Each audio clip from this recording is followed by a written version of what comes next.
Retreat, retreat, ING, and Crafty. Hello, Rapido. Okay, click the wrong character there.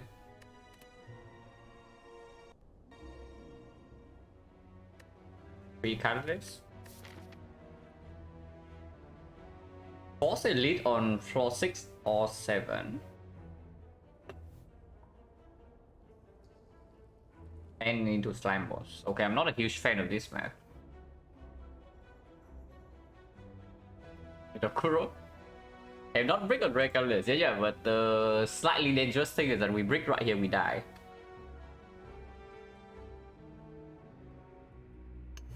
Three potions also do not get value though, because the pack with 3 potions is probably into floor 6 elite. But if it's this elite, we are definitely throwing away potions.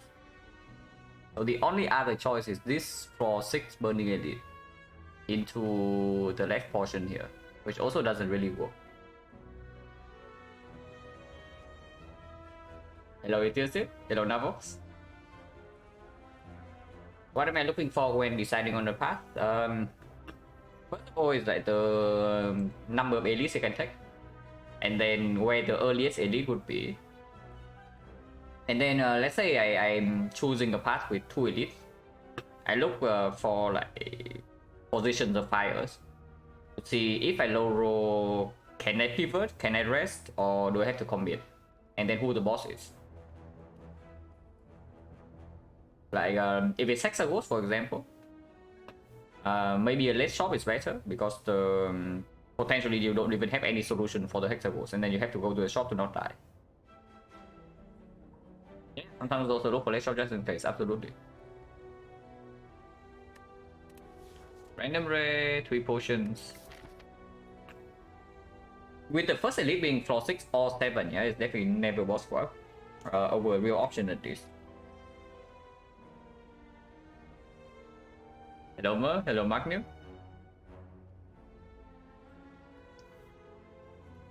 3 potions is very safe here. If we pick 3 potions, we can always take 2 elites. But yeah, it's only 2 elites still, and after taking 2 elites, we basically have nothing. And then of course this guy is still at the end.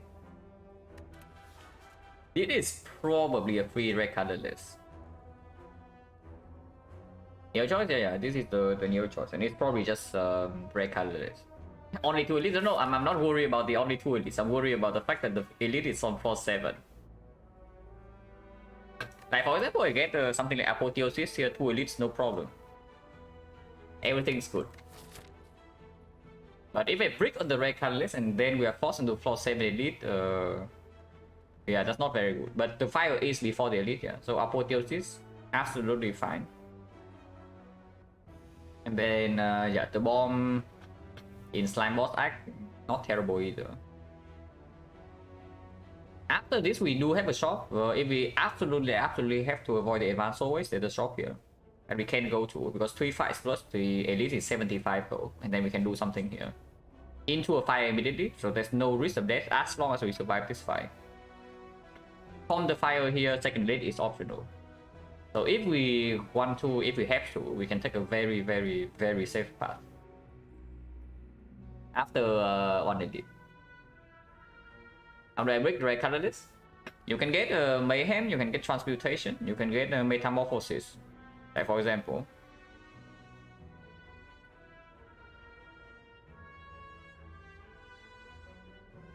Just red colorless. Okay, not ultra hit, but also not complete brick either. Now, if we already survive Act 1, I will always click this over this. But we are in Act 1, it is Slime Boss. So Secret Weapon does get a little bit stronger. It also is slightly stronger than Secret Technique into the very first edit. If it takes a ghost, the technique gets better, yeah, because you can pull your poison card. But it's Slime Boss, so it's probably just Secret Weapon.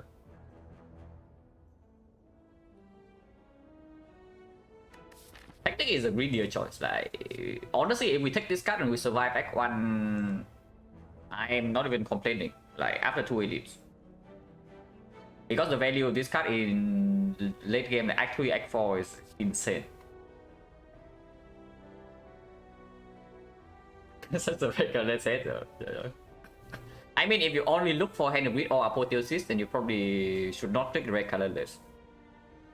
But I don't mind on Silent especially. I don't mind panache. I don't mind sadistic. Honestly, I don't mind this thing. And master strategy is okay too. Because queen, this is not even a brick. Like this queen, I have no problem with paying 6 max HP for. It's click on the best card this screen very heavy, yeah.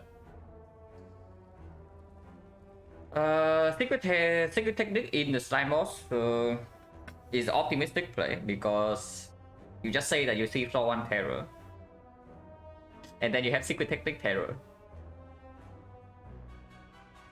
and everything's good. But secret weapon opens up more card tricks, like the finisher. Blade Dance? No, technique for Blade Dance is like basically nothing. Before I take technique Blade Dance, I just take the secret weapon. Like what does secret technique Blade Dance even do for you? Like Blade Dance is not 1 energy deal 50.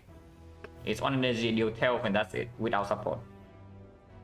So for example, you have accuracy in your deck, yeah? Like do you really want to pull your Blade Dance before you have accuracy in play? Not really, right? I think it opens up Sneaky Strike. It opens up Finisher. And I guess sometimes Predator as well. Sometimes Eviscerate. It's okay.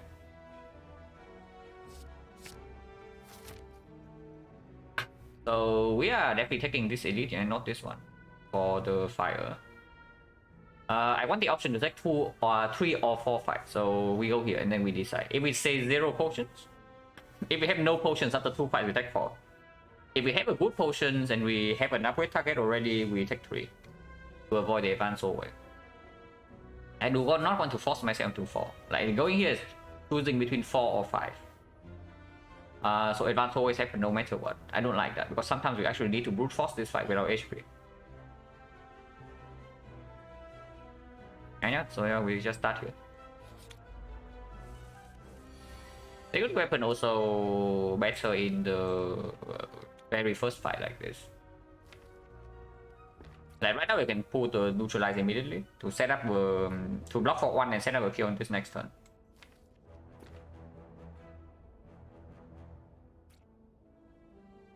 Hello Cispa. So do I want to do that right now? I probably do, you know.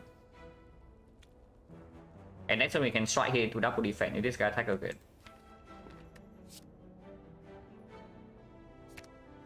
Could I pull a strike instead? So then we draw neutralize next turn, but I want to increase the chance I draw double defense.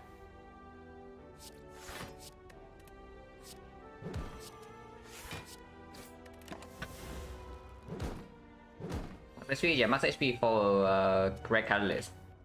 Well, I tried. I did try.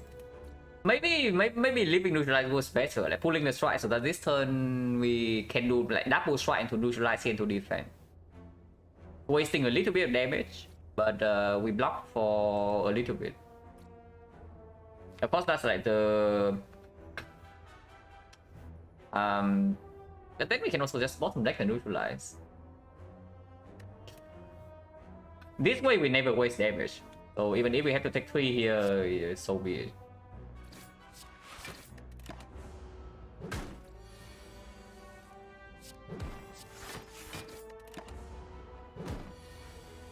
He just attacks every single turn, and we also break this turn, so very cool. -7. Very nice AI for this guy, by the way. Yeah? I've never complained about this guy's AI before. And drawing more slimes here as well. It's not good. What can we do?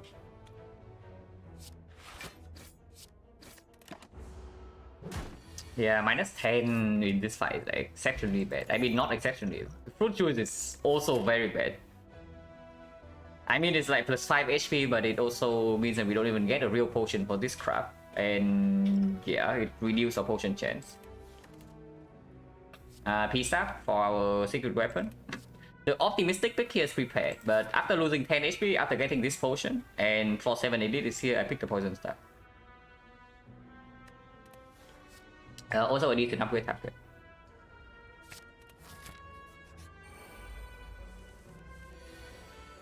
Yeah, again we can pull neutralize.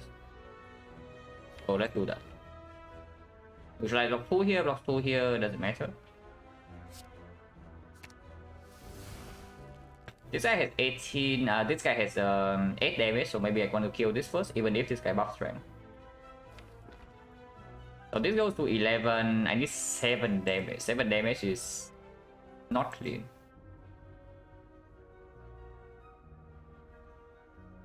Yeah, we need 7 damage, so it's still 2 strike. But 1 neutralize on survivor can full block. And neutralize here also means that double strike kill this. So unless both of them attack next turn, we draw 2 strike and we can choose which one to kill. And I guess that's fine.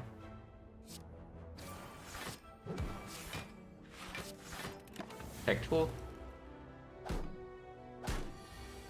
Yeah, they both attack, but we draw triple block, so we can just triple block. There's no need to take 1 here.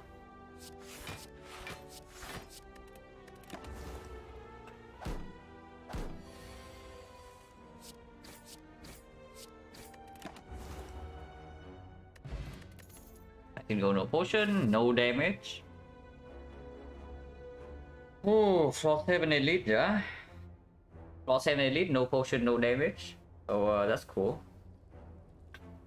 No HP either. And of course this is not really doable even if we go to the shop, so it has to be this deal.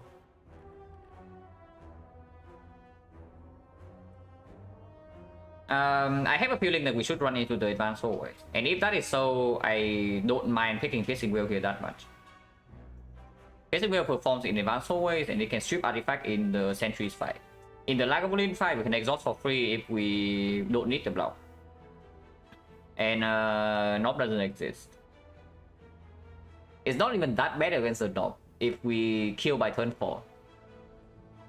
Because turn 3 it is one of the few cards that's actually positive block. Advanced hallway, yeah, absolutely. And for the potion as well, because this potion simply will not do.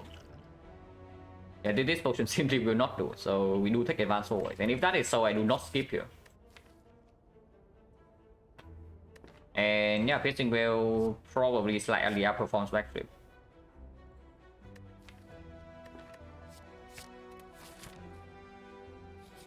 Potion chains 40.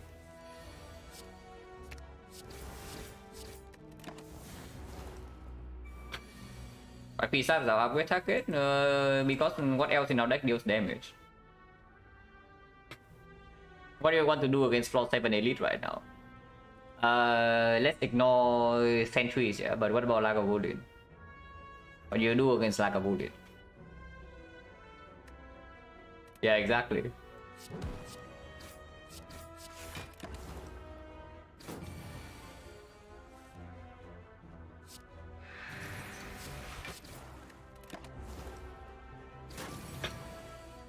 Is that 18? No, it's 8 plus 4 poison, so it's like 15 against Knob.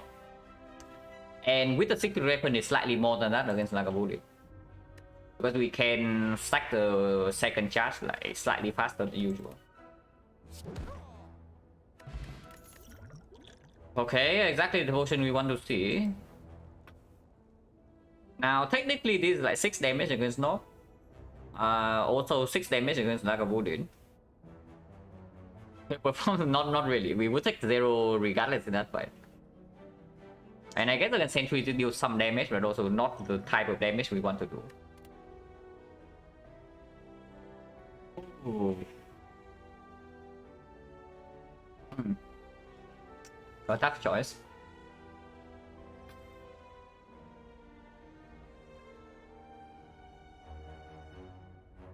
Now, CE deals with sentries. And with CE poison stuff, we do not die to Lagavulin. But yeah, there's the knob. There is the knob. Knob isn't real, yeah, knob isn't real. If we always die with the CE into the knob, yeah, then I never click CE here. But let's assume that we click CE, you go to this fight and we don't see any decent card. Actually, with Secret Weapon, we can always pull an attack. So even +1 right here, we still draw entire deck in 3 turns. So let's say we pick CE and we still upgrade the...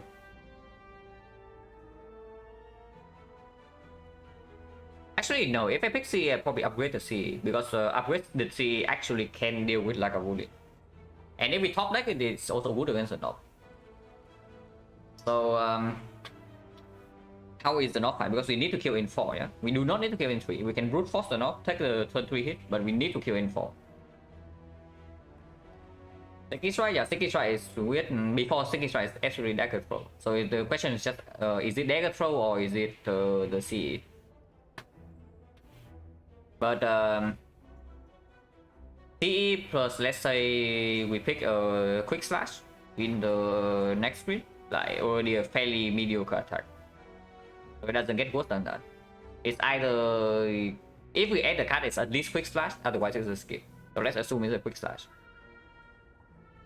Then 1, 2, 3, 4, 5, 6, 7, 8, 9. -1 strike. And then we can play everything else in exactly 3 turns. Hello, Truth. Thank you for the good luck. And yeah, we also need some good luck right now because floor 7 elite is coming and this is out there. Yeah, the floor 7 elite is coming like soon, and these are our potions in our deck. So we definitely need some luck. Jankovic, thank you very much for the sub and the 8 months. Appreciate it a lot. But yeah, -1. Wait. Is the raining sound like getting into the... Getting into my microphone? Do you hear? Do you guys hear the background noise? Because it's raining and apparently it's really loud.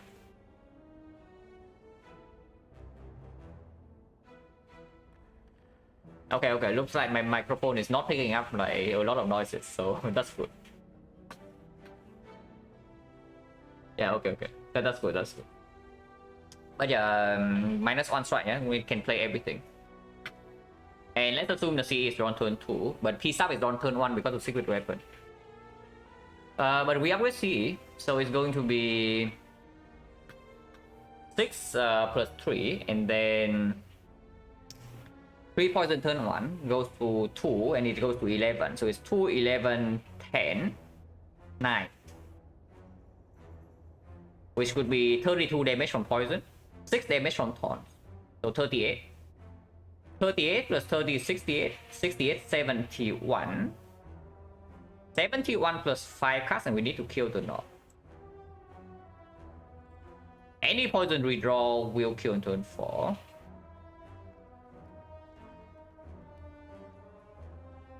Slightly, speak very slightly. Yeah, I guess because the noise gate is also like open. Whenever I talk, the microphone actually picks up sound, even if it's like pretty quiet. Okay, so CE to CE upgrade can kill the knob even if we skip. If we add the quick slash, we will kill the knob in 4 turns. Never kill in 3, yeah? So unless if we top deck both the CE and the poison stuff, what happens? It's going to be 12 poison, so 12, 11, 10, 33. 33 plus 30, 63, 66, 69. Yeah, it doesn't work. We never kill in 3 turns. Even if we top deck our poison. But we take less damage because we don't need to play a skill on turn 2. If we bottom deck CE, however, yeah, because this case is already assuming that we draw CE on turn 2. If we draw CE on turn 3, we die. So that's not very good.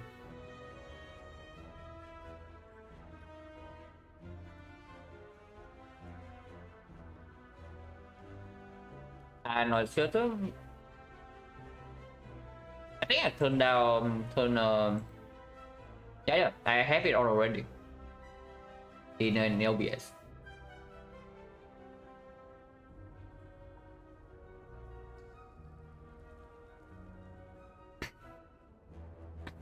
But it's actually really loud here at the moment. Probably still CE though, because the thing with deck control is that one energy deal 9 redraw, so 2 energy deal 18. That's not even stronger than CE damage wise. So we still never ever kill the knock in 3. And the chance of killing the knock in 4 also decreases. And at the same time, it doesn't deal with sentries, not like a wooden. So yeah, like probably click CE here and hope for the best.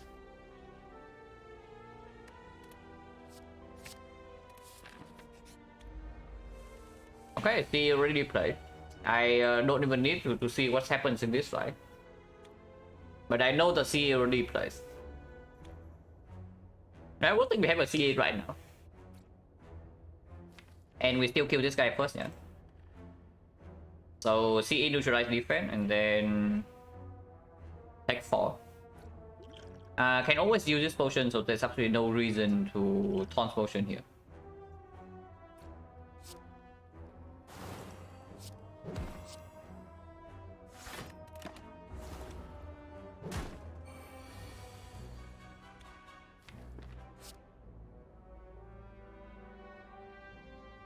This is 12, 17. But this doesn't shuffle the poison stab out, so we still pull this. Explode performs in hard pool only if you draw turn 1. And depends on what the hard pool is. Because 2 energy, you play the CE also means that you cannot really block. That's only that. Could have done P-Stop here. P-Stop here was probably slightly better, but now we can play double strike on this. Or single strike. Single strike double defense next turn. Piercing Well is not a terrible redraw. But if I don't play Piercing Well here, we take another 1. So let's will.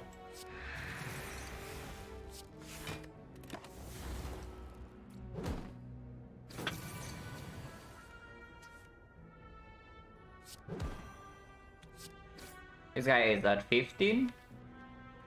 And next turn is only 16 damage, so either we have a kill or we have block. No need to take 3 here.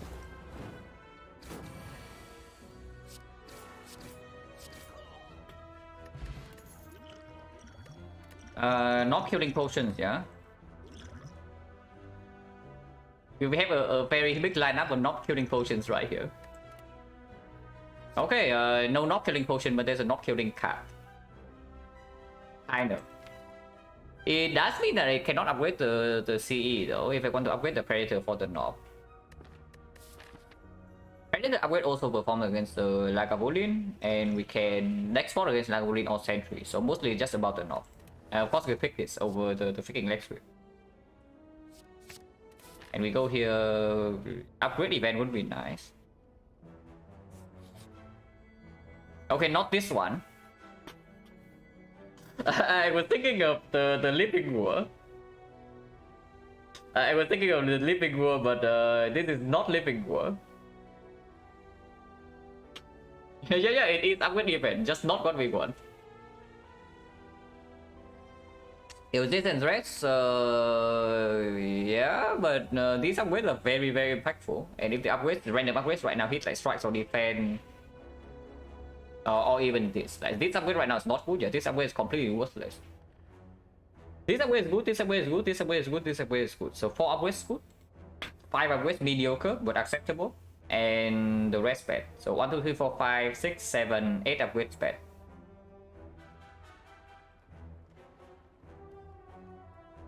Optimism, yeah. Better skip that upgrade and we make the calculation again, because let's assume that I upgrade the Predator now and we just ignore the CE completely in the North fight. Hello, engine. Let's say I just upgrade my Predator and completely ignore the CE. Yeah? How bad is that? How good? How bad is that? In 3 turns we still draw everything, and now maybe +2 with the Predator. We ignore the CE. So 1, 2, 3, 4, 5, 6, 7, 8. We can play everything. And P-Star is drawn on turn 2. So 11. By turn 3, this is like 11, 11, 31.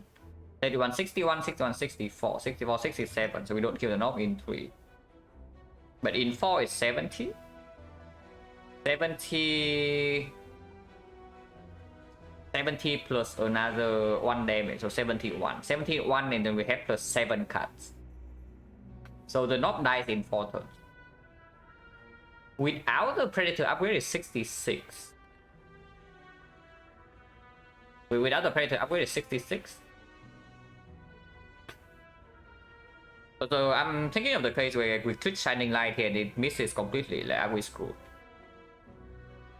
66. But we can save the secret weapon for the second cycle unless we float energy. And that's already assuming that both upgrades do not hit any damage yet. So like how unlikely is that? 1, 2, 3, 4, 5, 6, 7, 8. And honestly, this upgrade might not even be terrible in the knob.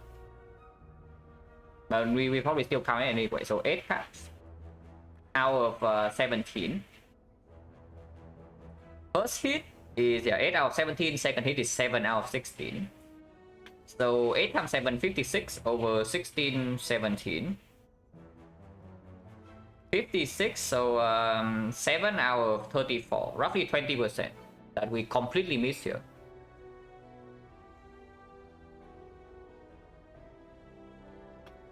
After 3 upgrades with 28 HP. The problem is that we need to take 1 big hit from the knob.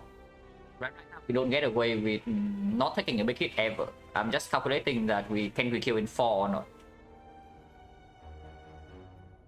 Because if we miss a Predator upgrade completely, and if the Shining Light right here does not make any upgrade whatsoever, then 4 turns can be problematic. But we do rest for more than usual, yeah? We rest for 19. So this costs us 1 HP to have 2 random upgrades. What's the chance to make 1 hit upgrade? Like P-Stab, CE or Predator, one of the 3, then it's already worth clicking this. It's 3 out of 17. So the chance that the first one miss could be 14. And then the chance the second one also miss is going to be 13. On point, I already calculated Thonas for 6 damage against knob. So what's the math? 14 times 13 divided by 16 times 17. 1 out of 3. Roughly 1 out of 3 that we hit P-Stab, CE or Predator. If we click the Shining Light. And yeah, of course it can also just not be the knob. Like for example, we see sentries, we just use the dexterity potion, block in, and eventually CE kills them all. So sentry is not a huge issue. Lagavulin, the same. We have CE, we have poison. And in the Lagavulin fight, these upgrades also play. So it's only about the knob here, and we already know. If we survive this, we are completely safe because we can go here and rest. At least for now. We can never die before we reach the fire. So it needs to be 1 out of 3 to miss one of the good upgrades. It needs to be another 1 out of 3 to see the knob. And we still need to draw slightly badly in the redraw. Even then we might still not die because we do have neutralize, block 1 hit, piercing will can block 1 hit. And we have 47 HP going into the fight. This is clickable. Yeah, it is clickable. Okay, totally worth it because we make the manual upgrade anyway, so now we just get 1 defense upgrade for 1 HP. Yeah, so now we rest. Unless they tell me we actually upgrade the CE now. But not really, right? Even with the CE upgrade, because the slight problem is that CE plus Predator, we also cannot really play them when they are on the same hand. So the upgrade goes to waste if we draw slightly badly. Actually, yeah, if I make any pinpointed upgrade right now, it's Poison Stab and not the CE, because I can actually do Predator, Secret Weapon, Poison Stab, for example, on turn 1 against a knob. And how much damage is that? Like upgrade poison staff and average draw, yeah. So P staff is going to be 50 because if I upgrade right here, we need to kill in 3 turns. Usually, not always, because 28 HP can actually still survive a hit. Knock is dealing 8 plus 20, 32, 8 plus 24, 32 damage. So we only need to block for 5. And neutralize can do that. Piercing wheel can do that. Upgrade neutralize, no. Upgrade neutralize, if your turn 1, then everything goes down the drain because you now you no longer can kill, and your block plan completely goes out the window. If I make any upgrade here, it's probably the poison staff. So if we upgrade poison staff, what is the average knock fight? P staff is on turn 2, yeah. So 15, 1, 2, 3, 4, 5, 6, 7, 8. So we can play everything. And then we draw +1, potentially +2, depending on where the secret weapon is. Because if secret weapon is done right, turn 2 or something, I probably also don't even use it if we actually make the upgrade. And we cannot kill in 3 turns. But let's assume it's +2 draw. Then yeah, P staff 15, 45, 65, 68, 71. Man, silence sucks. Okay, we are resting. 71 is not even close, you know. 71 is not even close.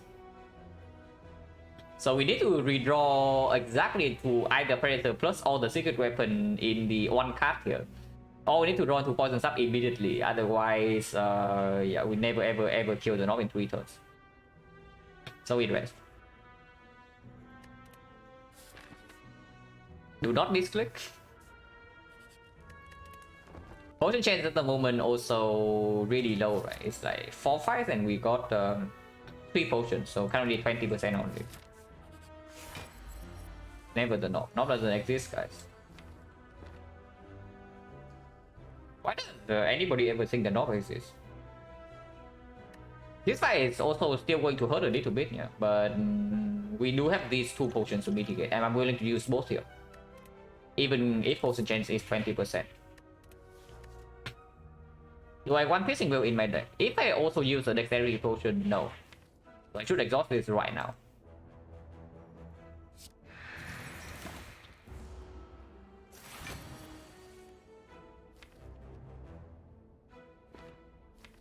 Opening right now, like secret weapon for the poison staff, shuffles out 4 of the garbage and also put some poison in play.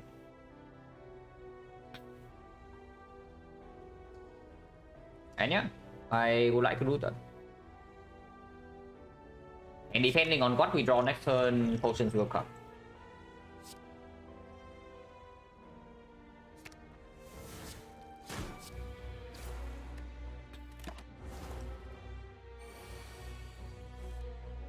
Absolutely playing this.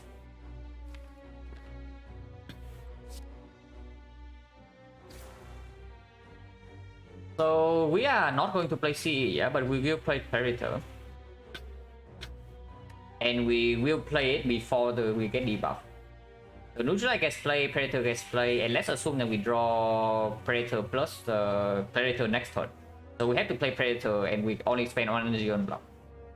Actually, no, if we don't draw Predator next time, we spend 2 energy on block. Let's assume that's the case, because that case has lower damage. And we care about the lower damage scenario. So 3 energy on the turn after, but the Predator, so Predator +1. And then we have another one. So in total, we have double strike, Predator, neutralize. That also shuffle out the Predator, yeah, if we don't draw Predator next turn. So that's absolutely the bad case. 32, 35. 35 with 5 poison. 35 we go to 52. 52 5 poison, so 5, 4, 3. 40. 40, 34 Predator is shuffle out. But we do have dex spot, so we can block.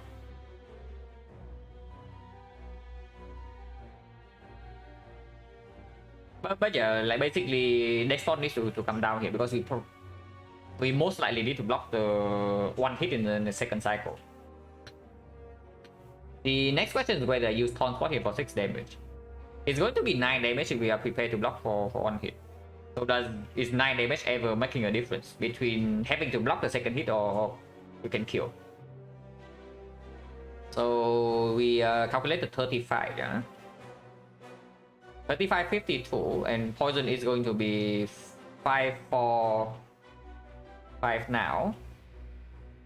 4 the turn after, 3 on the off turn, 2 on the attack, and then 1 when we kill. But we also redraw into the poison staff, so it's probably going to count as 4 at last. So plus 3, 18 damage poison. 18 damage from poison, 32 damage, so exactly 50. He's at 37 still. 37 minus 9, 28. 28 minus 6, 22. Yeah, we are very short on damage, actually. So I use those potions. But we can still double defend here, because if we draw into Predator next turn, our damage is fine. The bad case is if we bottleneck the Predator and shuffle it up.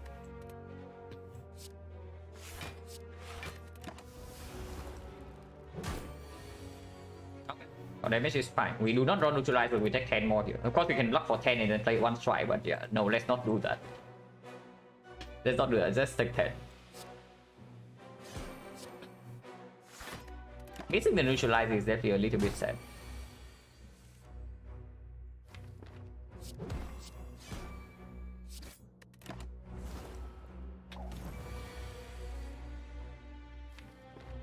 But here we can block again. Now this guy needs to die next turn, yeah. So do I triple block here or not? If I triple block, he's taking 3 damage from poison and then 3 from taunt, so we need 14. Which, yeah, does not happen. So I play poison staff and we take 7. Poison staff right here puts to 5 poison, so 5 plus 4, 9. 9, 12, 12, 16, so 1 strike next time we lethal. Most likely we overkill. But it's completely safe. So I pay 5 HP for safety, but 14 is also a very bad number. Triple strike would not kill, so we need to draw back into either the poison staff or the predator, like right here.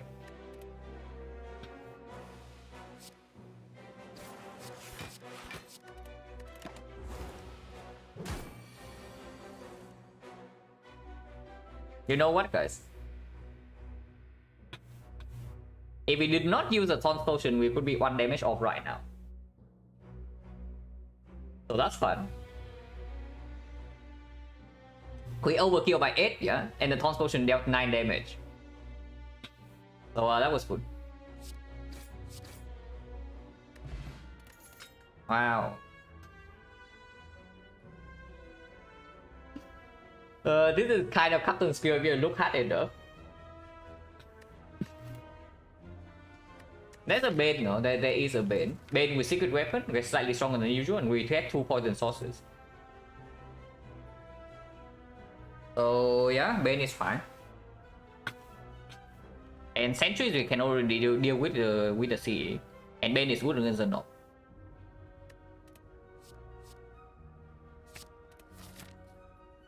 Potion is 30%, but advanced always 195 go into the shop is fine. If there's nothing to buy here, you can just remove a defense.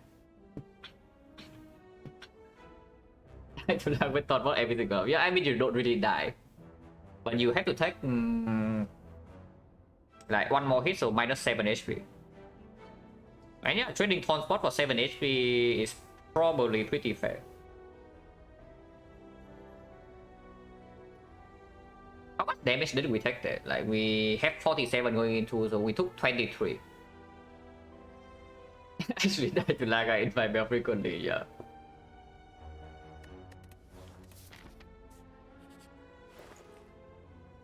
Okay, exactly what we need, guys.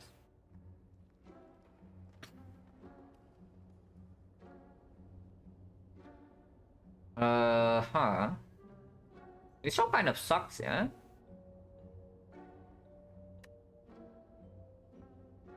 No turn counter, no thing shot. But this also means that we get a big hit from the like we get some insane rare relics from the actual events now. Red relic here, red relic here, red relic here. So incense burner, death branch, Ice Cream, Lizard Tail, Tungsten Rod, whatever, all in the pool for the Act 3 event. Also makes the Calling Bell slightly stronger if we have to force ourselves into that. Okay, memories remove or just shift pod. Shift pod is 18 memories, is basically right now a predator. Which is 20 plus 2 cards. Difference is 6 gold.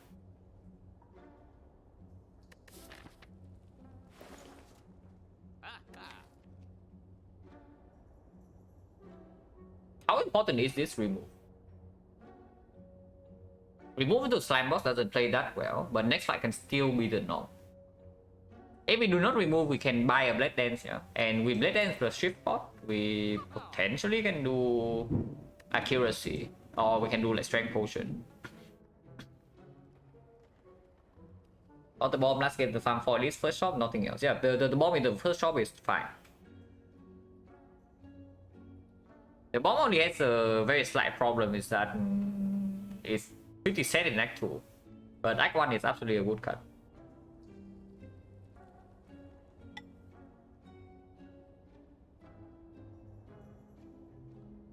I think Potion probably over Liquid Memories here. If I buy a Potion, I also do not rest here, because this can be healing event. And 24 HP should be enough for this and this. Unless you tell me we need to rest twice, but currently I don't think so. Double pot could be a thing, could keep tools for time. The thing is that we can also just run into sentries. And this fight still has a 30% chance to drop potion. And these potions are very expensive.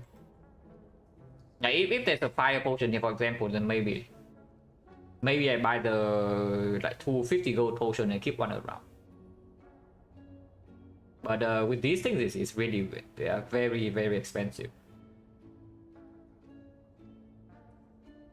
But the bomb, before I buy the bomb, I just take the potion, because we already have way too many 2 costs. And the bomb doesn't even work with this, the bomb doesn't enable the bait.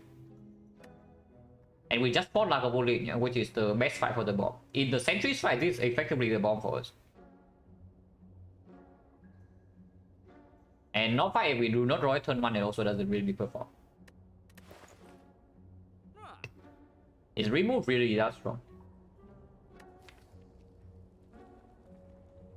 Yeah, into the knob, into the sentry, into the knob, into the slime boss, I guess it is. And it also makes the bane stronger, like taking card remove. And we added the pissing wheels of removing a defense, not the worst. Taking remove right here and the potion is 155, so we turn. Actually, Cleric can still show up, and we would gladly take the heal. So that is not a problem at all. Yeah, but that's not a problem. Then we just do Cunning Potion remove. Tell me that we want Liquid Memories, but there is a chance that we're about to make the Predator, yeah. And Cunning Potion is like 2 less damage for 6 gold.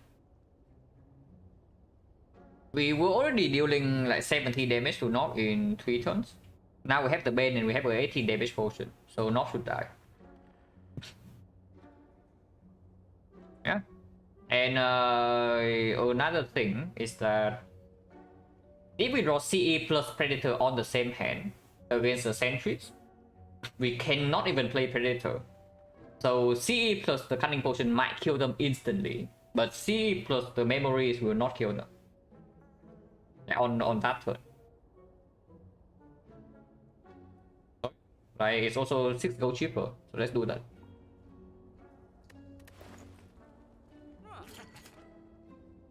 And I would add the Blade Dance to my deck, but I do not really buy it here over removing.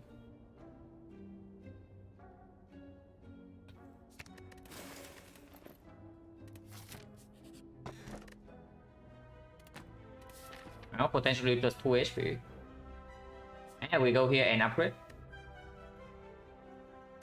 What is the upgrade? We just left Lagavulin fight, so this upgrade has no value.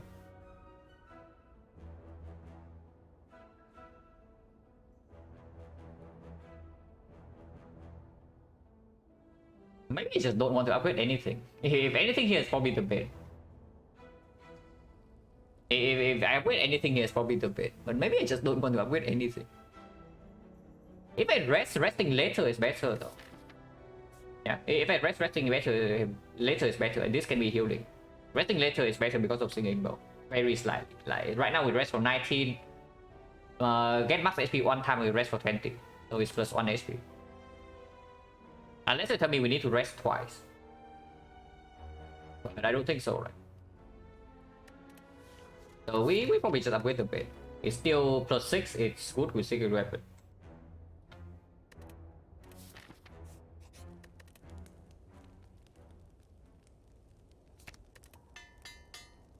And Sentry is already the better fight for us because we have CE.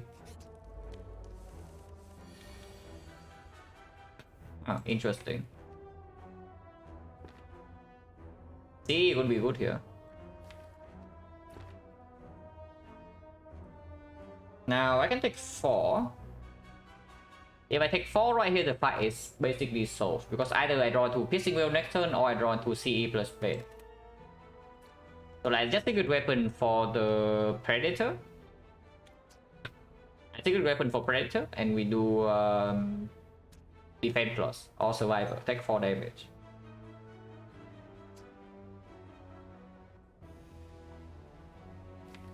The other line, yeah, Predator needs to come down this turn. Like not playing Predator right now is completely stupid. Yeah, not playing Predator right now is completely stupid. So let's not do that. Let's take 4.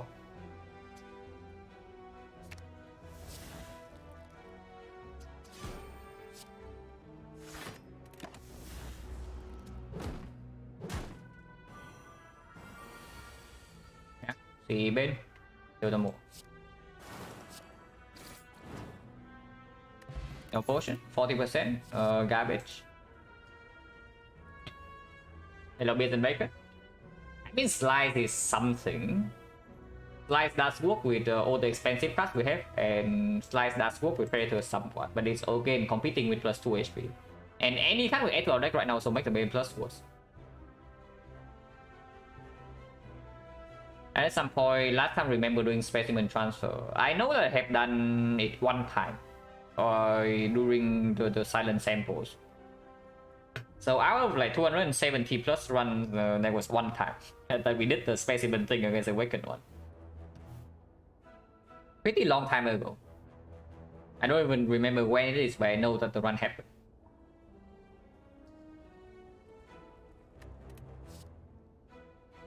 Second piece stab makes the Bane slightly better, but again, not really, right? We just take max HP here. The specimen decks I hated, yeah, me too. It is not healing.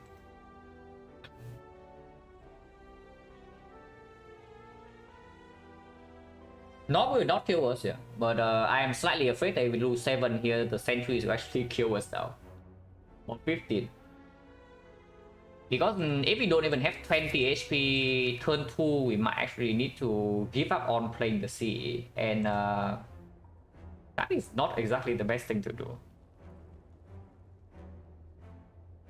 Yeah, Nob is no problem whatsoever. We take remove here, Nob still dies in 3 turns.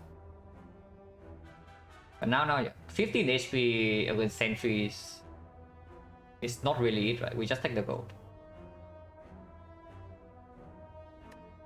Yeah, we just take the gold.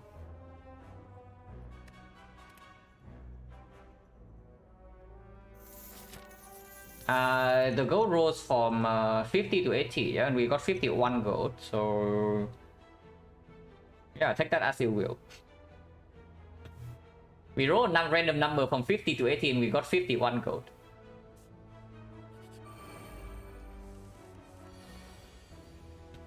Yeah, minus 10. It's exactly why we did not take the minus 7. Now the line to not minus 10 is like P stab into piercing wheel middle. So we deal 12 damage and we block for 6 while stripping these two here. But then CE in the middle doesn't even kill the outer one. So we need to commit one shift on this, one shift on this. So it doesn't work. So we just do Predator P-Staff. And that is 26, it goes to 18. 18 already means that this can kill, yeah? But if we draw into CE next turn, we win instantly. If not, we can still do neutralize, defend, and then the turn after that, we CE kill them all. So yeah, Predator P-Staff on the left is probably just a clear line. If possible, I really want to preserve this potion. So if we draw to like CE main, next time we can kill them all and preserve the potion for the slime boss. Potion chance right now is 40.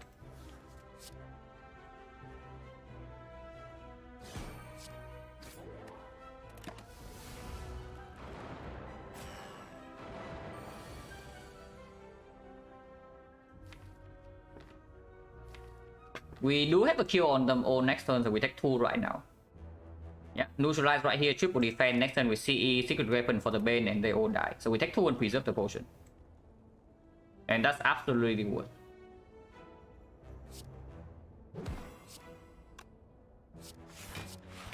Could have drawn into either of these and we take 0. If we draw into CE right now, they also all die. So we bottom deck like some pretty unfortunate card, but that's fine. -2. Who is none?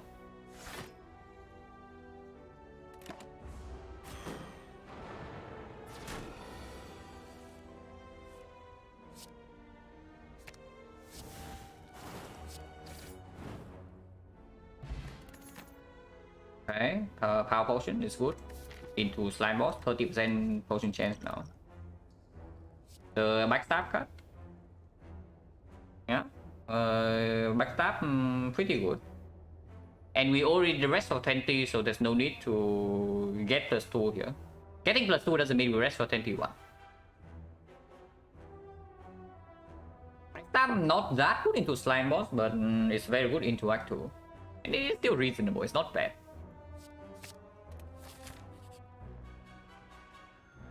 Okay, we get to upgrade. And that was also why we did not rest here, yeah? So now we just get to upgrade from 32. Wait, what? Really? Really though?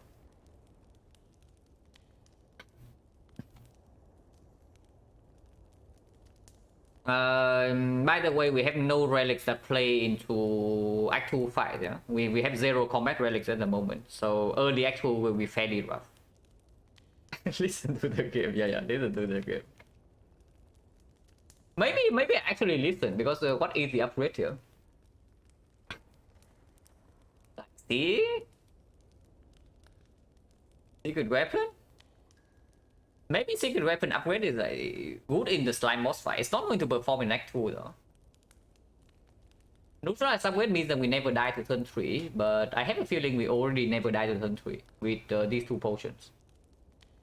Secret weapon, yeah, secret weapon upgrade is good in the slime boss fight. When we enter Act 2, it's not performing though, all the way until the boss. And I have a feeling that we are not very strong in early Act 2 because of 0 combat relics. If we brick on the boss, we worse at this. Upgrade will, yeah, upgrade will. Will is such a weird case because Will is a... The Will is a very good case in that it's a very good card, yeah, but it's also probably a card I have never actually manually upgraded before. I have upgraded strikes, I have upgraded defense, but I have never ever upgraded a piercing Will manually. So that's a pretty rare case.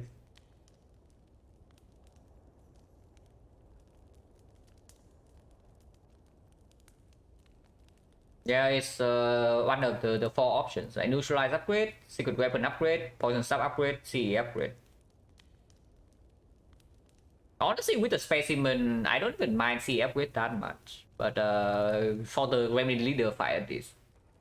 Because CE can already deal with the slavers, so we don't really care about that then. But Remedy Leader, we have no AoE against, yeah. So the CE transferring potion poison over to the leader to make we kill her faster is also a thing. And even in the slime boss fight, that can play the CE upgrade.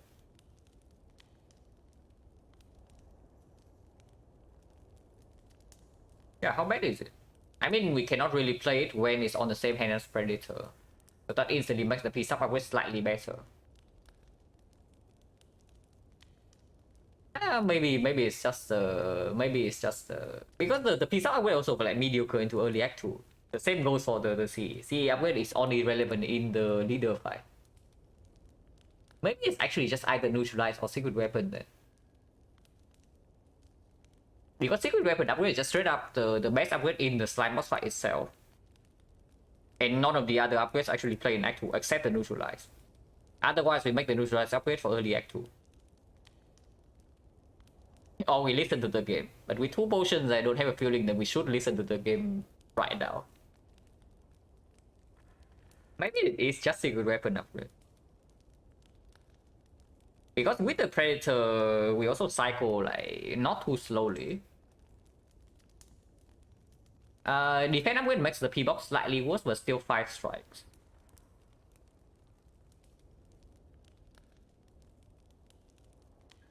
Yeah, like how bad is this upgrade really? If we cycle in like 3 turns. And in the slime boss, it's just good. It's probably okay to upgrade the secret weapon. Otherwise, we rest.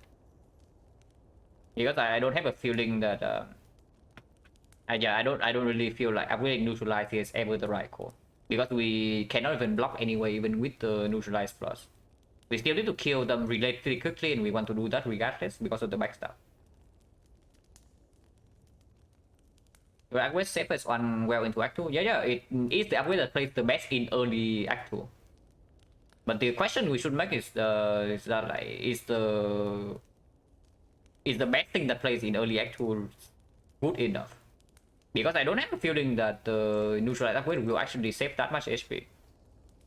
I mean, I say that and then first fight Act 2 is avocado and then I cry. But if it's not avocado, this upgrade doesn't really play that much, yeah. Because the thief displays more, the burst displays more, and we have CE. The chosen, it doesn't really play that much. The baseball is worthless. And then what? Advanced always elites. To elites, it also doesn't play.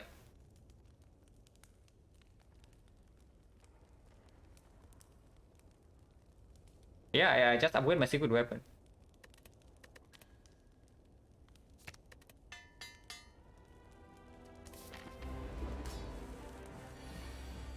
Epic hand.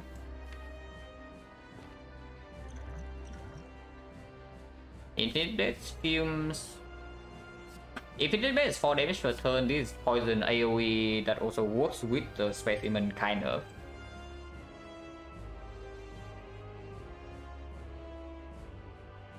The value comes from the explode passive, yeah. So the CE upgrade doesn't really play that much, except for the Gremlin leader fight. Because normally whenever your CE goes off, the fight is already over.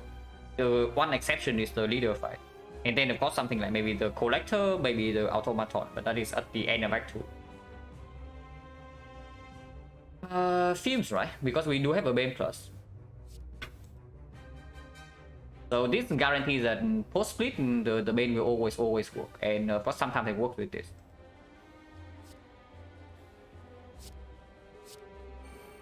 Second weapon right now.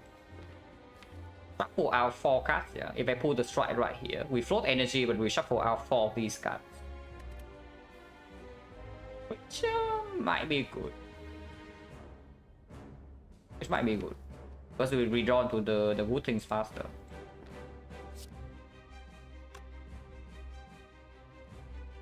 Unless you tell me I don't even play the secret weapon, we also drawing this hand is like kind of bad. Because the splitting attacks are already all in our hand. Unless you tell me to secret weapon for the poison staff and then play Bane over Predator, but no way, right? Because I want to shuffle. I do not want to draw like 5 of these as my turn 3 and then draw another 1 or 2 of these as my turn 4. Because turn 4 is when I probably want to split. If backstab the deck for after the split, I want to split turn 3. I still want to split turn 3. I absolutely do not want to take the damage. Because we have CE and we have the Bane Plus and we have the Fumes in play already. So there's no reason to take the 38 hit. Especially when the neutralize is also here. Either poison sound or the secret weapon. It's probably the line, yes. So how much damage is that? It's poison sound is going to be 3 poison here. Next turn it goes to 4. So 3, 4, 5, 12 damage from poison. 12 damage from poison plus another 6, so 18. 18, 38, 38, 49, 49, 52. 52, 72, 90. Currently we're splitting on 60. Oh, that's ugly.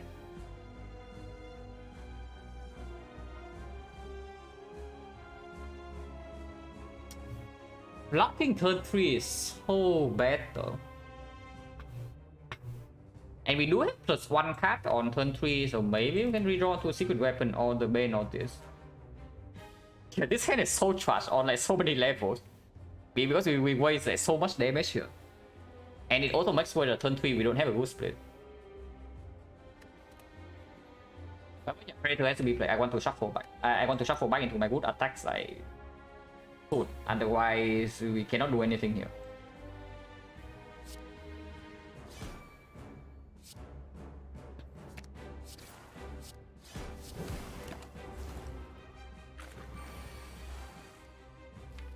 Okay, and at least next turn we can block, even if we cannot split, because apparently we cannot split.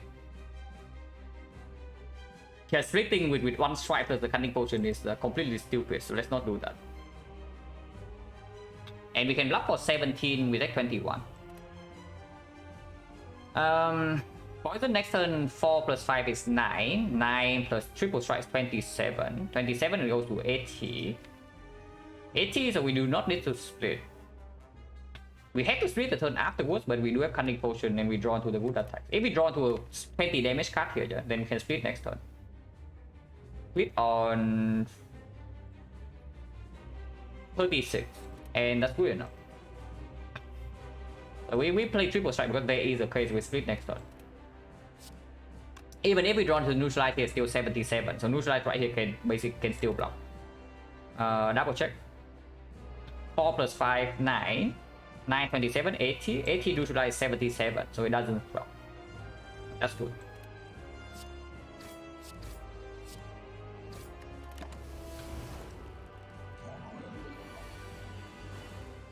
Okay, we block then.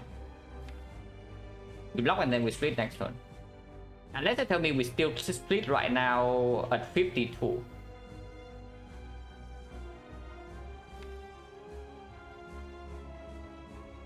Splitting at 52, but no Piercing Veil in the draw pile.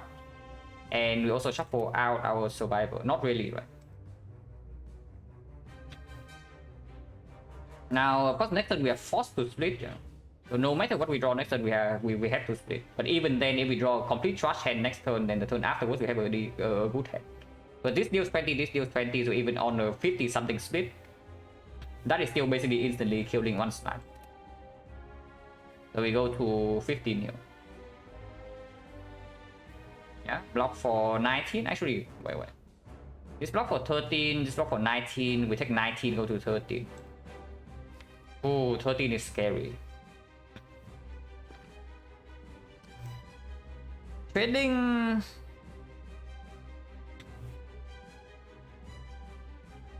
Taking 19 right here. Oh, we're just splitting on 50. It's actually splitting on 50. Yeah, we split for minus 35 exactly on 50.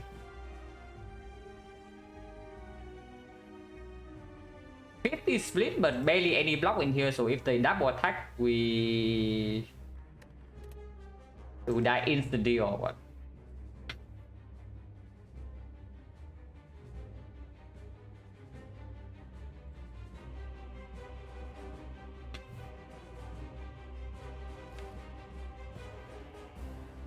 No way, right? With secret weapon plus, we don't split right now.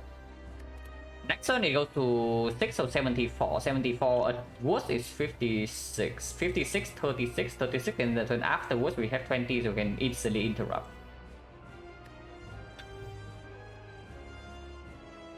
Yeah, we block this turn.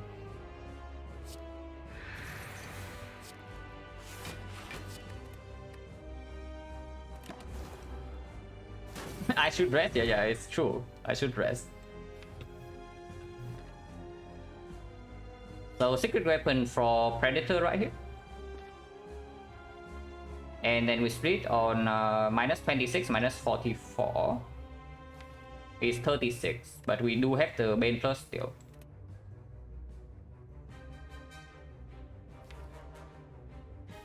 And Predator is better than... because we do need to block on 13 HP. So having the Bane in the deck is better than having Predator.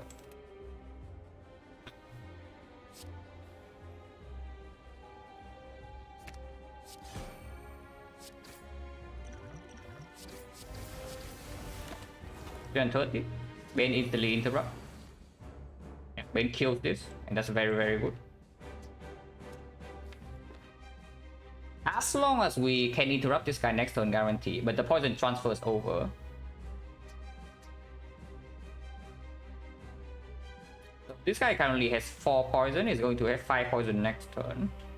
Takes 2 damage first, and then 5 poison, so 27. 27. We neutralize 24.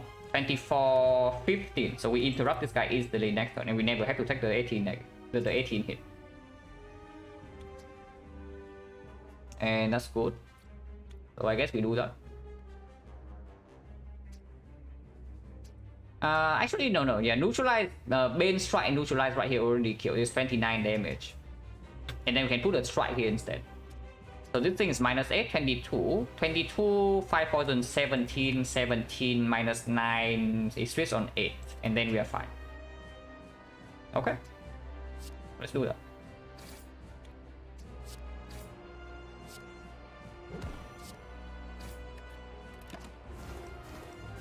The specimen. I mean, we can also lock this hit instead of splitting on 8. But with the remaining hand as this, and they need to double attack, and we also need to fail to draw a kill. We just split here. Attack poison, run on, die to poison. No. The poison form specimen doesn't work immediately on that turn. The poison takes first, and then the specimen transfer over. Yeah, the specimen procs after the poison damage. So 17 minus 9, split on 8. Yeah, split on 8, so we one strike will kill everything because we already have the fumes. If not, we just draw into block. And we have secret weapon, we have CE. CE also kill both of them. And we already need to roll a 9%, but they both attack, or there to be any problem. So blocking right here is complete nonsense.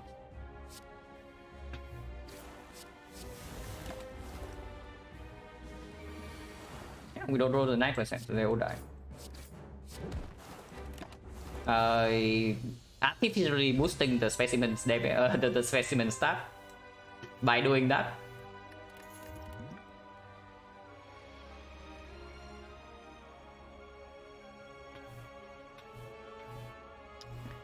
This is definitely between bullet time and malaise. Bullet time with the Predator is a combo. Bullet time to open up Snecko. On the other hand, there's just malaise being malaise. Because with the CE, we can deal with slavers. With the specimen and the CE, we can maybe deal with leader. But the bull stabbing right now, we have nothing against. So malaise can be the bull stabbing answer.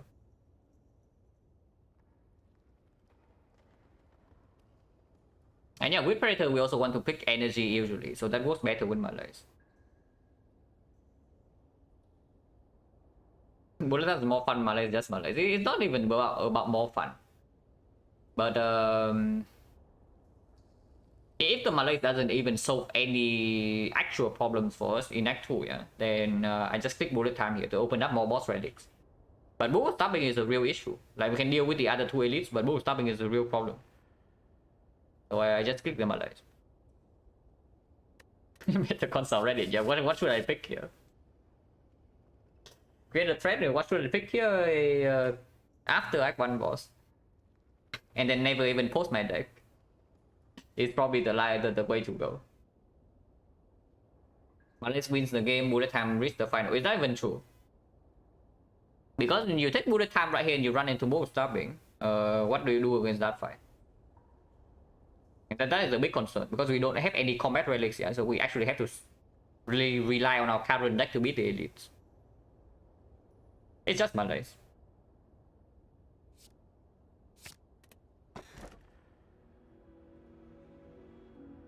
Astrolabe. Free energy with this deck is a little bit annoying, but we do have the question card, so maybe we can get energy cards. Ectoplasm is fine if we see bites, and just we have 5 strikes. And yeah, Lab is definitely just better than Sliver Scholar. Labing 3 strike kills the bite straight, yeah, but maybe we don't care as much because we do have some very small sustain with Singing Bow. Triple Catalyst, I would like to have triple Red Form instead. Now that could be slightly better. Maybe double Red Form plus an Alchemize. Yeah, double Red Form plus an Alchemize is probably the better line. But yeah, just let 3 strikes. Bullet Time from Lab, Bullet Time plus would be amazing. I would love a Bullet Time plus if we are stuck on 3 energy.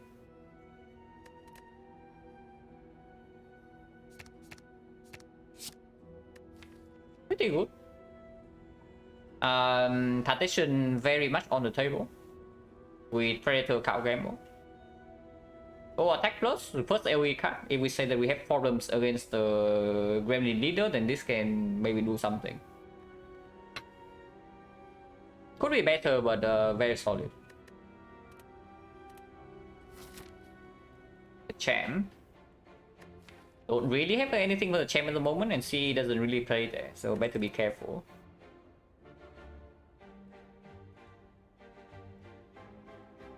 Super early shop into 2 elites, but force shop right here. The other line is 4 elites on the right side, but no shop.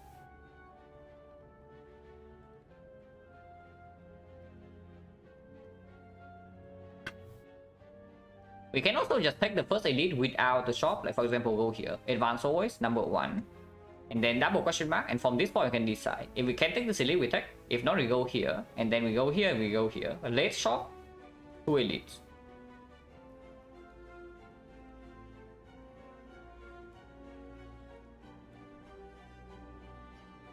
Yeah, the lab is solid, but right now my very big concern is that we have no relics that actually play in fights in Act 2. So we draw slightly badly in any fight and we get the super screw because we only have 3 energy. I probably double shot before I get into like advanced always here, right? Yeah, 4 elites in on the right side is very ambitious, but that's probably also just stupid. Not because it's 4 elites, but it's because we don't get to actually spend our gold. And I do think we need to spend our gold. So calendar is already in the Act 1 shop, so calendar cannot appear. Hello, Deraco. And yeah, we are on a 10 streak.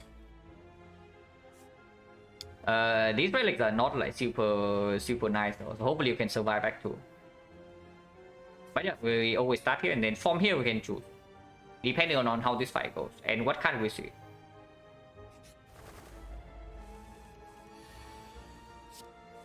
They're all buffing, but we should be fine. Hit the middle, yeah, because of CE. 15, 18, 18 plus 3. 18 plus 5, 23. 23, and then CE plus 1 attack will kill. We have Fishing Whale, we have Secret Weapon, we have Cow Gamble, so yeah, no problem.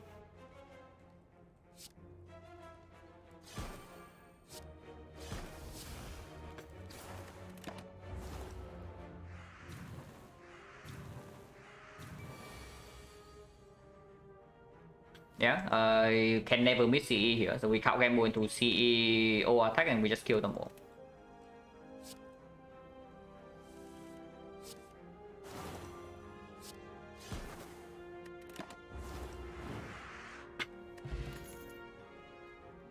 Stab plus. Not really, right? I mean, it's actually quite a good card, but also not exactly what we need, and it doesn't solve the champ either. I would be happy to transform into a P-Star Plus. Is what I would say. But just adding it over +2 is probably not it. Sticky Strike is not too bad with the Count Gamble and the Secret Weapon. But before I actually have something like Acro Tactician, I don't want this. And yeah, we probably accept the double shot. Unless we are strong enough to actually take the Burning Elite into here, which is still possible, yeah. Because we can actually get very strong by the time we get to this node. Or we can also get Forgotten Outer. But yeah, this is just +2. And we hit the shot. Okay, we say goodbye to Kunai.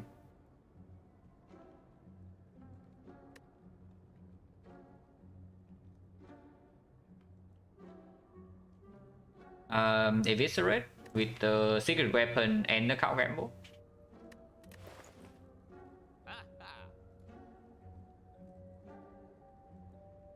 And then what? If the deck... I mean, Outmaneuver is cute, but Outmaneuver minus, not really, right? And we do have the question card, so we don't actually need to do that. Before anything, I probably just take Eviscerate, remove. Discovery? Yeah, Discovery is also here. That means the champ. If we are very scared of the champ for whatever reason, we take Discovery, upgrade that, and champ is dead.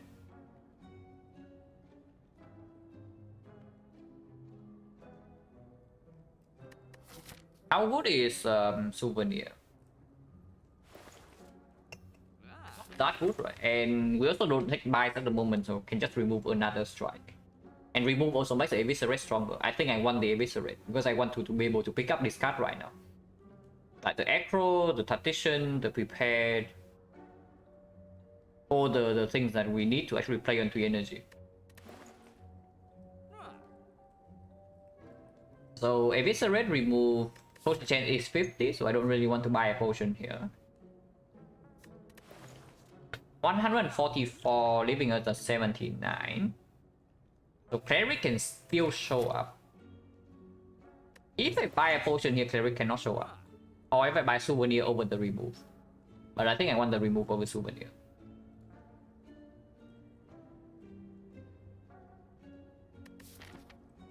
How much time do we have to prepare for the champ? Technically, we do have some poison. But not that much. 3 floors. Oh, we might go here. What will be upgrades? Alright, upgrade is nice. 1, 2, 3. Let's we avoid this. Yeah. Then 4, 5, 6. Potentially 7. We can only buy a potion here. 6, 7, 8 floors. It's too early, right? Because this thing also needs an upgrade to deal with the champ. And in the hallway fight, it's not performing. In the edit fight, it's also not performing because we only have 3 energy. Cannot actually risk playing this while we can play CE or Predator in our hand.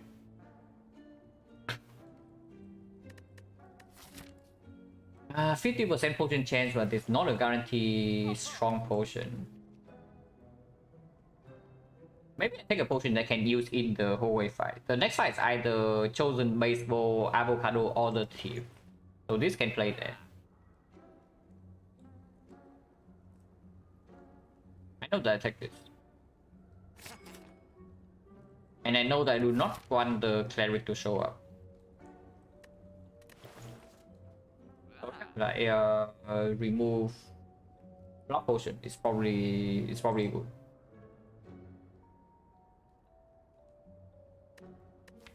Yeah, remove block potion.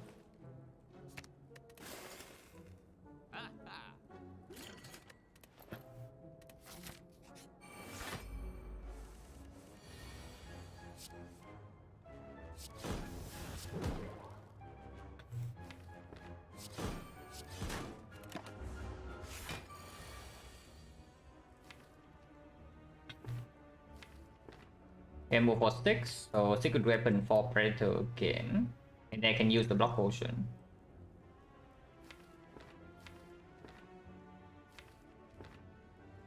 Or we can just fishing wheel next turn and block. Please start double defense here, take 1. And next turn, let's see fishing wheel block potion. But probably just want to kill.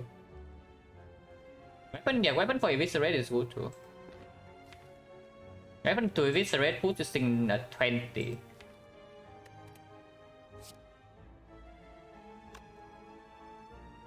Causing 7 damage in 2 turns. Because if my weapon for the predator, we can also block and take 3 instead. And put into 27. So 27...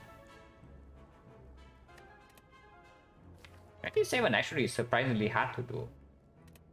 But we do have a block potion still. Maybe I should just block next turn. Maybe I should just block next turn. I do double defense Malaysia. Strip 2 layers, take 1 damage. Next turn piercing wheel. We are facing 10. And then I can do secret weapon is a death draw. That's not good, that's not good. We gamble right now. We need to shuffle. Yeah, gamble for 6. If I get eviscerate, he's at 20. No, it's minus 21, so it's at 26. I guess that's fine. Because we do have this for next turn.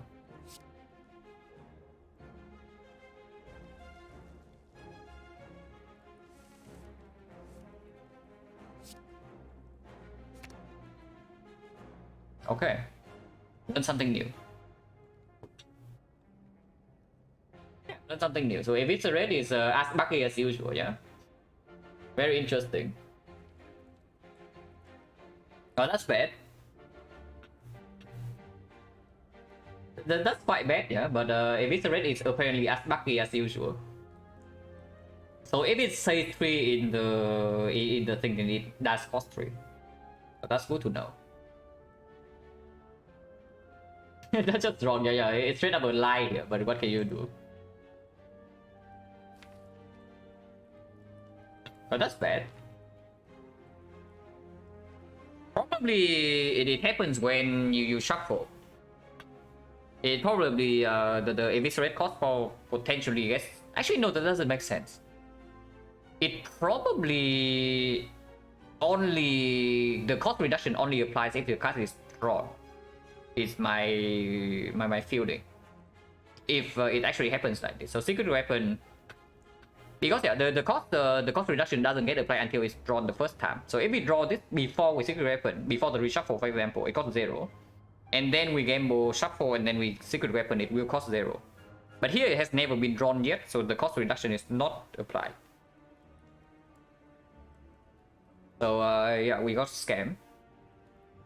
But what can you do? Sometimes the game just decides to scam you. And yeah, I guess we just have to suck it up.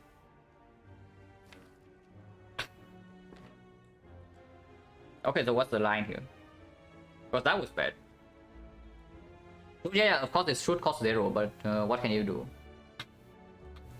Of course it should cost 0, but it doesn't.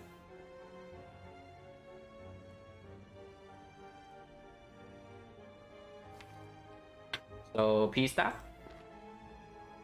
P-Staff defense piercing will take 3. Strip both layers to artifacts so we can neutralize all Malays next turn and use the block potion. It's probably the line here.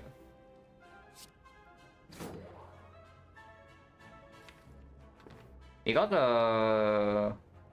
apparently we actually need to block this guy for at least 1 more turn, or potentially 2 more. So I take 3 here.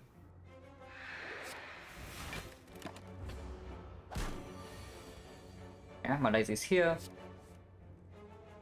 Malays for 1, he goes down to 10. So block potion will take 2 if I play the predator. If I do... I need to play predator, right? He goes to 21, otherwise next turn he gains another 15 block. So yeah, I take 2 here. Like predator, Malays, block potion. Let's go to 10, 14, yeah, take 2.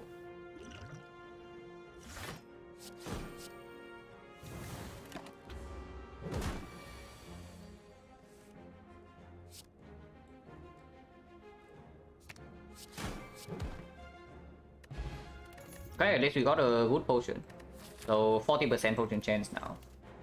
Concentrate. Concentrate is not strong right now, yeah, but it does open up some very interesting things. Need a refund, yeah, kind of. They definitely kind of need a refund.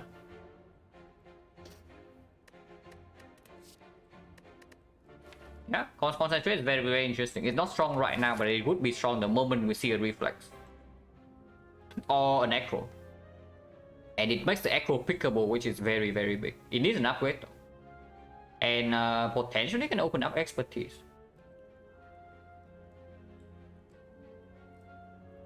Already kind of works on any turn we have the Predator in play. On turn 1 it works. Whenever we have the Malaise in hand it works. And we do have Predator in play fairly often with Secret Weapon Plus. Yeah, I like this. Oh god. Please no. Okay, double shopping. So very skillful play by us, but we do run into advanced always here, yeah. But now the double shot gets is stronger.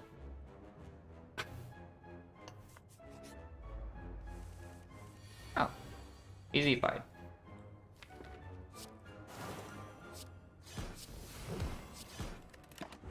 At least I hope it's easy. Because it still needs to deal 12 damage. Okay, easy fight. No potion, 50%. Backflip. And yeah, we can pick draw now that we actually have a concentrate. I do need to upgrade this concentrate at some point. Maybe even now. Like we skip the elite to upgrade the concentrate right here. Potion gen is 50. But I need the concentrate upgraded. If we want to do anything else. Going here also means that we give out one elite and one question mark for one advanced always, but that's honestly not a problem. I want the upgrade. Yeah, I want the upgrade. And concentrate upgrade also plays with the eviscerate in our deck already. So now we go here because I still want the two edits. We going here is like super safe, kind of. -1 elite, still go to the shop, but +2 upgrades. The upgrade on the eviscerate is fairly strong, upgrade on Malaise is fairly strong, but not into the champ. Going here potentially throws away a potion, but I'm willing to also use the attack potion here. Because we can buy a potion again.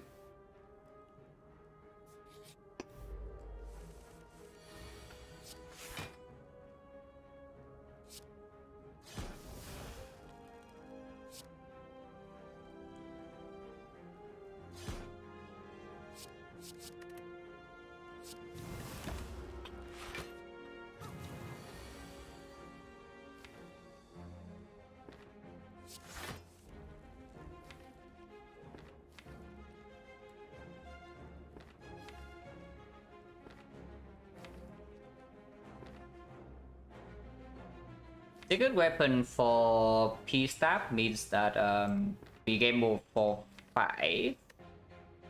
Don't always hit the eviscerate, but most of the time we do.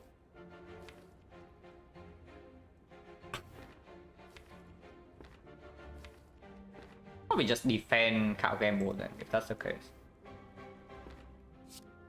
Then get the Predator instead.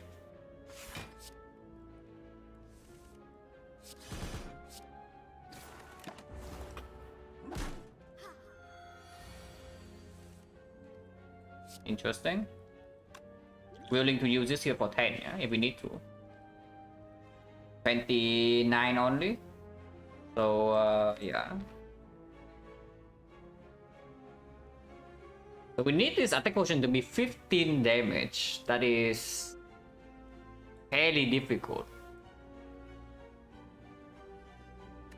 Maybe I should just take this -10. Yeah, counting on this to be 15 damage is not really a thing. It can be card draw, which can draw into a block. Eviscerate works, Predator works, Choke works, Finisher works. Dagger Throw Quick Slash can work.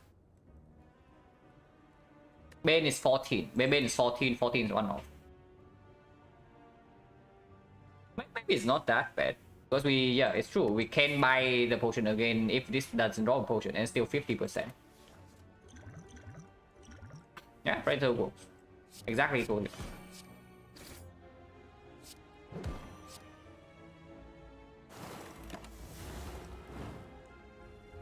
No potion back, so we just potion for 10 HP. Potion chain 60% now. Acro? Yeah. Acro concentrate count game move. And Acro can be the next upgrade target. And we already have an Eviscerate. Absolutely. 60% potion chance. Maybe want to go here, but this is still actual question mark. Buys are bad. Outer is bad, but the other ones are okay. Even Cleric right now is okay. Remove gets stronger now with with what we have just picked up.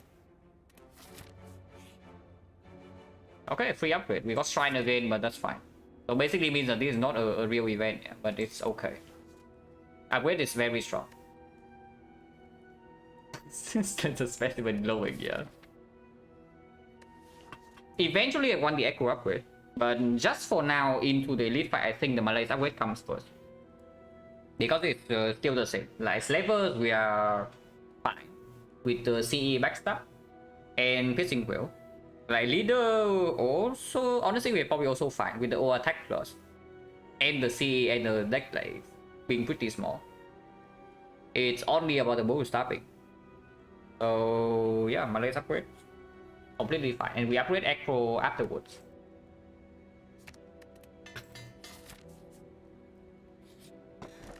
Tiny chairs, yeah, no thanks.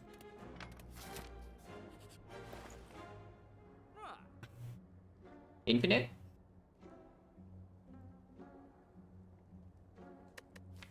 Honestly, pretty close. Not that we need it, but it does play, yeah. If we are actually infinite, we don't need that.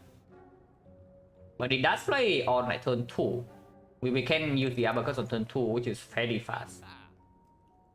On the other hand, we can also just take our Champ Solution package like right here. You want the Champ to die? Here's how the Champ dies. Probably don't need both though. Terror alone should be enough. I know that I want to cut remove here.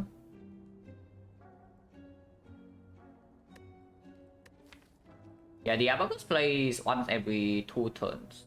And against the Champ, it doesn't. We don't even need that to block. I don't think I take it. I take Terror. I take Remove. Secret Technique is honestly very strong when upgraded. Because it just keeps pulling either Acro or Countable or Concentrate depending on whether we are needing draw or energy. So our turn gets a lot longer with this thing in our deck. Especially when we pick up a Reflex here, and we're actually picking up a Reflex right now. But it's very expensive. Before that, I probably just do Terror Remove.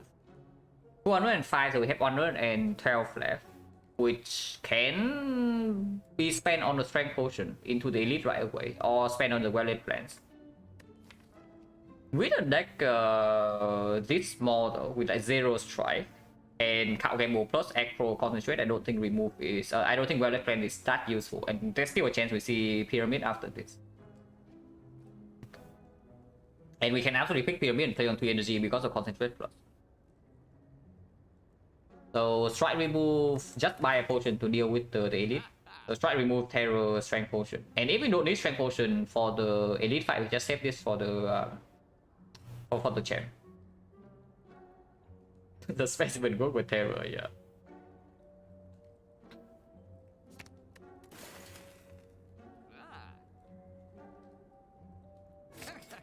You can't even buy the backstab on sale.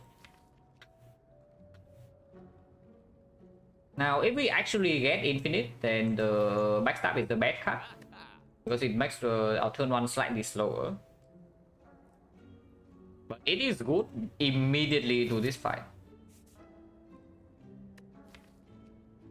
Especially, yeah, Slavers. Because I actually want to save the Ghost in the Jar for later.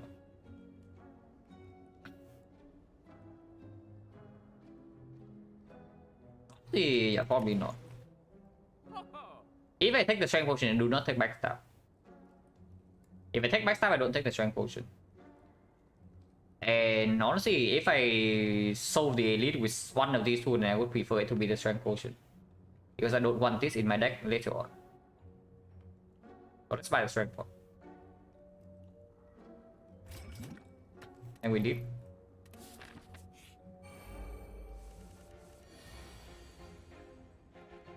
Alright, let's save the strength potion for now. Potion is 60%. My race for 4, I go to 2 times 2. So 2 wounds. 60% of the elite fight is right here, but there's another hallway fight. Yeah, maybe we should just use it. Probably should just use it. Because it's still dealing at 2 per hit, not 0.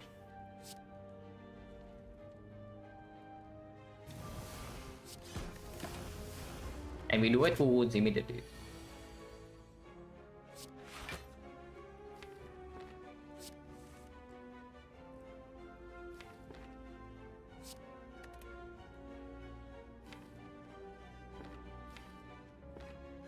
Take another one. One is none. Yeah, one is none.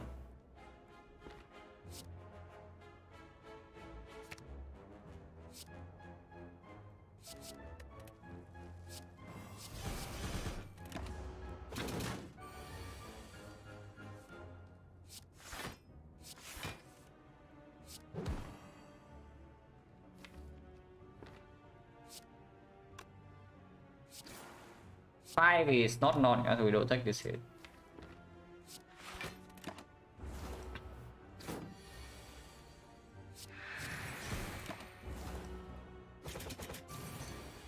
Yeah, smooth fight. Better line was to eviscerate into echo into technique for into secret weapon for the eviscerate again, but he was already dead. Immortal, no potion, so 70% potion chance.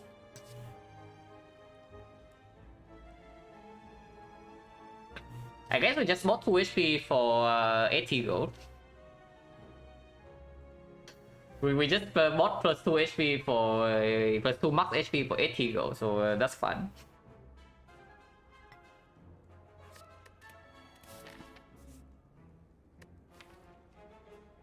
But yeah, now I want honestly probably still terror upgrade in for the potential slavers fight here.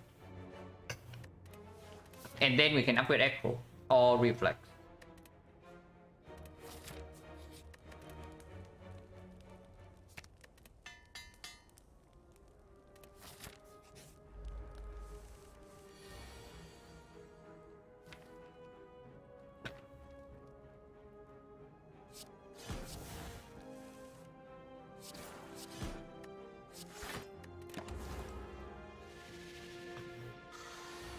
Battle destroying over if we did, yeah, kind of. Good hand by the way.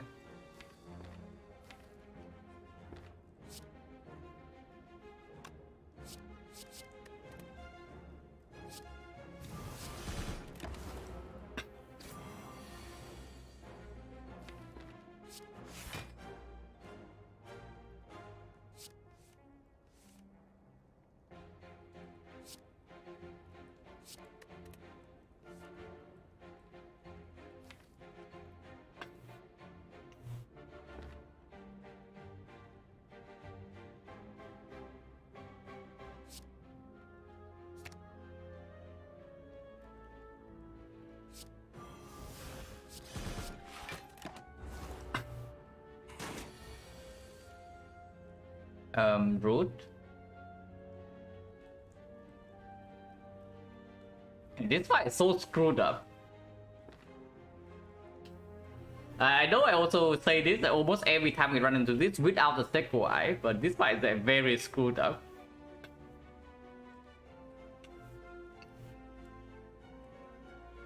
So minus 15.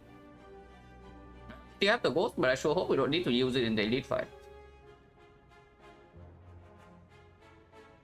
There's no detail here.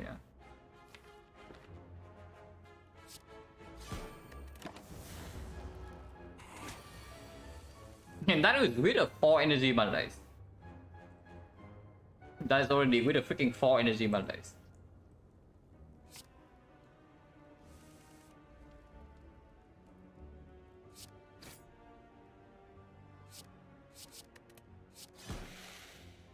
No potion, 80%. Really now? 1, 2, 3, 4, 5, 6. Yeah, 1 potion. So 5 on 80%. It's green. Okay, interesting.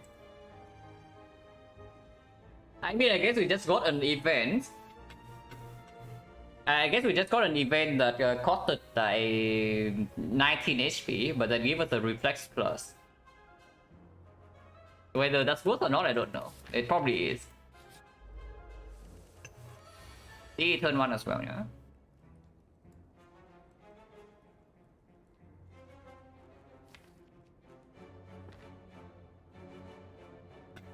Probably do this first.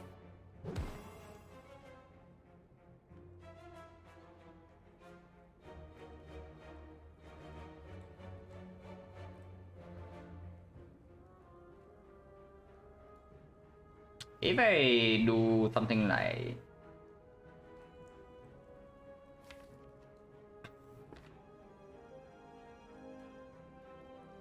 probably it's like backstab, CE cow gamble or something. No, backflip CE backstab cow gamble. Facing 30, yeah, so even with just the backflip we don't really die.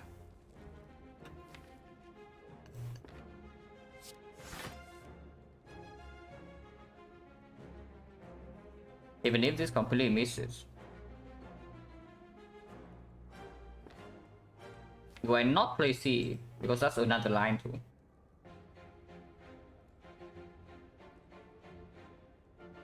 With Ghost in the chat, there's never... That's basically not a huge risk. I have a feeling that I should not actually play this C. Playing this C right now is a trap.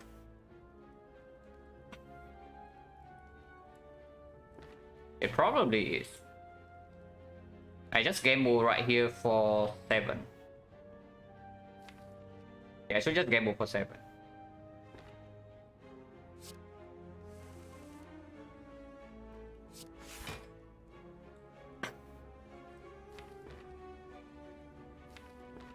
It's 30. It's 50, so we kill. But probably should actually kill this guy. Way too scared to not play C. Yeah, but playing C right here is just a bit. When all the good cards are at the bottom now, like, and Cow Gamble really just draws into the good things.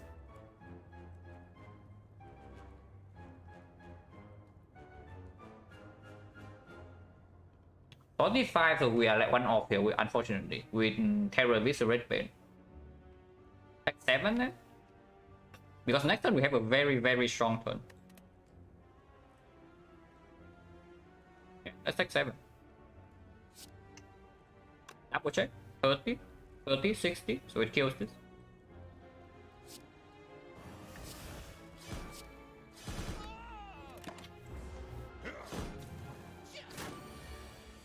Relic found previous, they need Immortal right here.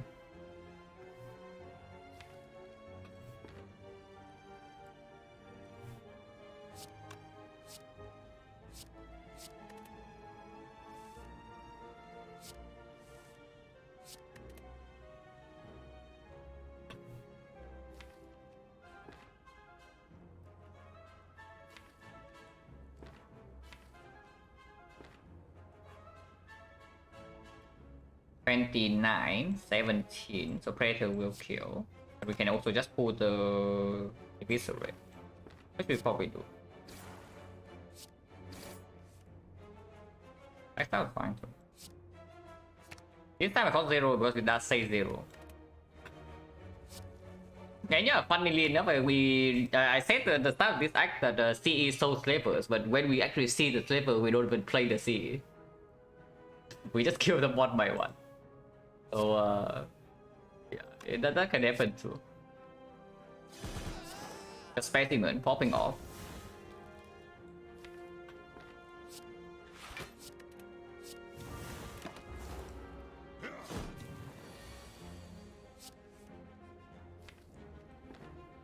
M over 4 cannot miss.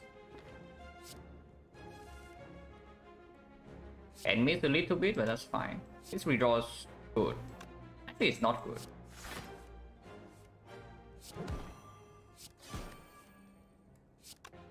Gambling right now, drawing to eviscerate is good. Everything else is better, but that's not. He do draw 7 and he's still weakened. Okay, it's not weakened next turn, so he actually needs to die, which is a problem. I mean, we can also just face tank another hit, so it's like 9 damage next turn. At worst.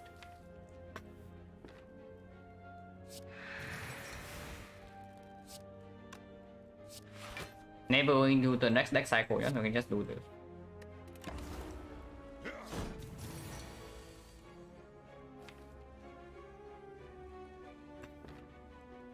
-9. And let's say it's all attack 1 out of 4 hitting this.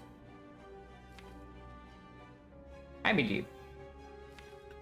The slightly annoying thing about pulling the all attack right now is that next turn the poison tap will be 1 off. If the thing miss right here. But if I pull the poison tap next turn, every single attack will kill. If I pull poison tap right now, we cannot break next turn. If I pull the all attack and we miss, next turn we draw, we miss 2 cards. 1 escape plan, and then we, so if it's escape plan and P stop at the bottom, we are going to be, actually no, we are fine. Eviscerate needs to be at the bottom, and then escape plan also needs to be at the bottom. So we always have Bane Poison Stab, even if this miss right now.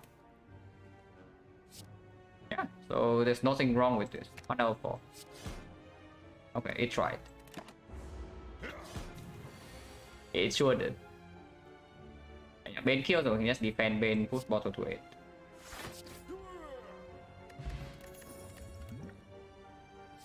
Another one is not green.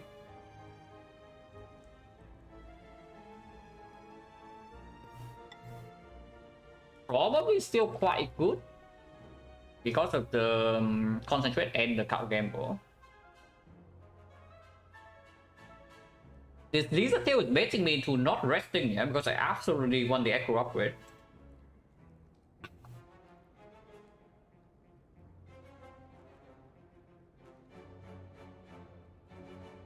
And yeah, second reflex is completely fine. Second reflex is completely fine. And I do not rest, yeah? I upgrade the Echo. If I use the Lizard Tail, so be it. It doesn't matter because this deck, the way this deck is going, we are not going to have any problem whatsoever in Act 3. Unless we cannot upgrade our Echo somehow. How close is it to the Icon? Fairly close. Because we have like 0 strike, but these things do not exhaust either. So how many real cards do we have? 1, 2, 3, 4, 5, 6, 7, 8. Secret technique right here would be insane. But instead we have secret weapon. It has performance up until this point though, so I cannot complain too much. But yeah, 1, 2, 3, 4, 5, 6, 7, 8, 9, 10, 11. 12 per self cycle. 12, 13, 14, 15, 16, 17, 18, 19. 19 cards only. But we do draw quite a lot.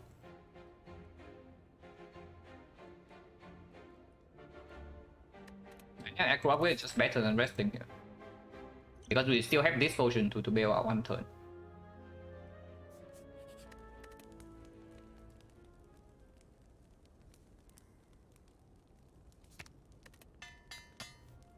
Second top game one, we are already there.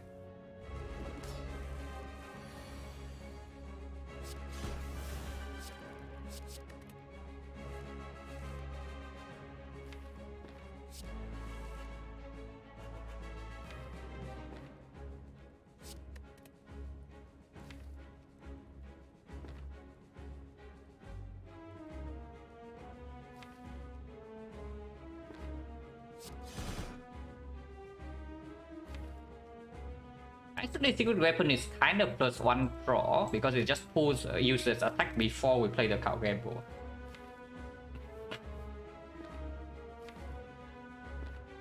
Yeah, like this.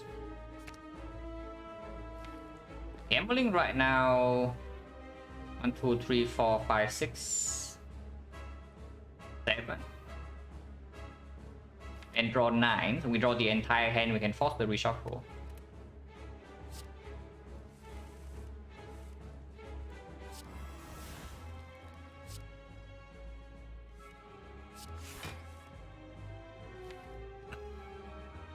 Okay, secret weapon, the eviscerate right now will cost 3, so let's not get scammed.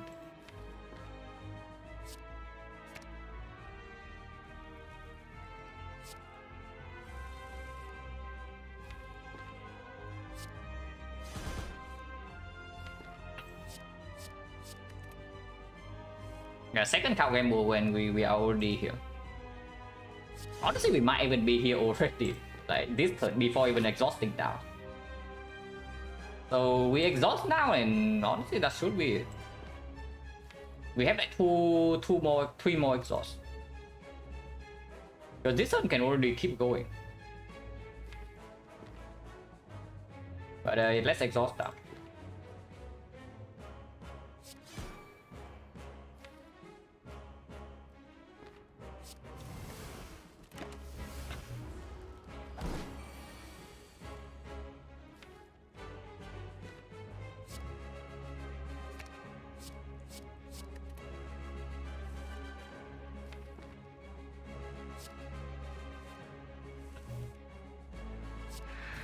And now we just need one hand with the Acro Plus to fill hand for the card game mode to work, and then we should be there.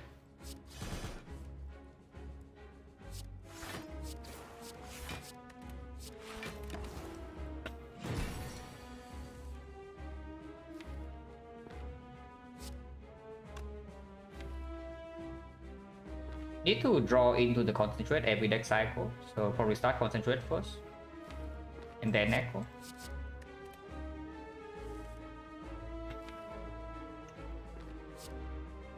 Yeah, secret weapon is actually just +1 draw every cycle, so it's not that bad. It's not as good as Silky Technique, but it's fine.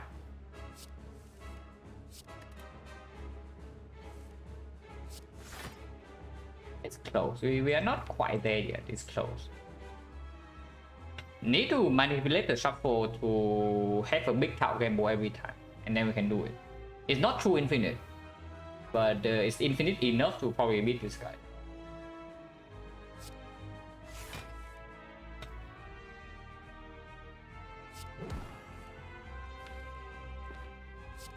What's bad? Should have secret weapon for the poison star. Then that overdraws. It's fine too.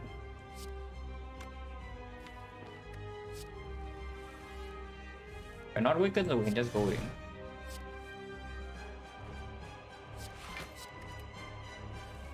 Yeah, definitely need a second card game board, because otherwise, like a hand like this immediately after reshuffle, if we do not have something like the, let's say like 2 cards in the draw pile, yeah? 1 or 2 cards in the draw pile, and our hand is 8 or 9. So that after card game board we reach like middle of the draw pile for the next time immediately, then our turn stops. It doesn't really stop, but it doesn't go into like 2 or more next cycle. But that's completely fine. We are not weakened, we can just attack right now. Just attack.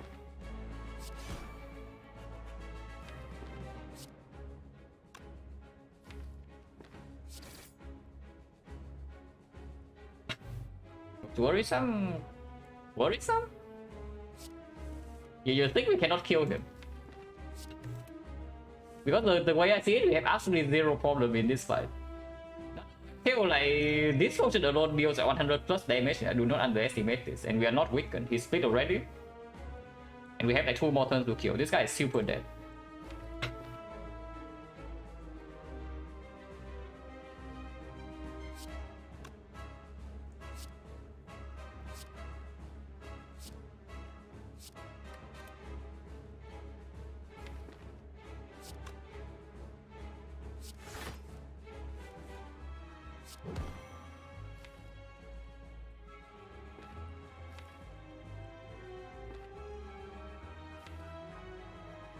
This is fun, yeah.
Yeah, it's super dead this turn.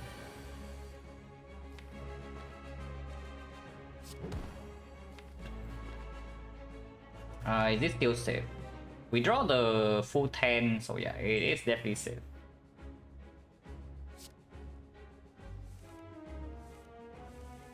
Healing right there mess up the immortal.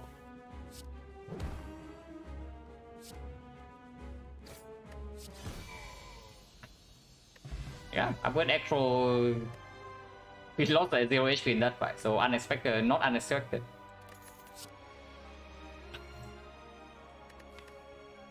AI to make the heart less annoying.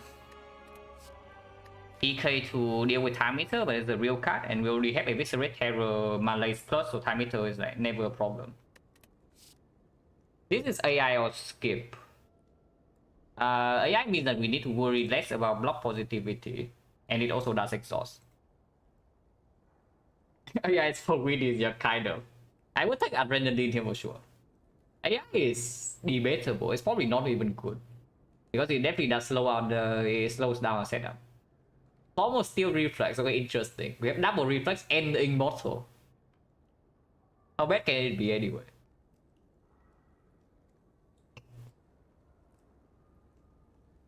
This deck right now needs either a second card game or maybe 2 more reboots, and then we are already there. Pretty measure, kind of. Cage please? Pyramid would be nice. Cage would be okay too.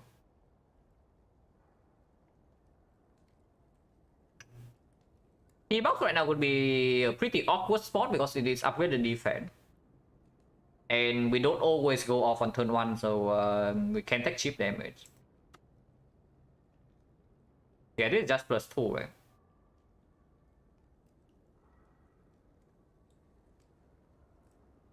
What would be the solutions for like block positivity?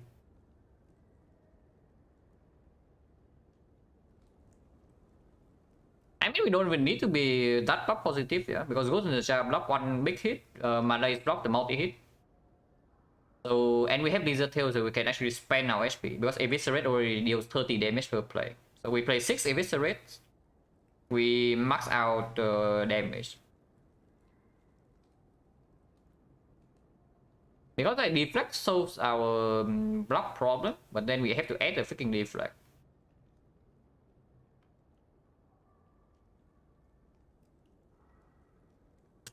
It's probably still AI. It's probably still AI.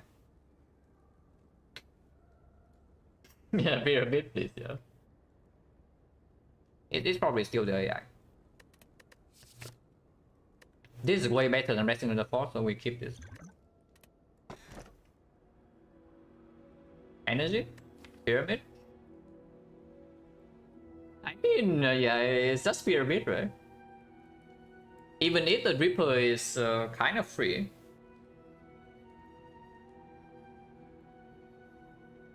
Actually, how important is the pyramid here compared to energy? Because energy makes the setup faster, yeah. And we cannot get into a situation where we bottom deck our cow gamble and the Eviscerate Predator and whatnot would be stuck in our hand.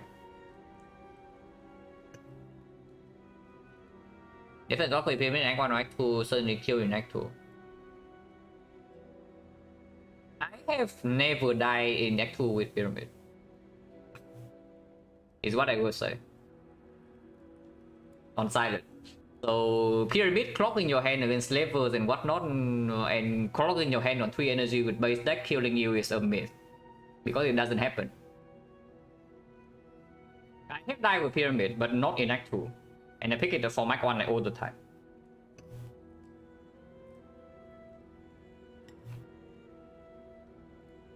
But yeah, like real talk, it's Pyramid even better than Reaper here.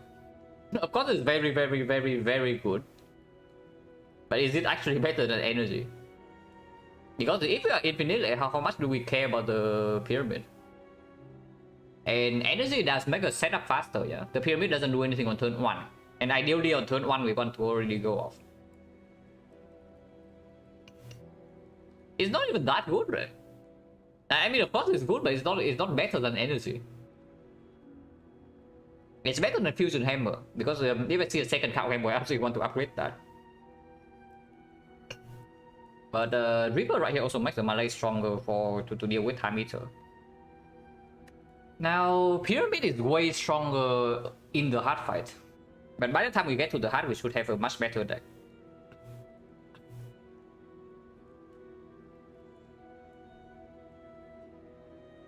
Yeah, because in the hard fight, we can also just manipulate the shuffle to set up the future turns. And first cycle, we never have a problem with the Ghost in the Jar. It probably is actually just Reaper with the Acro Plus and the Predator. Probably it's just Reaper. The advantage of Pyramid, of course, is that we get a gamble for 9 every single time. Every single time we run to Cup gamble, we gamble for 9 with the full hand from Pyramid. But we can probably already do that with like a second Acro and second Cup gamble. It's already infinite. Risk being clocked as safest. Yeah. If you can get clocked with Pyramid, you just avoid the super early elites, or you buy a potion or something. Yeah, honestly, I say Pyramid all the time, but if here it's probably just Reaper. Yeah, it's just Reaper. So this is the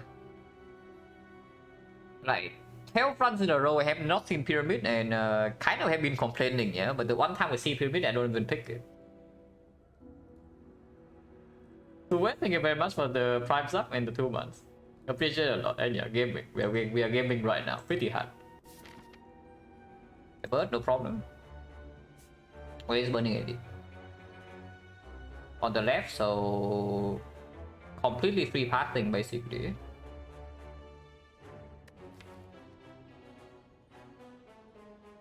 It should be also back here Pyramid. Yeah, Pyramid is probably also super winning. I mean, if we are actually infinite, then any relic they can win, even the freaking tiny house. Like if we are actually infinite, then any relic here they win. But I do think that the Reaper wins slightly harder because it does make our turn 1 better. On turn 2, the fight should already be over. Yeah, tiny house also gives gold. Yeah, like do not underestimate gold when we want to remove in every shop. How much does remove cost right now anyway? Last time we removed it already cost 125, right? So it's like 150 now, but we still pay for that. Falling, yeah, zero problem. We added after image for falling. But you think that we added after image for the hard, but it's actually for falling. Snecko is the one that isn't winning. Yeah, okay, Snecko would be weird. Snecko would be weird, absolutely. But yeah, the run's definitely not over yet, so let's be careful. Because Nemesis is still potentially here. I mean, that's probably not a huge problem, but the hard. Spear and Shield, if we are forced to use the Ghost in Spear and Shield, then the hard fight can also be a problem. So better make our deck fast enough that we go off on like turn 1. Definitely want to remove at the shop. Definitely want to hit maximum elite in this act for the gold.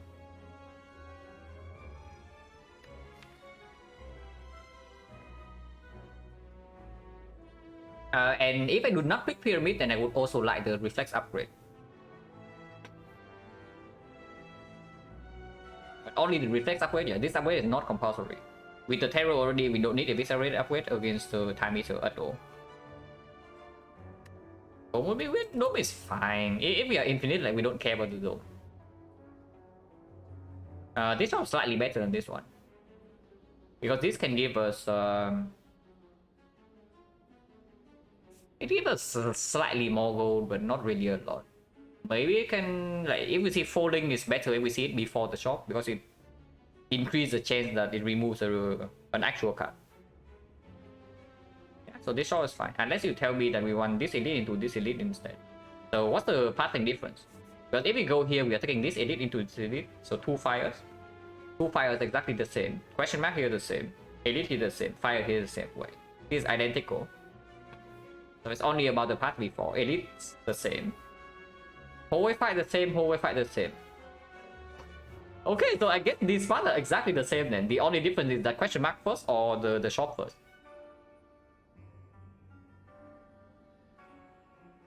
Do we care about red mask? I mean, not really, but if we go to the shop first, then red mask here gets better. But if we see folding first, then here is better. And preparing for folding is definitely better than red mask, because if we skip our red mask, we don't really exactly lose on anything. But if we get a bad folding, then things are slightly good. So let's take question mark first. And question mark can also be the orb walkers or mind bloom that give us more gold into this, like the old coin, for example. So yeah, let's take this first. Double check that we don't miss the burning elite. Okay, no problem.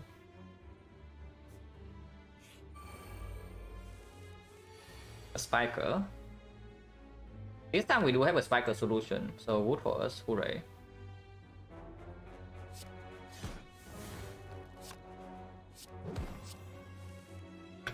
But yeah, like turn 1 you can also see that turn 1 we don't go off instantly.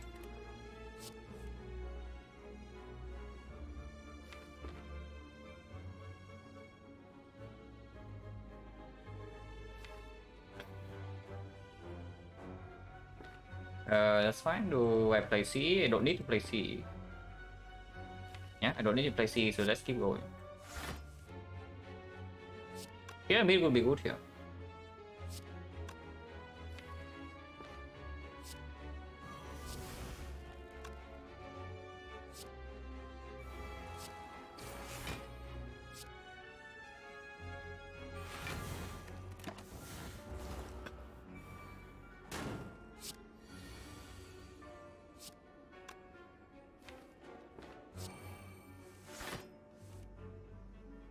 Another one shot back, draw something 0.062, yeah.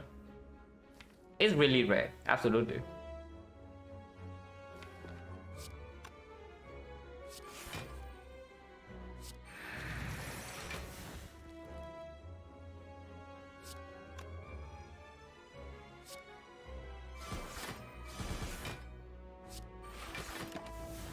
I mean, technically we can get exploded on, but I sure hope that's not the case.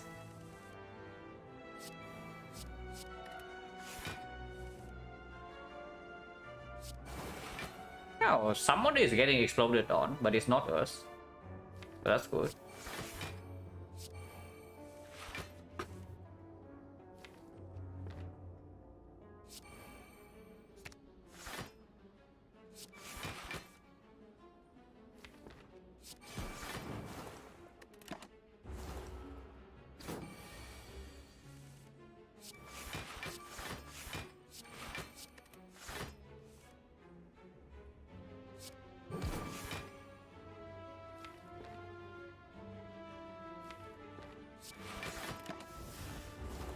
Definitely want to set up Immortal every fight before we get more removes.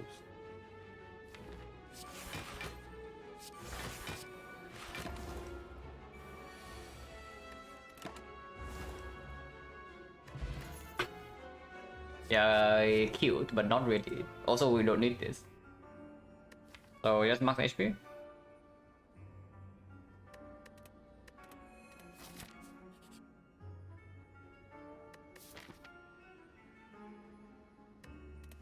I get tempted every single time I see this before the shop, but of course we don't click that. But yeah, we just get old coin before the shop, we get tough bandages. And then the thing I talked about in Act 1 like, matters here, yeah? That we already saw some mediocre rare relics. A stone calendar out of the pool, the specimen is here, Thing Shy was in the shop, and we also have Blizzard Tail. So the chance of this being something very strong increases. Bandages, honestly, I think I prefer old coin over tough bandages, but tough bandages could be very good too. Gambling chip, old coin, phenomenal. Upgrade oil is cute. It's not terrible, but it's not really good either. Because like, what upgrades are relevant here? This upgrade I don't even want to make. This upgrade is good, but we are making it anyway, and these are all upgraded already. Oh god, getting critted. Okay, not getting critted.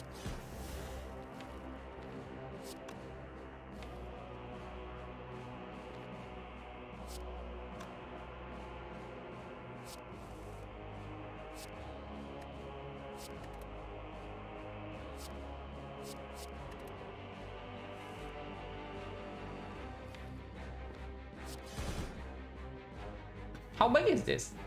5 times 6, right? So, 4 is enough. I mean, 3 is also enough, and just want to exhaust.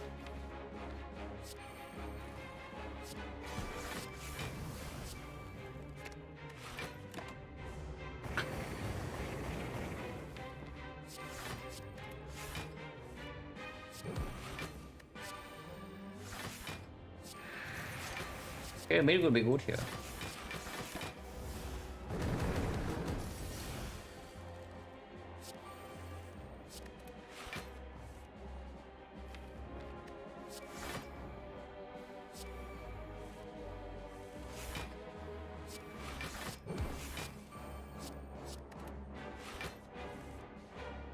Close, but yeah, they need a little bit more.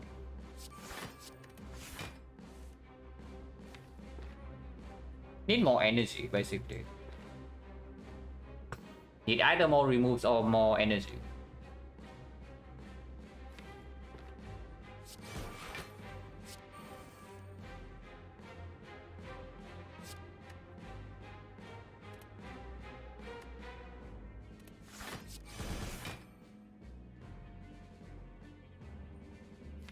Secret weapon, this thing right now costs 3, so it's a scam.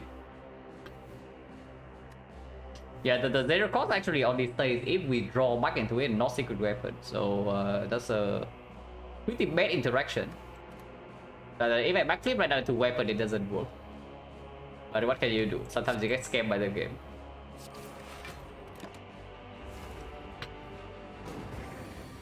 Sometimes you get scammed by the game.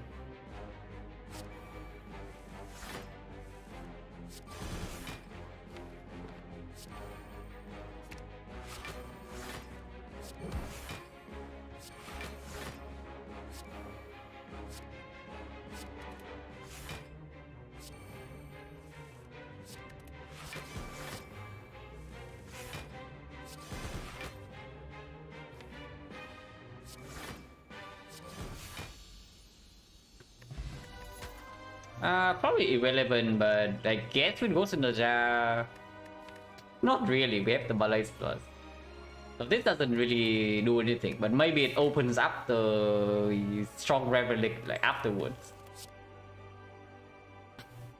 Yeah, blow is cute, but not really. +2. Definitely go to the shop. And remove each 150. So very costly, but we take it anyway. With the Ghost in the Jar and the Tori already, there's zero need for the pellets. We need 175 for the next shop. And we are facing 1, 2, 3. 3 at least 90 gold. 90 gold plus another 45. 135. 135 plus 90. So we cannot buy the Violet Plants here if we want to remove again.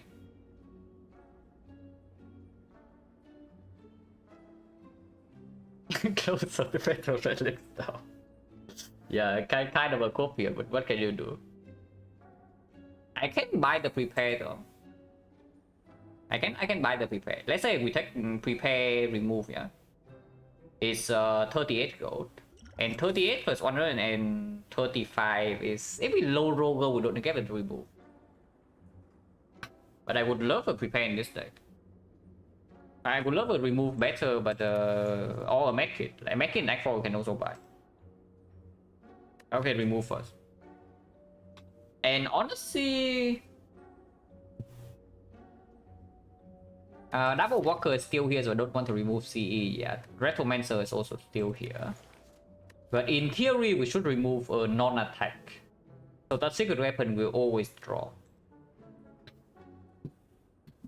Can we move a defense? Guess a little bit weird because it makes the turn 1 brick slightly worse.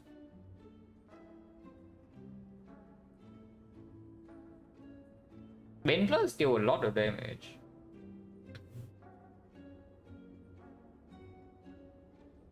Oh, attack goes eventually, but eventually it's not now.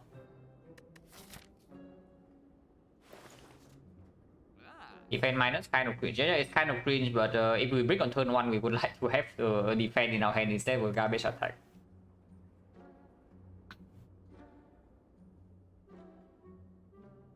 Maybe it's just over attack because we draw into CE every turn anyway, so Retromancer not a huge issue. Maybe it's just over attack.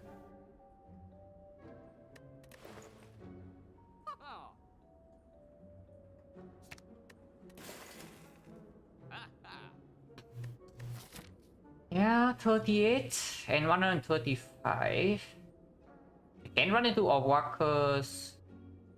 But other than that, we are on average 2 gold short. And prepare is actually super good in this deck though. So like, how important is the remove?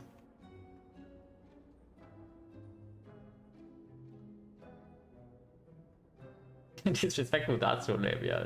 Sorry. But I mean, what did this give us? Like, oh, attack, yeah, escape and counter combo. So the other 2 are going to stay like for the rest of the run. Correspondence on 6 damage. No, it makes anything from 5 and below go to 0. 6 becomes 5. It doesn't matter the order you get the relics. You have the combo, everything 5 and below becomes 0.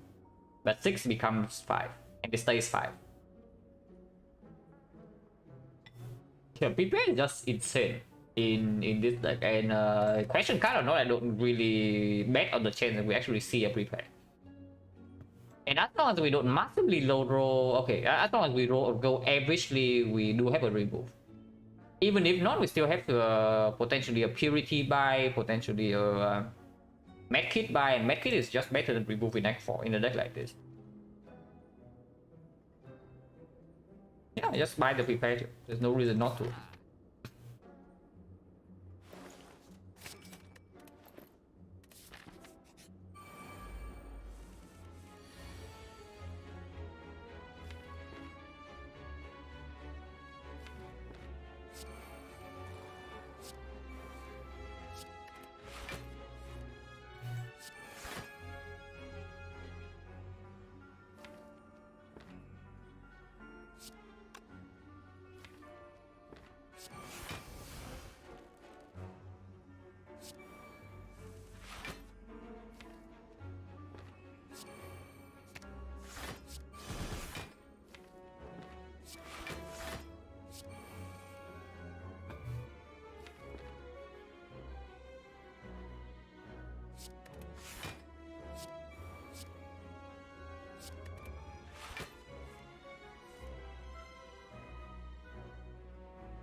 Wait, the specimen. But it doesn't kill this turn. Think weapon into Abyss works this time. I guess it gets switched whenever you shuffle. Yeah, I guess it gets switched whenever you reshuffle the draw pile. Like you reshuffle and then you don't redraw the Eviscerate, it becomes 3. But whenever you redraw to the Eviscerate, again manually it becomes 0. Which is like very, very strange, but Eviscerate is just a buggy card. Yeah, the same goes with like Snecko Eviscerate as well, it's just weird. It's just really strange.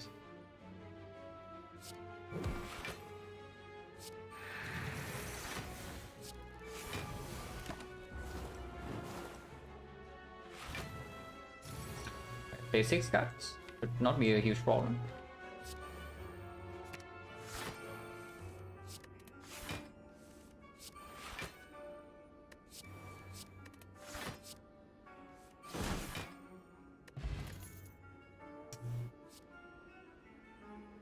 Okay, fine, whatever. I know that they just say that we cannot bet on seeing a prepare even with question card, yeah, but maybe it should be optimistic. Maybe I should have been optimistic, but now, yeah, prepare is just here. So again, we paid gold for full max HP, because I don't think I pick a second prepare.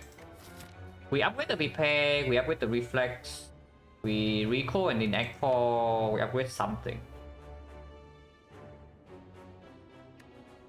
Oh, are you telling me second prepare is good, but then we need to upgrade both?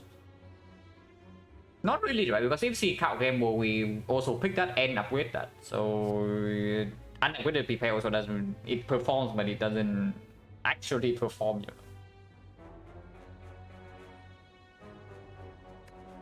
So yeah, just +2.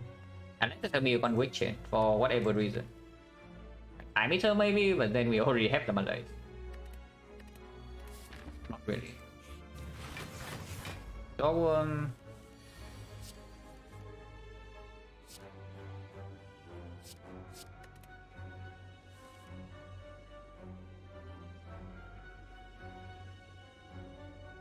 +41, yeah, we just see this.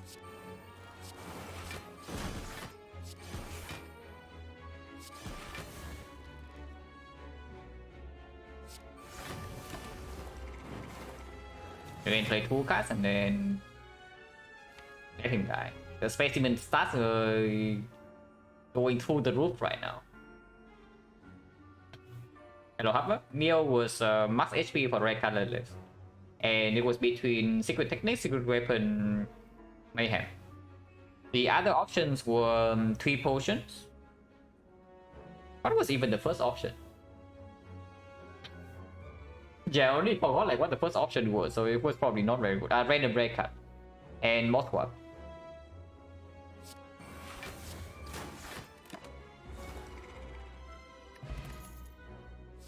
Storm of Steel, it's kind of like a cow game where you think really hard.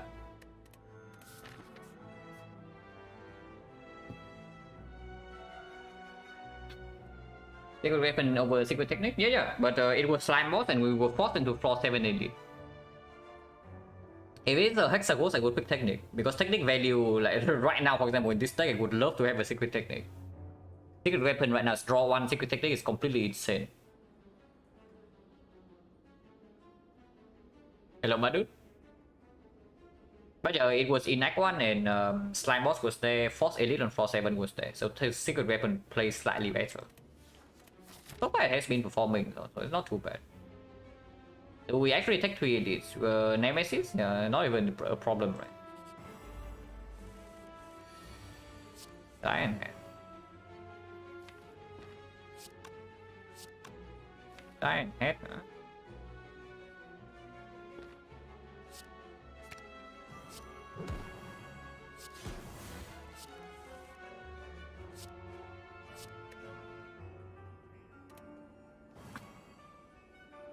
Pyramid would be good here.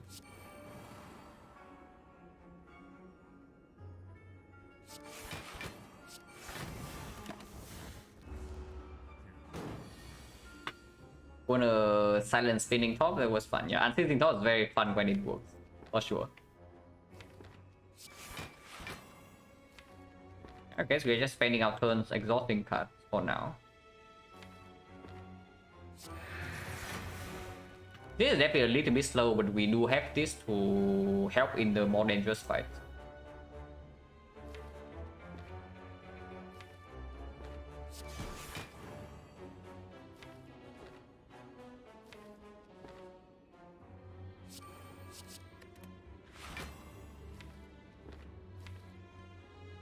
maybe that was not good.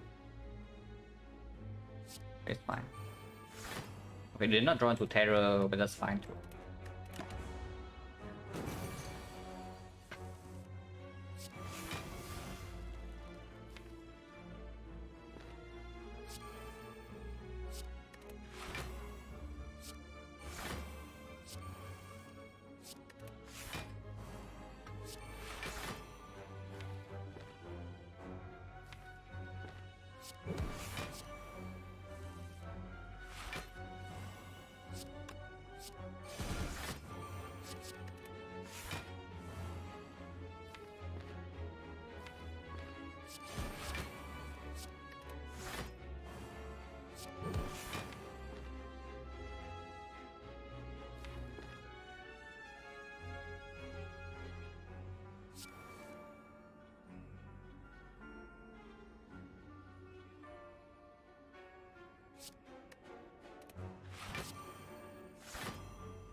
We can block this hit fairly easily.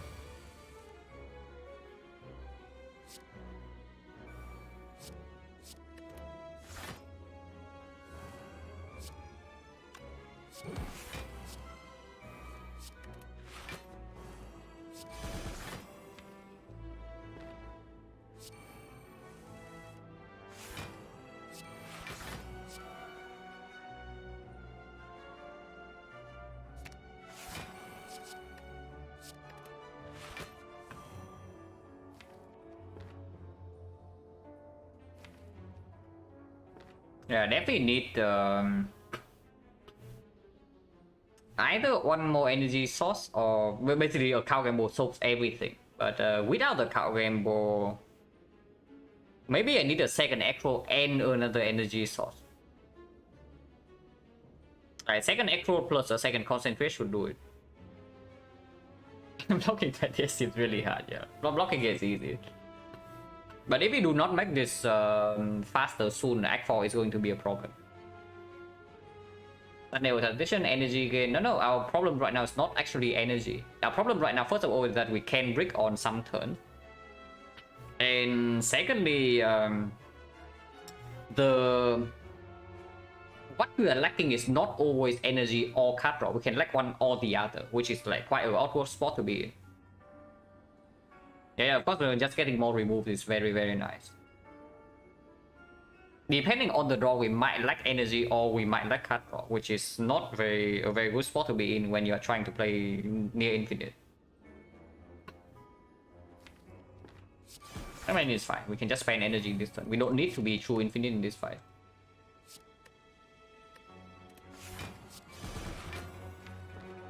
For everything.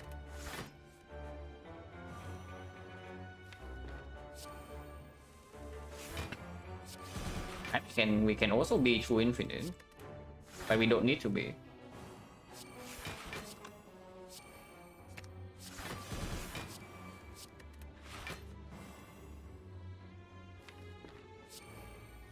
Better kills and not nice. Okay, where necessary. I mean, it's still good. It's actually still good to deal with the Nemesis if the attack pattern is nasty, and to deal with the Act 4 elites, mainly Act 4 elites. It's green. Okay, now I guess we got energy. So the problem from like half energy, half card draw, yeah, suddenly now is like on the energy. So we would absolutely pick a second energy source. Addition, amazing. Concentrate, amazing. Ominity, even outmaneuver, sure. But it's green. And we don't say no to green acro. Distill Chaos versus Sweet Potion. Normally I like the Sweet Potion better than the Distill Chaos. But in a deck like this, actually no, with double reflex. With double reflex is probably not right, because reflex being drawn is much better than being played. And playing acro overdraws, but that doesn't matter too much. Playing Cow Gamble is actually good. So in that sense, drawing and playing makes no difference. But yeah, reflex is the difference maker, yeah. Yeah, if the reflex is at the draw top of the draw pile, I would like to draw into them instead of playing, because playing reflex doesn't do anything. So I keep this potion and ignore the detail chaos. But it's very good. Like this one is a very good potion. Upgrade prepared. We still have one more upgrade for whatever energy source or a second card combo that we might find. So we can upgrade prepare first. And let's just tell me we should recall right now in case we see peace pie from these floors. Possible, but this upgrade still plays anyway. And with the second echo, we don't need to upgrade this reflex.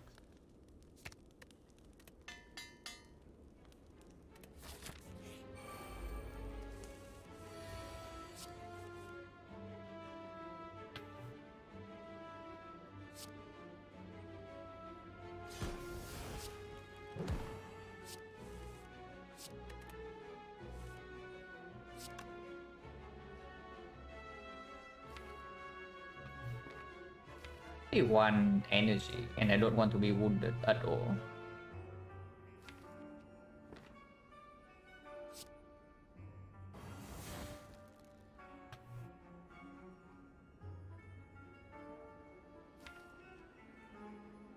I don't want to play the Predator. If we miss right here, I just play the C instead.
Now I can actually pull this because I do play prepared.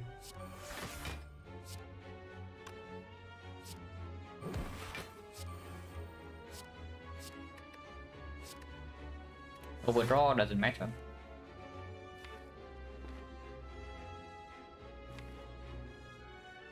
I think it's fine.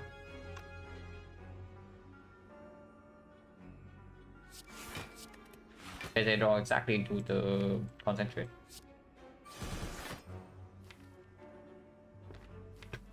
This can miss. So I probably just do this.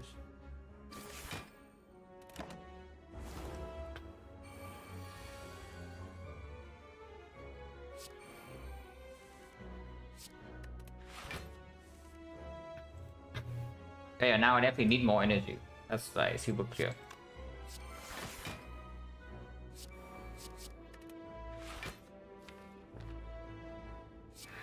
Toss.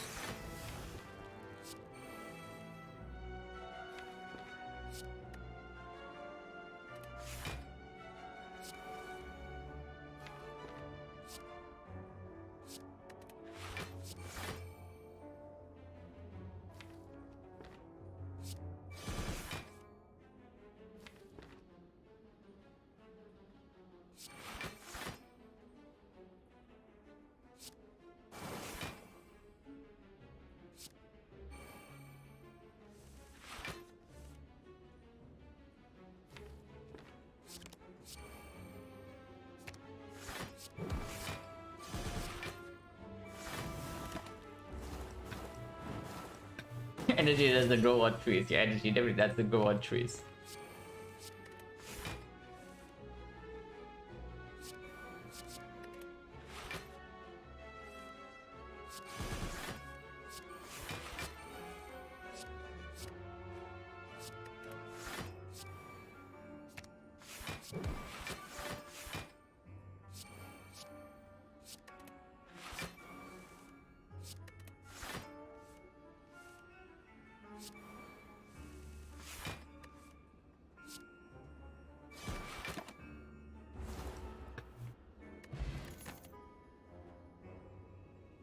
Don't need card draw. Backflip plus is a very good card, but we don't need that. We want energy now. Unless you tell me we actually need backflip for the hard block positivity, but after image can already deal with that somewhat. So and then again, max HP also can deal with that. And this is the red relic that again pushes up to the strong red relics. Surely the next red relic will be strong. Surely. So like 1, 2, 3, 4, 5, 6. And there are 28 of them. 22 left. Yeah. It's coming. It's coming. That's right, it's Death Punch. Yeah, Death Punch we. This is one of those decks that actually skip Death Punch, unfortunately. Yeah, it is just +2. This one's fine. It's good against the hard. Madness. This is kind of energy. Very slow. And it costs I mean, we can upgrade these things though. It's actually true that we can upgrade these things. And recall once and we can upgrade 2 cards, yeah? So upgrade at least 1 madness and then we upgrade the other madness.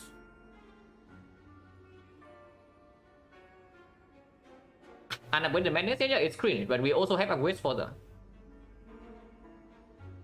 And if we don't solve the problem, the energy problem soon, like, I wouldn't say we are in big trouble, but we're in some trouble. And we're also slightly low rolling gold. 111 by this point is absolutely slightly low rolling. So plus 45 from here is not enough to remove an X4. If we cannot remove, then we actually need to find energy, and there's not that much time. We draw a lot. Yeah, sure. -15, a little bit scary, but we also have Lizard Tail. And second 5 is Donrun Deca, not a huge problem. Even if it's time meter, we do have Malaise Plus. Now, I would say though, the Madness make us significantly worse in potential burning Nemesis here. If he burns turn 1, which is one of the scarier fights for sure.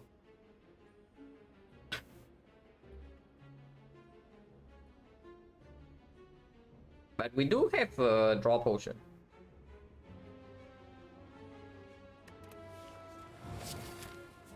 And we can upgrade 1 madness right away. Even if we run into Cow Gamble here or here, we can just upgrade that in Act 4. So let's upgrade the madness.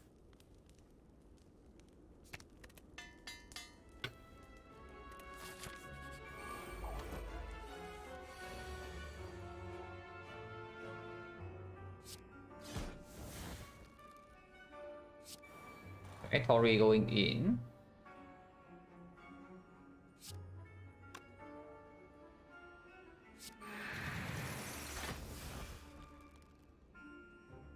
Take 2 damage, or we can take I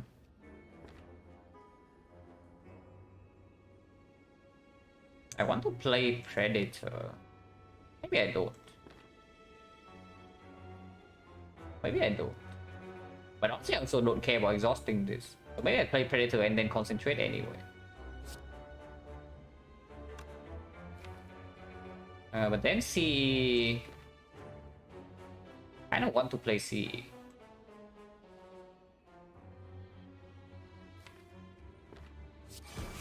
Maybe it's this.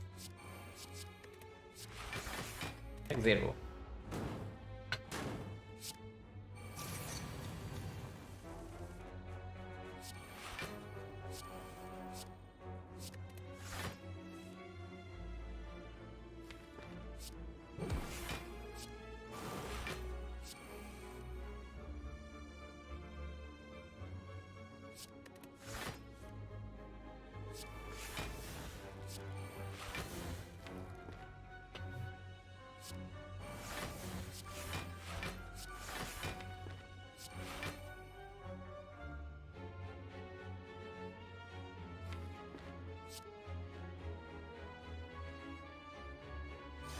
Does it matter?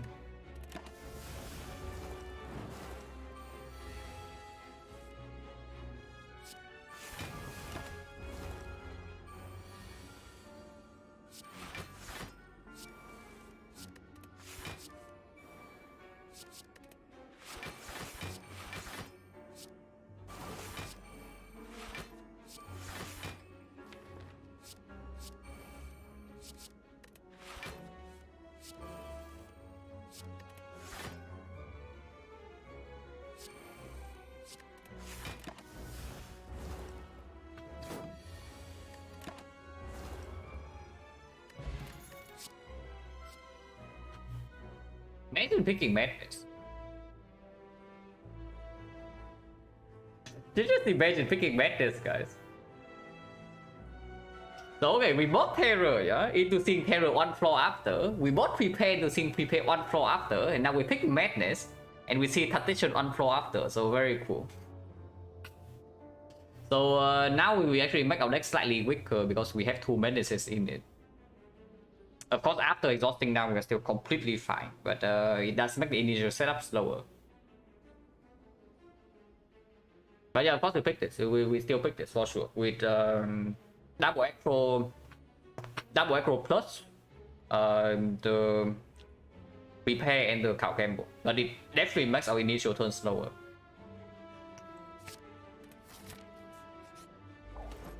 It is HP Nemesis, but no burn turn 1.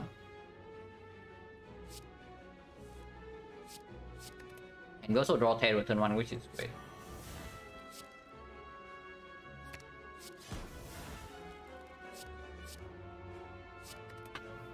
It's card bane in case I run 2 madness.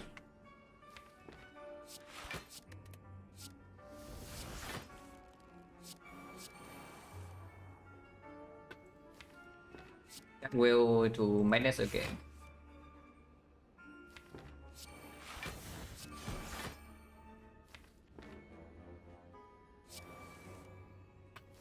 That should be good.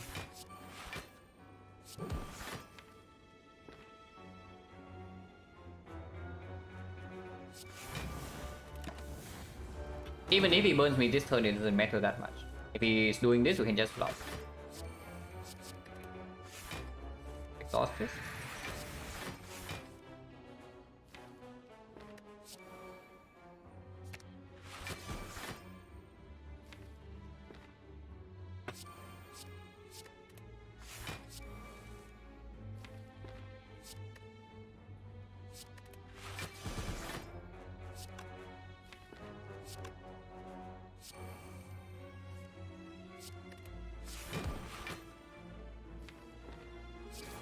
Maybe we can kill him right now, but I don't know whether I would like to.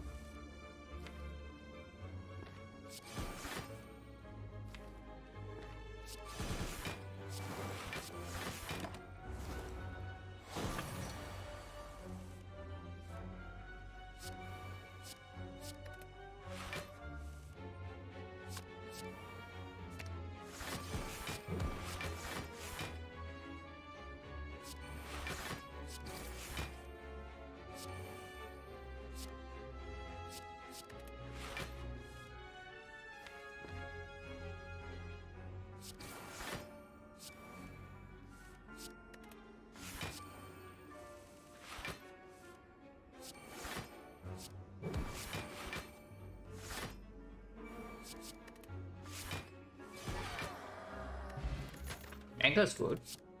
Garbage.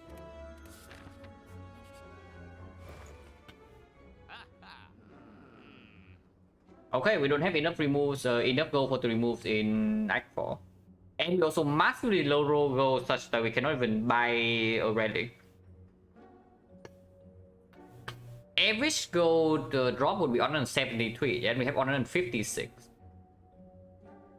And yeah, 1 gold off. So I guess we cannot do anything in Act 4. Forethought is kind of energy. It's not wrong. And we have a lot of card draw. It needs to be Forethought plus though. It does need to be Forethought plus. But before I do that, just upgrade my tactician. Fairy, both of these potions are way stronger than Fairy right now, if you're actually wondering. Fairy only happens when your HP reaches 0. So before that happens, you have a potion that prevents all the damage in 1 turn, so it's better than anything Fairy can block for. And you have a potion that prevents completely the case that our HP goes to 0 in the first place. But yeah, there's nothing to do here, so we leave. Cheapest common relic, this is it, 157. So we literally cannot buy a relic in Act 4 because we massively low roll gold. Yeah, average is 173. I was On the case that even if we don't get 175, we can actually buy a relic, but apparently not. It doesn't always happen.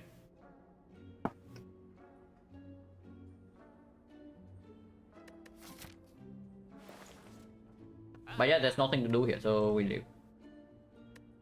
I don't even know what we are buying the Act for. Maybe we can use a potion and then you buy a potion again in Act 4. But if we cannot remove and we cannot buy a potion, then what? What can we actually buy an Act for? Piercing Wheel is not good, yeah. We already have Tori, one Piercing Wheel and the Monday, so it doesn't even perform.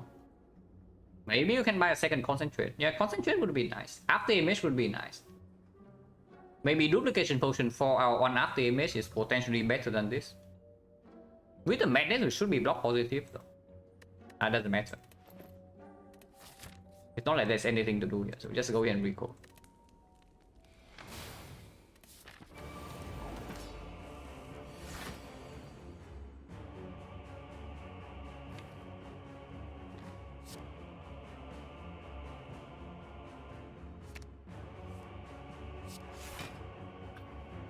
Maybe we should have pulled for the Predator instead.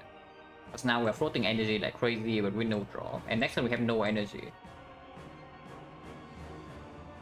Morbang, yeah, if we have Morbang, we would actually have it. Like, Morbang is genuinely not a terrible relic here.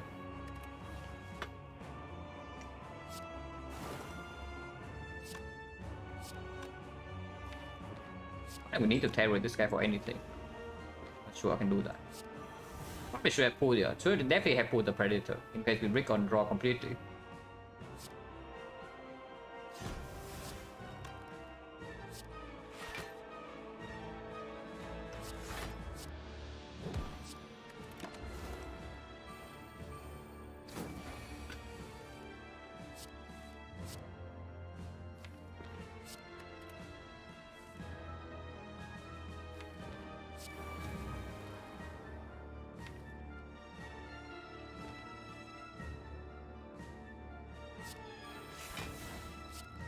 Oh, excellent hit.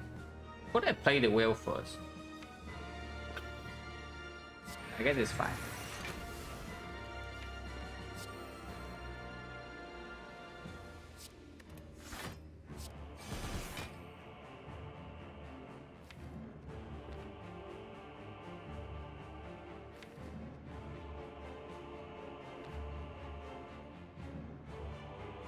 And it's for 3, he goes down to 15, 15 is 11, and we take damage. Let's not take damage. Okay, maybe we have to take damage.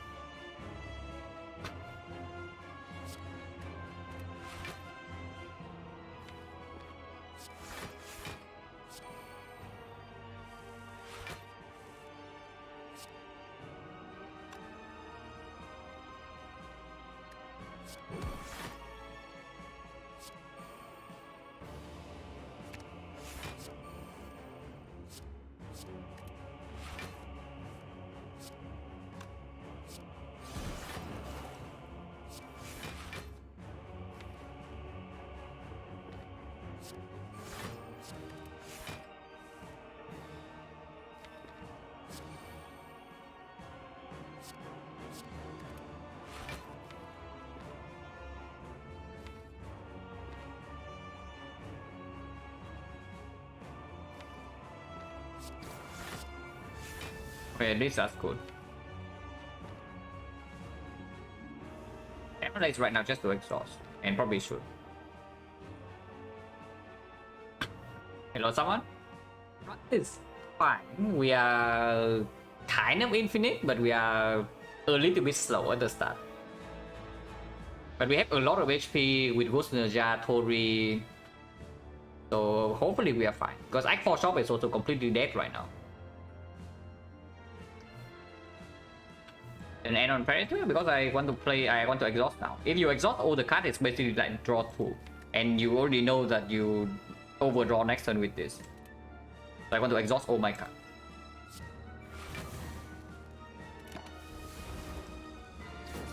You do not always have to play Predator because yeah, remove 2 cards from your deck and draw +2 the turn after when the hand is already like this. Then exhausting is probably just better.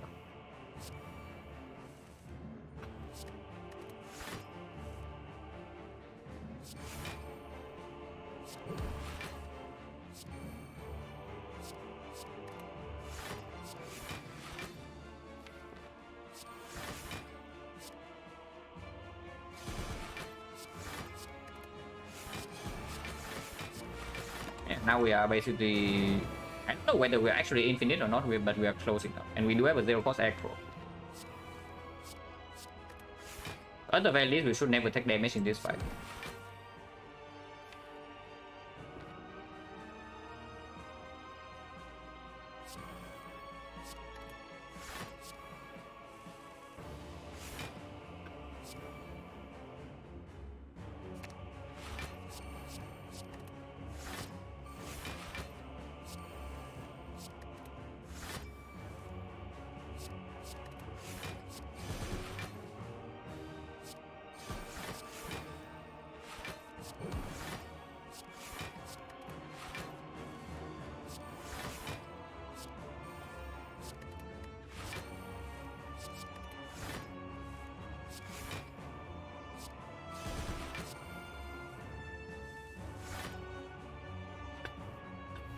Hello Snail. Team scale, we have Malaise Plus. In that fight, we can actually just slow down a little bit with the exhausting. Yeah, Tantan meter is annoying, but we should be okay still. Just need to play the fight a little bit more patiently.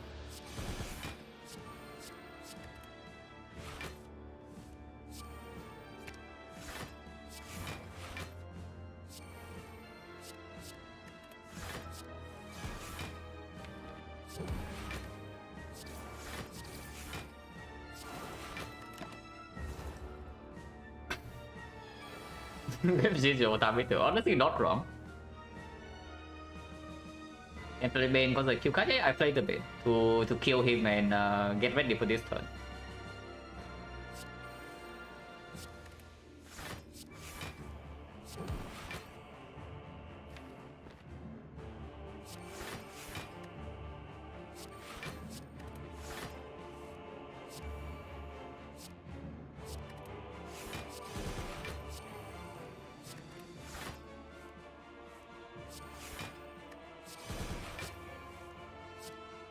Yeah, still overdrawing even after the badnesses, so of course we do want the Tactician upgrade.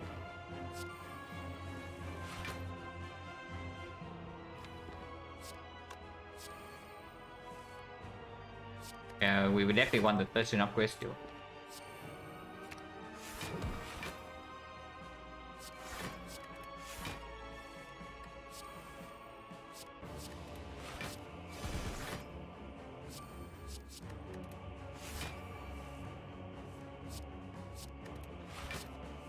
Oh, do we? Because we are getting energy after exhausting.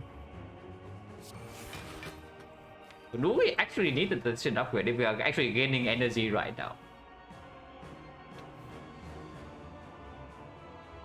It probably still is, right? Because it makes the slightly better at the opening of the turn better to manage. Like that we can do acro into like maybe backflip, and we can still continue our turn with the Tactician plus. Because once the loop is in play, we gain energy, but we need to get the loop in play first, which involves like fielding hand and then playing a big cow gamble. And this fight will also get a 0 cost acro, which doesn't always happen.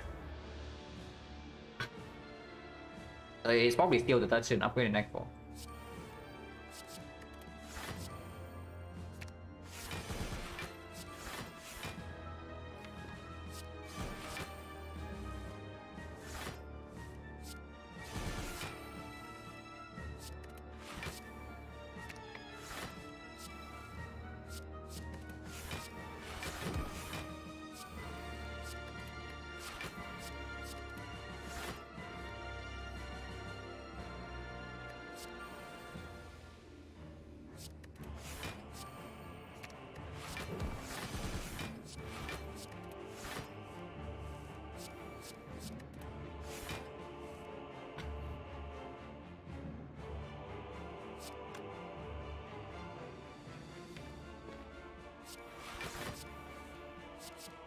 Yeah, they shuffle in the Tactician, and we can continue.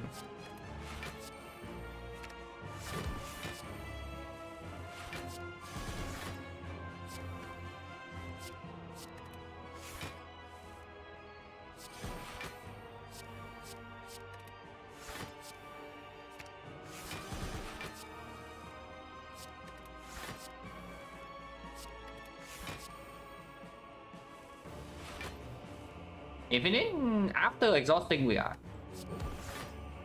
are eventually infinite. But the initial turns are a little bit slow. And right now we are infinite. As long as I don't mess up, that is, because I can't mess up.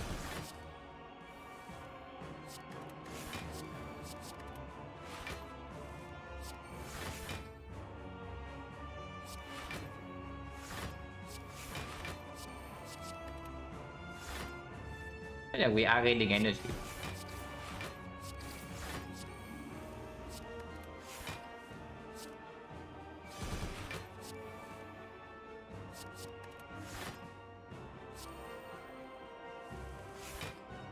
Oh, it's fine, it's fine.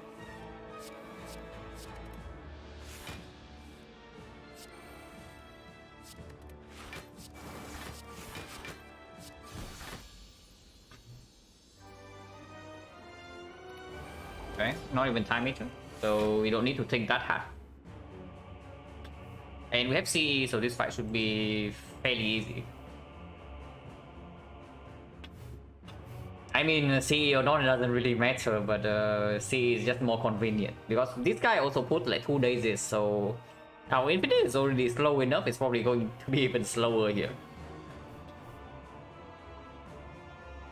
I probably still want to strip this guy though, because by turn 3 we should have the fight under control, yeah. So stripping this guy right now will allow us to do maybe Piercing Wave or Malay to block next turn.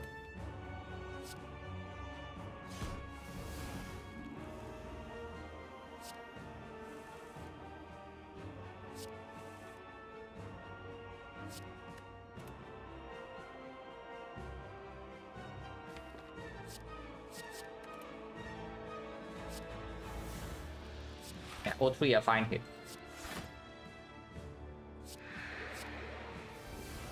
That's good. Kind of cringe. But still fine.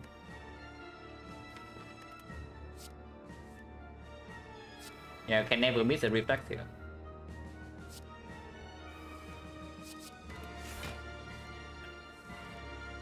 Okay, should be super fine from here.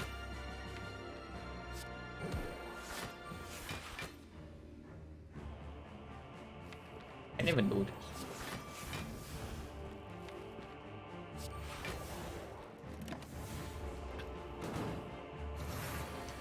I just don't see here, yeah.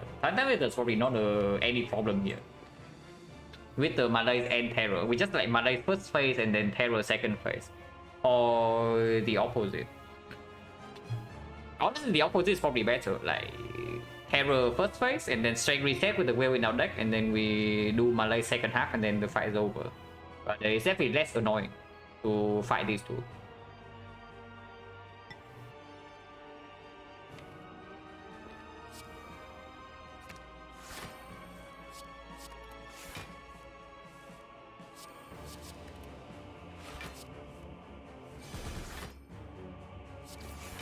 Wait, it doesn't work.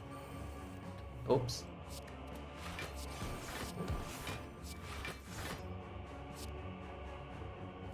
There are no attacks in my draw card. Okay, good to know.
Echo has to be played a little bit more carefully for sure.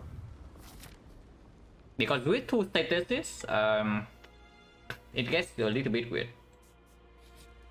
But we do get one more upgrade, which is the tradition still over the madness.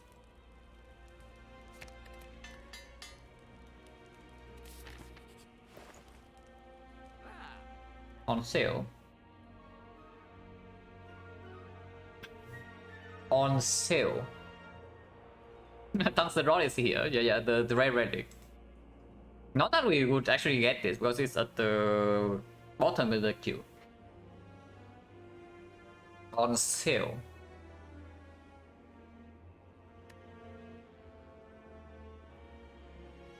We'll upgrade, come back to Hot Wheel. Yeah, we think that we'll upgrade that one. We take it, yeah.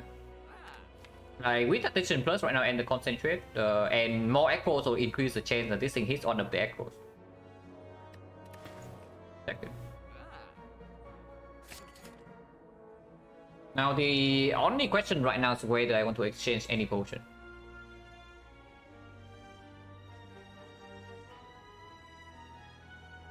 We do need to have some kind of block positivity in the hard fight. If we are energy positive, with the smooth stone that is not a huge problem because madness can also just hit a block card. It's good if we actually need to rotate in some blocks like once in a while, then having the echo is not actually the best. Enough money for Chemex? Take it here? Absolutely not. Like we don't need Chemex for anything. Seems very colorless, yeah. But I'm considering tossing the draw pot for the liquid memories. I don't think we need next spot for block positivity because of the after image and the smooth stone. But memory is pretty strong.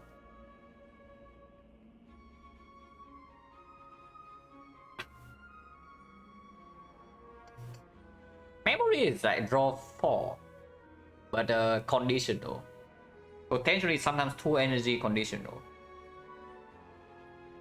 The draw pot is just draw 3, but always works. So if we had return 1 the spear and shield, then draw pot is better than memories. I guess they keep the potion.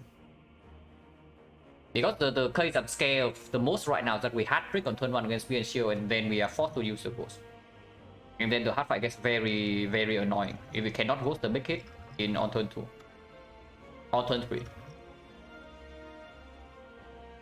So I think we keep the potion as is.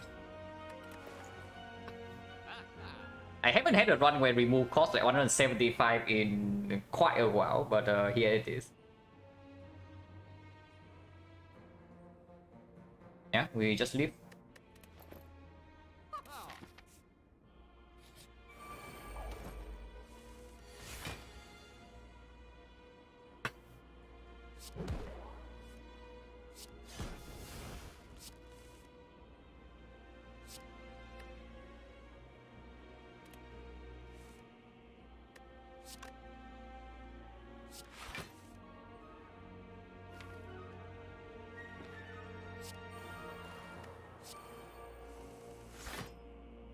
$75 or $175, no in between, kind of.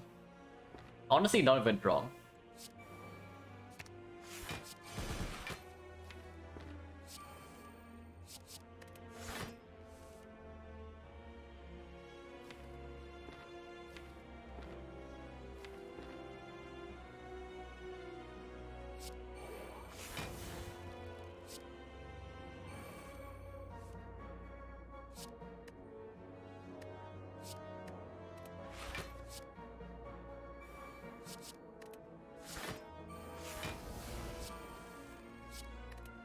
Okay, we're fine.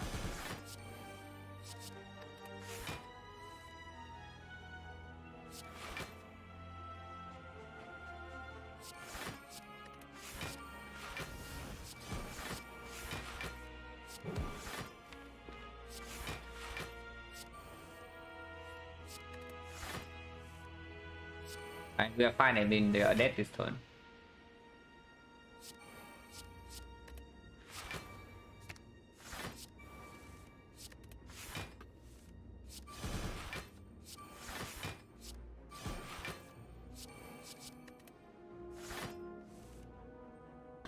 Infinite, yeah, we are infinite after exhausting. In the hard fight, I'm not sure. Was the hard also puts two more sentences in our deck? But even if we are not actually infinite in the hard fight, we should be close enough that it's not a huge problem. And we are doing this with the Ascender's Bane and the Malaise and the Piercing Will. So after exhausting now everything, as long as we can madness some decent cards, we should be fine. And we can manipulate the madness. Okay, in theory, these guys also put two more sentences, it's true. In theory.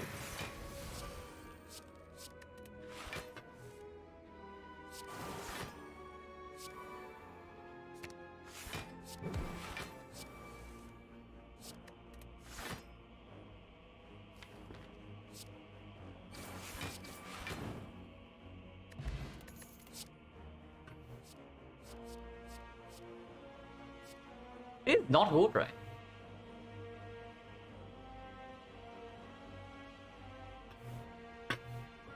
Card shot so hard, yeah, card shot so hard. And yeah, like another thing, we mod Echo and the Echo shows up again, but I don't actually think this one is good. But it just increases the chance that we have zero cost Echo. It just increases the chance that we have zero cost Echo. It's not because your epic control has to be good, yeah.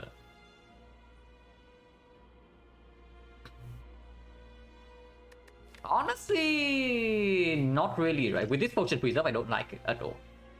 And with this potion still being here, I don't like this. Because after we exhaust down, this thing is just going to be a brick. Like, we fill hand way too fast, and we can play like maybe 2 predators every single turn before we end turn. And yeah, then the turn after, this thing is just a brick in our hand until we draw into the concentrate partition. I think max HP. Echoes a brick, kind of. After we get set up. Before we get set up, it's good, but we already have this to cover for that.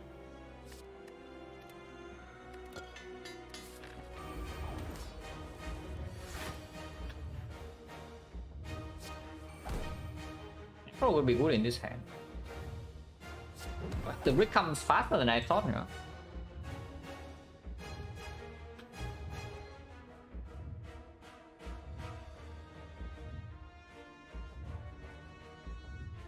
Okay, we have a new unfit worker.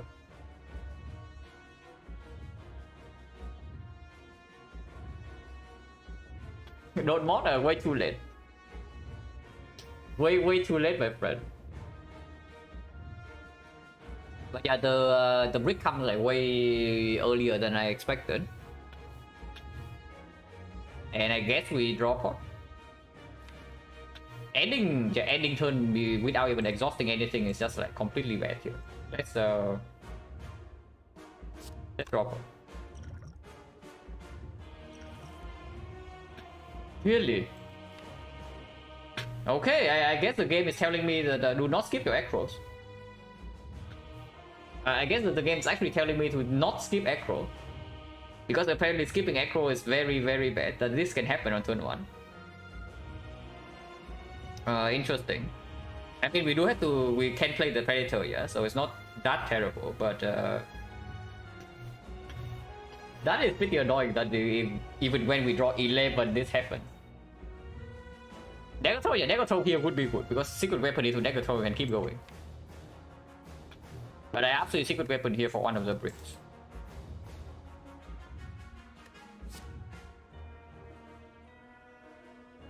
Bên poison staff doesn't matter.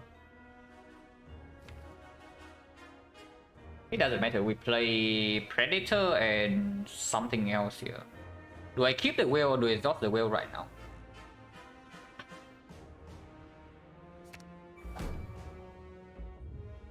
We definitely do not play this madness, yeah.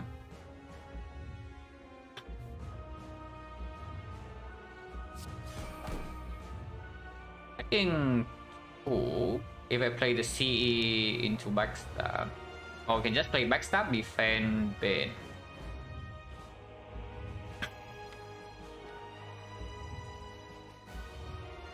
Yeah, this hand is also not a hand we can force the madness onto anything meaningful.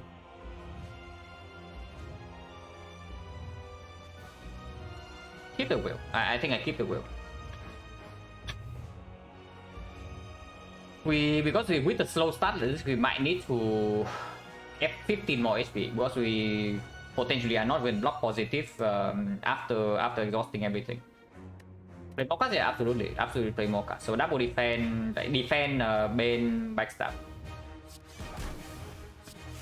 Instead of C, we don't need C for anything. But this madness I want to save.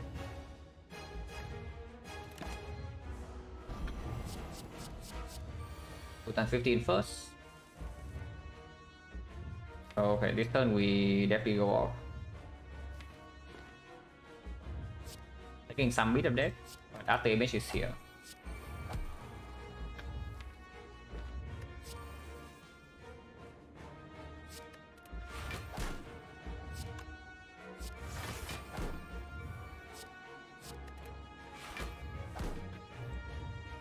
Spending this turn to exhaust, and next turn we can do. Next turn we can madness on the Acro Plus. So that's very good. Don't need to continue this.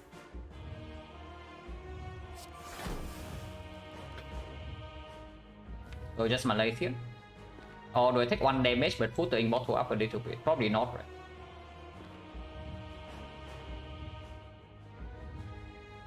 Yeah, let's just balance. And then tell me we actually need to deal damage and then I should poison sap so that the Bane works. But not really, right?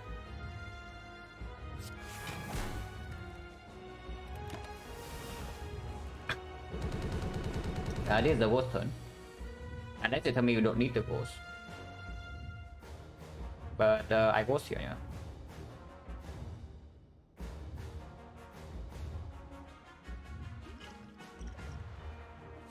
Survivor the terror, play the madness, and continue.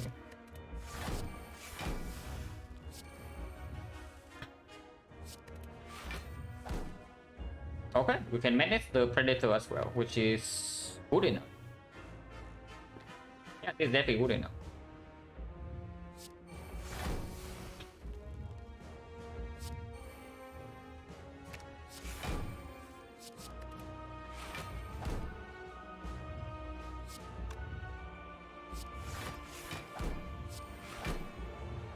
The game is really telling me to pick another Echo. But it's fine, we exhaust down now. And Predator also costing 0, so should have like no problem from here.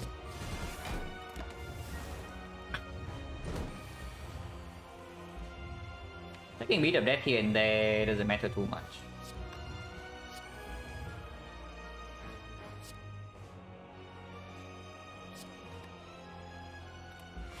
Do not play well now.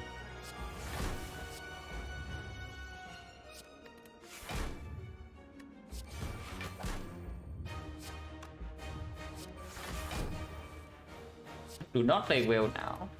Maybe should have exhausted well turn 1 then, if it actually breaks this turn slightly.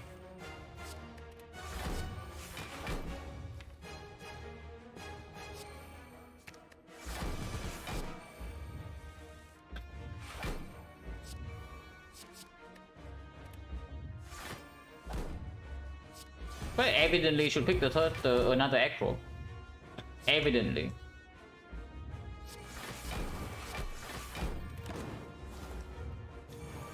That's fine, we exhaust the whale this turn or next turn and then we should be fine. We're going to exhaust, yeah, sure. We still need to spend HP because I don't know whether we actually block positive or not.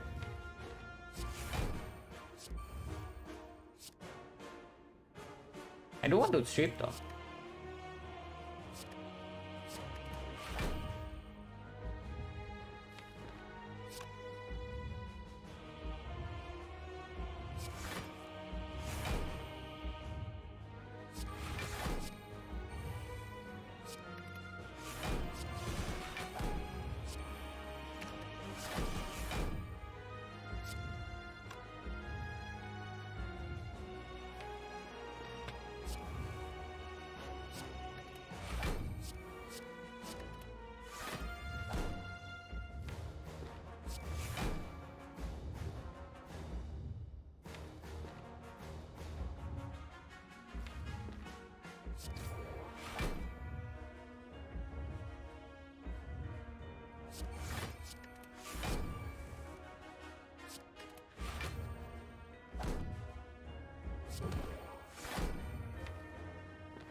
Escape plan just keeps doing it, yeah, but it doesn't matter too much.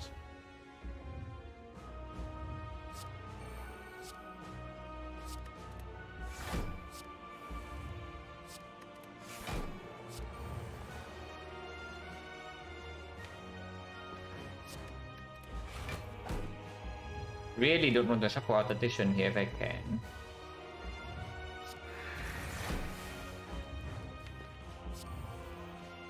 But maybe I cannot.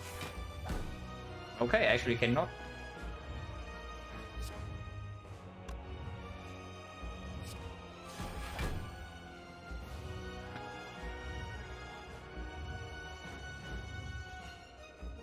And just do this then. We still need to deal damage here, so I hit here.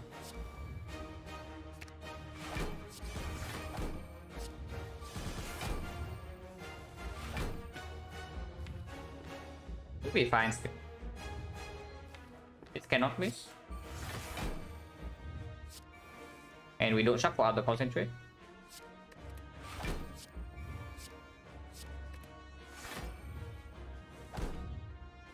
And next time we draw 10. Next time we do draw 10.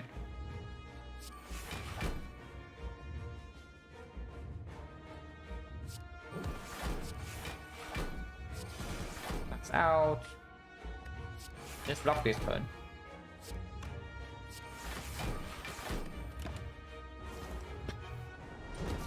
Territory and 69 tail and lizard tail. So yeah, that'd be a tough one here.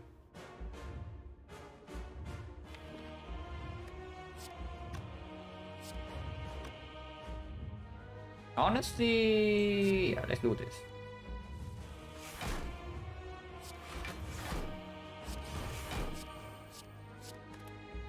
But we are super fine.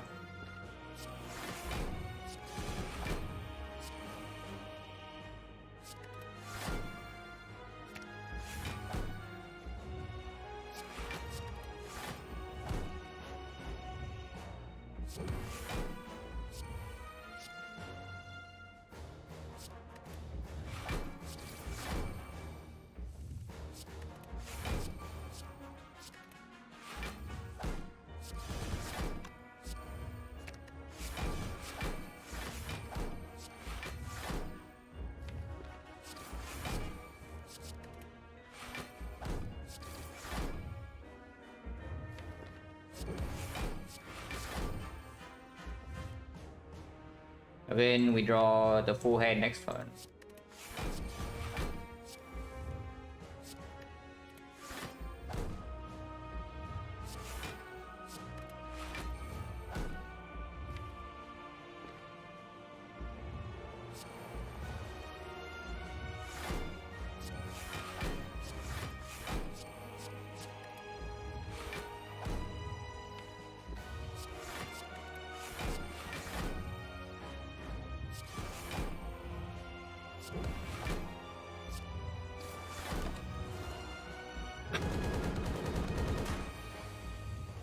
Yeah, we just kill this turn.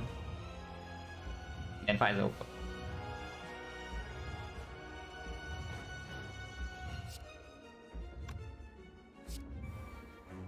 And you also see why I do not want another echo, yeah. Exactly because of hands like this.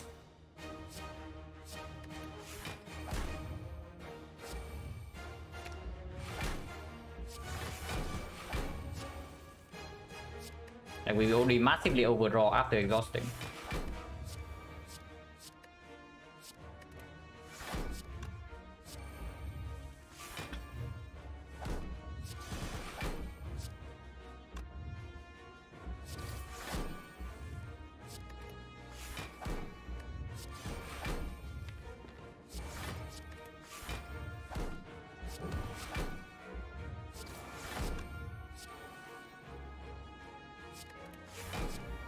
He's dead.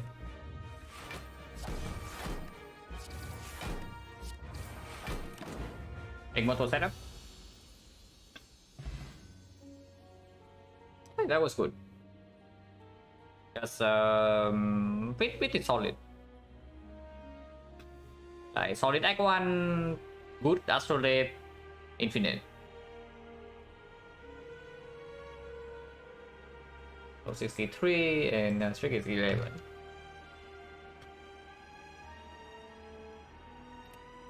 Could not release the ghost this time. I mean, technically we could have because the fight was not even close. But I just used it for safety.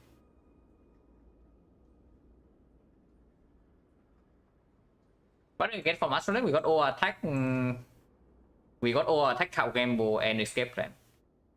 With and yeah, the concentrate pick up like mid act 2 as well. Before we actually had card draw was also really good. At the time we only had the cow gamble and the predator, no acro yet, and no backflip. But the concentrate absolutely like mega perform. And yeah, we also learned something new. The secret weapon with eviscerate is very weird. But yeah, beyond perfect, deck is infinite, so no surprise.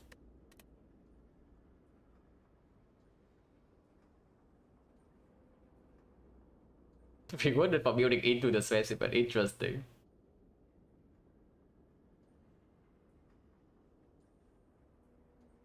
Yeah, the early T was probably just good, even if you only care about sentries. The flop 40. By eviscerate, yeah, absolutely. Like without hindsight, yeah. Like if I do not know that I actually get infinite in this one, of course I take the eviscerate. It's very strong. If you are in a deck that cycles a lot but are not you are not actually true infinite, you need the eviscerate. And if you face time eater right here, you also need the eviscerate. Specimen deck one, yeah. The relics in deck one this time was really bad. We basically have nothing that plays. But our deck was solid enough in deck 2. And we took like only 2 elites. Both stabbing also like the Malay pick right here over bullet time for the book of stabbing, yeah. And Sabers fight without playing the CE. We play the CE right here, we probably take a little bit more damage. Not that much more though. Because this draw was also slightly unlucky that we take one more hit from the Taskmaster. So the result ended up as like us not saving that much HP, but not playing CE turn 1 right here is just correct. When the stream I can get done today, yeah. I also wonder. But yeah, I'm taking a short break and then defect, yeah. So be right back.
Change your sign on myself. Yeah, that will work. Like changing your name to Byron.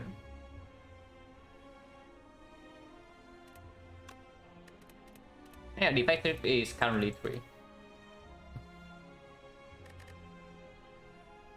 Oh wait. 3, 7, 6, 18.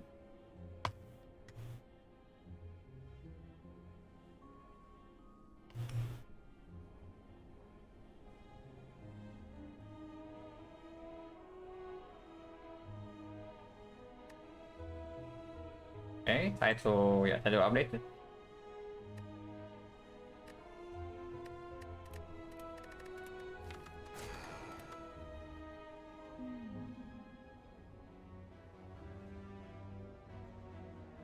Okay, common relic. Force elite. But good news that we are playing defect and not silent. Slightly bad news, however, is that if we do not take this path here, then the only path we have is this one. Otherwise, we take one elite, take one.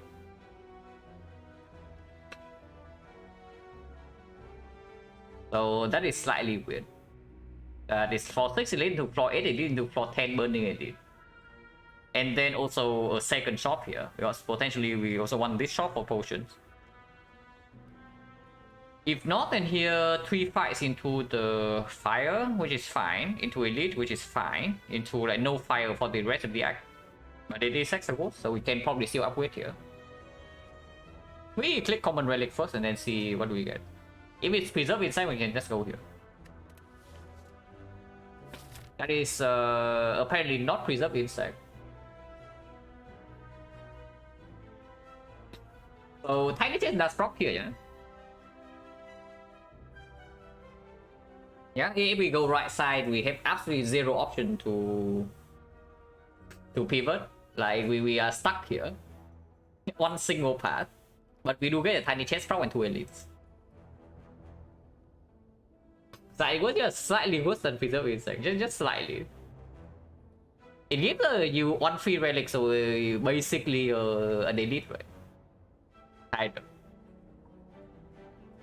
Zero option to pivot is a little bit scary into this guy, because yeah, we have no option to go to a shop if we don't have the answer. But the first elite is easier because it is after the fire and there are 3 fights. Instead of having to go to like whatever craft this is. Technically we can go 3 fights into the shop right here, into 1 question mark, into this elite. And then from here we can decide, but this is dangerous. Because the knob variance is usually within like 20 HP. And even if we are prepared against normal knob, burning knob right here can actually cripple us. And then we are forcing ourselves into a second shot with 0 fire. If we go this way, we can take like 2 fires. Let's show we need hexagon solution after the chest. Otherwise, we can go here.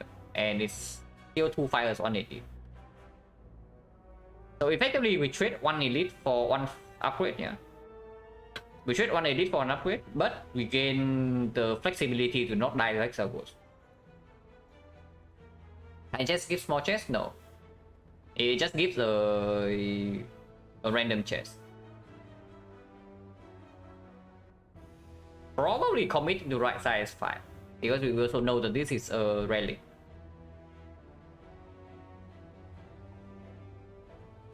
Worst come to worst, you can pick streamline to not die to hexagons. But I really hate whenever the map is doing something like this. That there's just a path that completely isolated and there's no choice whatsoever. They took laser over darkness, no damage, jam into knock, fear, pot, acabacco. With this time take edit anyway. That's how coach plays. That's basically how coach plays defect. And he's like around 70, so of course that works. But once in a while you die. Once in a while. But honestly, darkness doesn't even do it against a knob. It has to be darkness plus, and you also need some orc push. Otherwise, I don't even know whether darkness saves HP or not in the knob fight. So Glacier over Darkness is like completely reasonable if you don't have the upgrade before Elite.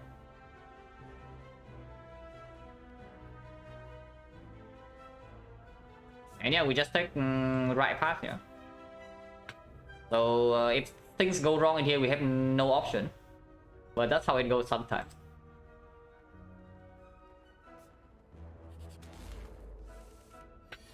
Oh god. We are on floor 0 and something has already... floor 1 and something has already gone wrong. Imagine the jawworm here. Like if this jawworm actually gets some lock. If these guys are attacking us right now for like 18, we also have some block. Instead, we are probably taking 7 next turn, if not 10. But there's no line here, so we play the cards. Guys, that wood guy is okay. Yeah, taking 7.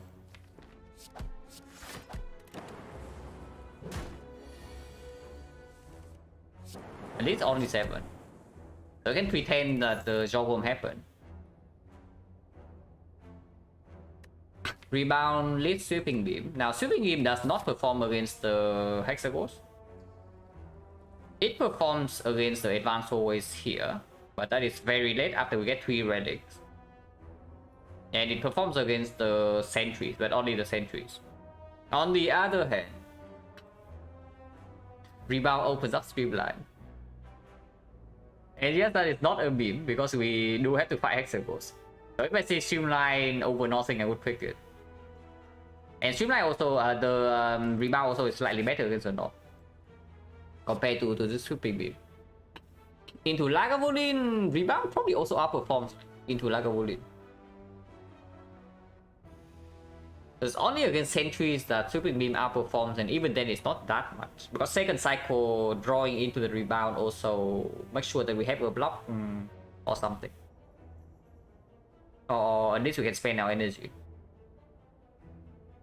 Yeah? Rebound over the beam. Rebound also doesn't need an upgrade.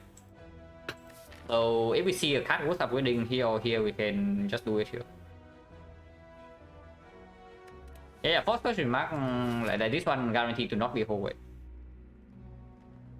Rebound for a Streamline later, yeah, not even the real card, because it is Hexagons.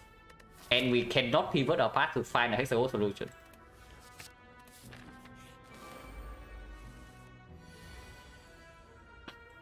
I would think they are not attacking on turn 1. But what are we doing here?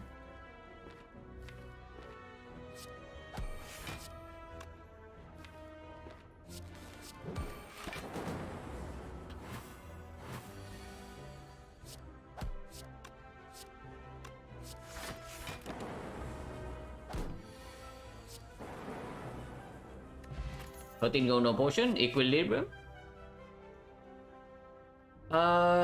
Way stronger card than Sweeping Beam in a vacuum.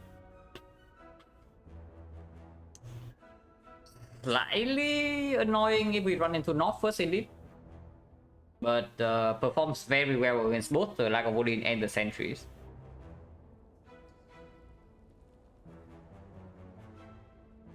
Does not need an upgrade. Worst come to worst, you can just upgrade Zap, and it also plays with both the Equi 2 cost and the Rebound. And yeah, I think Equi over the beam here. Because the next fight is either Cultist, which you are fine against, or the Jawworm. And if the Jawworm fight is outperforms.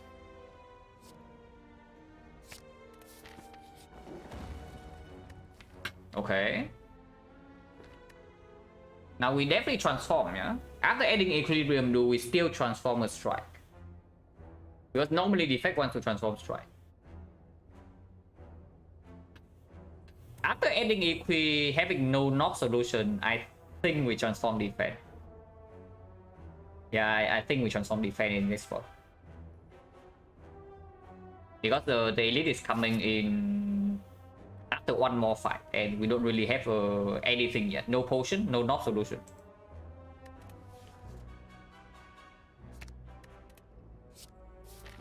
That is very good, but it doesn't help us right now.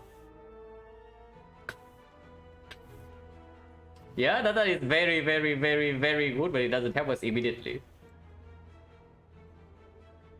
So I still hope we don't really die in Act 1 because one defense remove EQ and Sick, pretty high potential already. So I hope we don't die instantly. And yeah, I guess this is what we get for transforming defense. 7 damage against Jawworm, inevitable, unavoidable. Completely impossible to actually mitigate.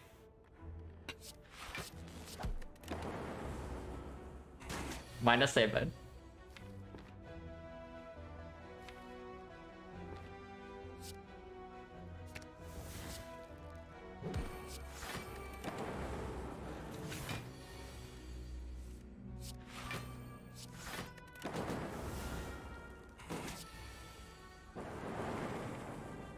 No potion, 70%.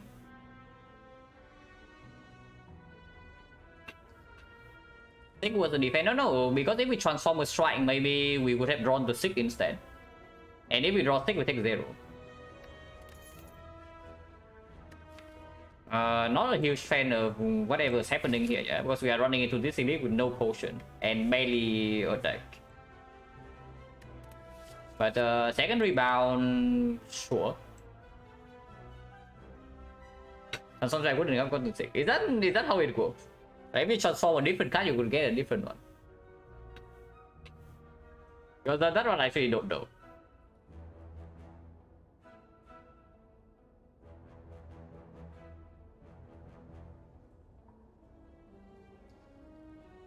Yeah, second rebound, I guess. Unless they tell me we upgrade the Zap, pick the barrage, and then we can not really. Yeah, not really. Rebound deck that does not do it against the knock, but maybe we can brute force the knock. So this is also a chest, and maybe you can even rest here.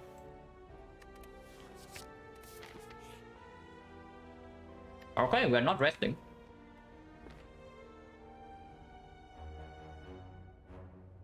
When defense see them differently than a cast for transform. Okay. So we heal 17 here, and then we upgrade something. But what is it?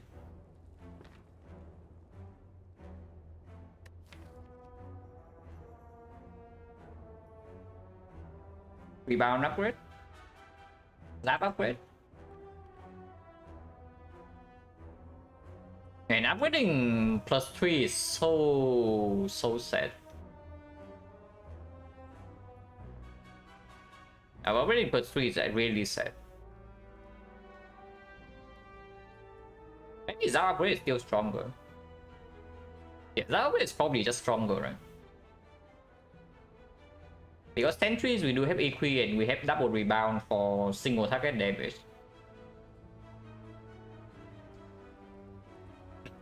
This is such a strange situation to be in, but I don't really like it too much.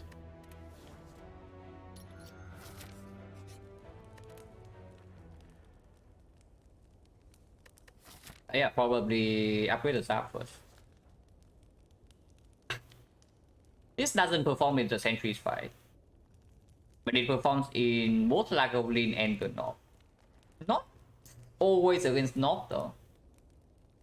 It will perform against Lagavulin, but Laga with the equilibrium double rebound, maybe we're only fine against Laga.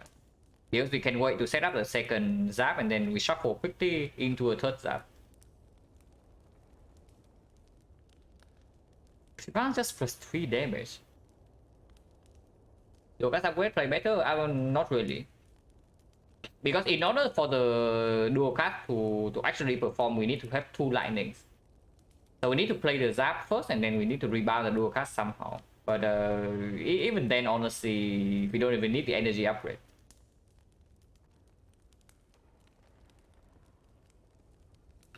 I'm just trying for 3 damage. Yeah, if we are making 3 damage upgrade, it's probably on rebound. We can upgrade EP for +3 block, but that doesn't perform against sentries. It only performs against Naga.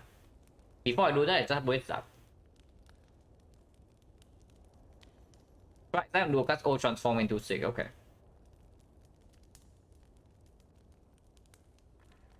But actually, no.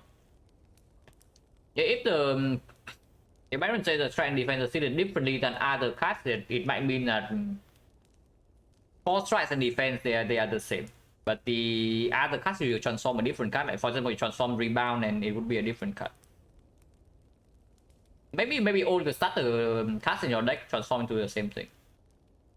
But the non-starter might transform to something else. Because being seeded differently than other cards can be taken in a lot of ways.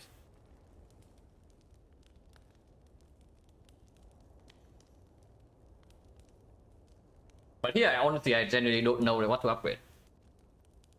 What do we upgrade?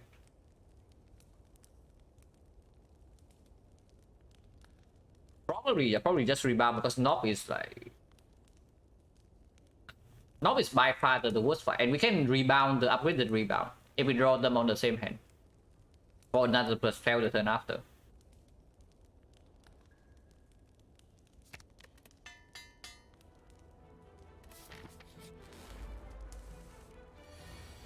And yeah, good news, we can do that this turn. Yeah, but it's always positive. Yeah. If we survive this fight, which doesn't always happen. I can seek for the zap instead, but yeah, we just rebound the rebound.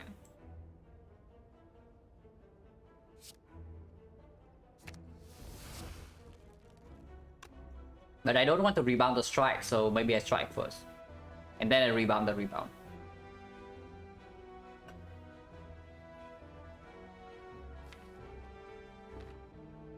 Double check. 27 is on 39. 39 plus 6. 45. 45 plus 13. 58. 58. 61. 67. Depending on the redraw, probably not. We need to take one hit.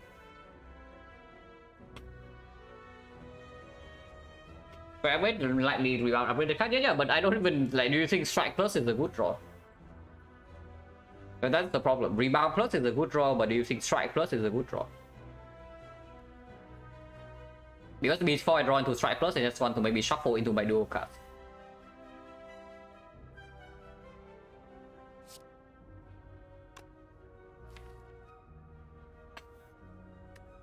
$18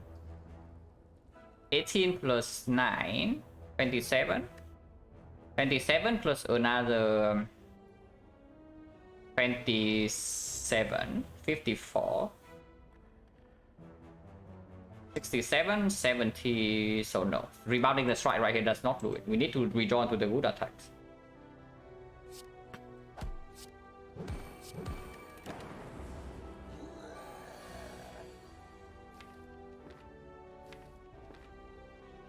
Right, zap rebound. I do think I play zap here. Next time we just equi block one turn, and the turn after we have to do cast lethal.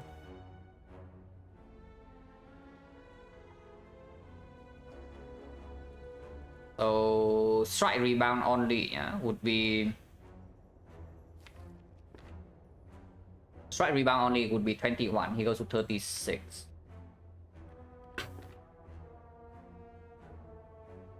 36 next turn 20. If I also play the zap right here, it goes to 33. 33, 17, so if I draw exactly into rebound plus right here, we have a kill. It cost me 3 HP right now, and 5 HP next turn, because we are playing one skill. So minus 8 for potentially 1 out of 8 to kill. Expected value just definitely not worth.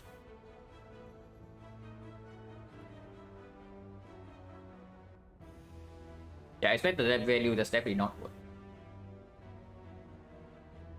Then if I do not play zap here right here, do I always kill in 4?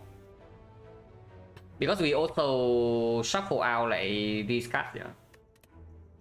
We draw 6 out of these 8. Technically can bottleneck both rebound, so let's calculate that case. We do draw into 3 strikes and the zap. But this only being 21, 36. 36 next turn equi strike, so 30, 27. And okay, the turn afterwards we always kill. We do a cast double strike.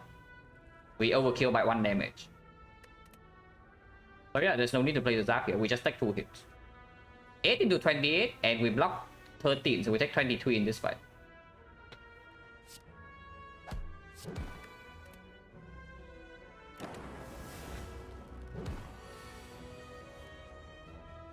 Yeah, AP strike. Defense doesn't do anything, dual cast doesn't kill, so we just strike here.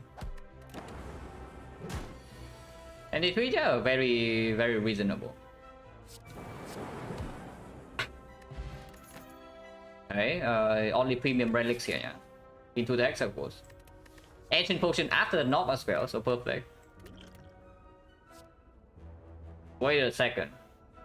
Okay, I guess this is our relic. I guess this is actually our relic and not the strawberry. And then we actually picked that over Glacier, even if Glacier performs in the second fight. Because this thing also kind of solves Hexagons. Not allowed to complain yet, but if I die to Hexagons, I can still complain. Right now, we are not killing Hexagons yet, yeah.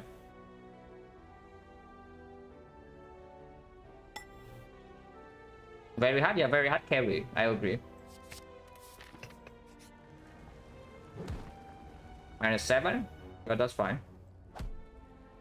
2 relics coming up. Oh god. Okay, I'm not complaining unless I die to Exegos. So let's not die to Exegos. Somehow. Let's not die to Exegos here. I do not want to die to Exegos. Let's not. Please. Maybe this helps. With Echo Form we can stack up and we do have Equi and some defense already. So yeah, Tiny Chest gave us the kunai, yeah? So it's not that bad. Oh god.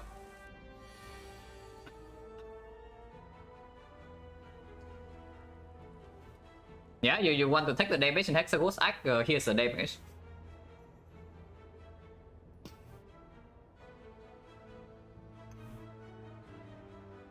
Echo Rebound, it doesn't rebound itself. It rebounds the next card you play, but it doesn't rebound itself.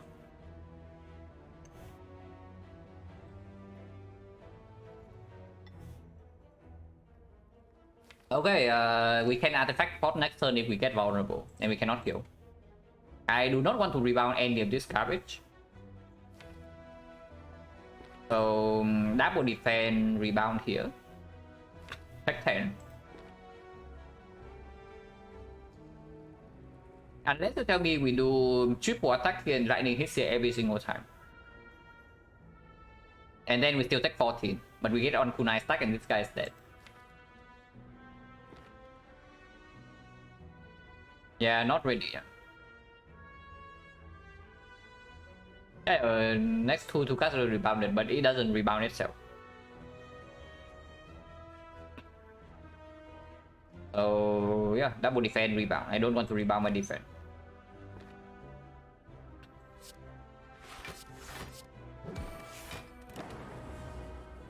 Ouch.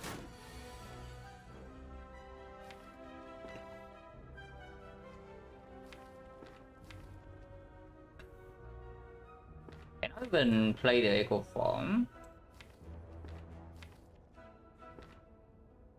But that's fine. And we do block the vulnerable here for sure. 6 for Equi. Just rebound the Equi right here. Next we just Equi full block.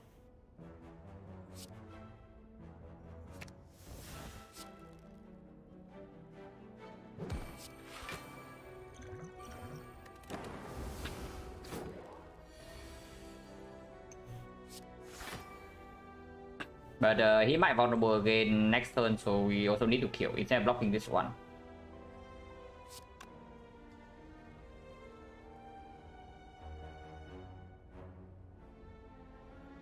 Right now, 3 damage is 13, so it's 10. Next turn is 7. But we can redraw the Zap, not that is good. If we dual cast right now, can redraw dual cast with the Zap in hand. And that's good too.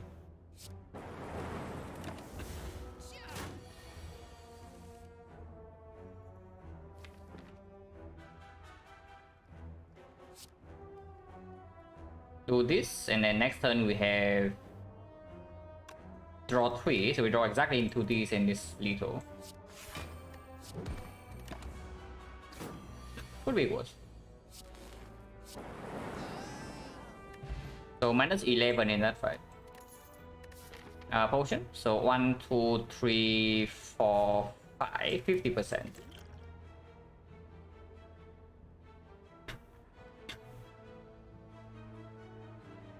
So snap beam cell charge battery. Definitely picking one of these. Next fight is either sentries or Lagavulin. That instantly tells me I kinda want cold snap. Because the Lagavulin we already have echo form to set up. And the sentries like Frost is very strong. And then cold snap is slightly worse than Lagavulin doesn't matter. Because the Lagavulin we already have echo form to deal with. And with Mummified Hand we also probably want to lean towards Orc Monkey. Lager 3 if we draw Echo Form. Because we might not even draw Echo Form until it's full dead. If we bottom deck both Sick and Echo Form, then it's not that free.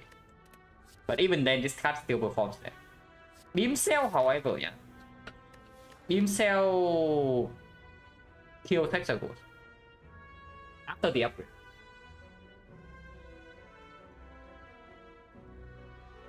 How overpowered is Echo Form? If Echo Form is absolutely overpowered, we ignore the Beam Cell here. I want to believe in Echo Form. Like when we say that double Streamline Plus is already enough to kill the Hexagons, and we have Kunai and double Equi to just block Inferno. And yeah, if we see something like Defrag, we can also just upgrade the Defrag, potentially Echo Form Defrag, and then that kills Hexagons easily. Calculate damage then. Yeah, just calculate the damage. It's that easy. Just do it. Yeah, just calculate the damage with the Echo Form in the deck and against Hexagons. Yeah, do it, yeah, very easy. Okay, how would you like to start to calculate the damage? Because I would also like to know. The effect damage calculation in a fight like this is way harder than Silent or maybe even Ironclad. Especially when we are relying on this card. But yeah, I'm not going to do it. I'm just picking the cold snap because it's good against the elite. And we have like 3 more card reverse to Soul Hexagon, so surely because even right now with Blessing of the Force with Echo Form, maybe you can already do it. And we have 3 more card reverse to deal with it. Yeah, cold snap also is not even bad against Hexagons.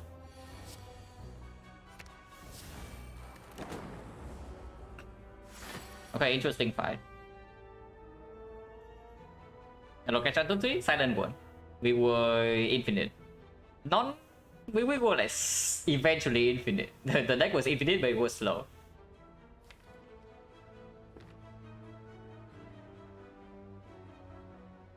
So what do I want to do here? Because we can just do like double rebound into rebound again.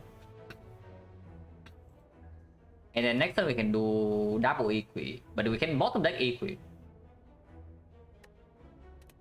And double rebound also rebounds another card on top. I think we just play this fight very slowly from here with the Echo Form. I don't think we were in any rush.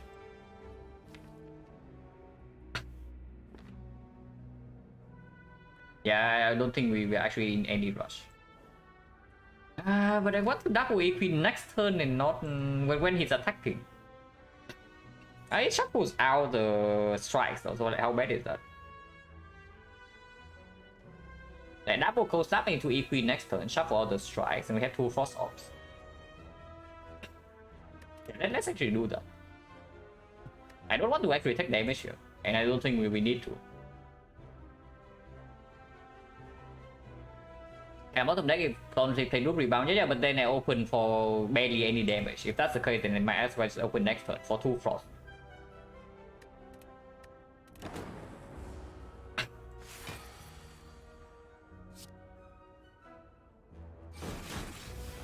Can get Kunai stack as well, yeah. maybe kunai stack is stronger than Equi. Like shuffle out 2 strikes. Because it also deals 12 damage. Maybe kunai stack is just stronger. Yeah, kunai stack is probably just stronger. Because it means that defense next turn is already blocking for 12. So we don't even need to draw into this.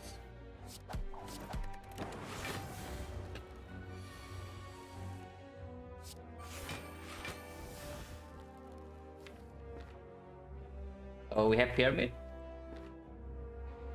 And strike over rebound or just rebound.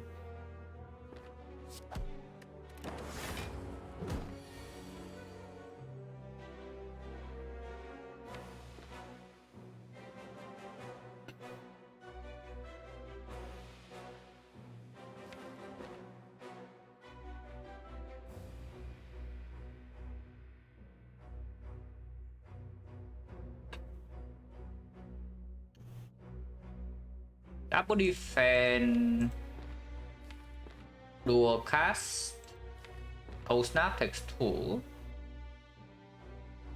Dual cast immediately block for 10 and deal 16. And then cold snap plus defense is full block. But then we have 2 frost, no lightning. On dexterity, we'll get 2 dexterity next turn.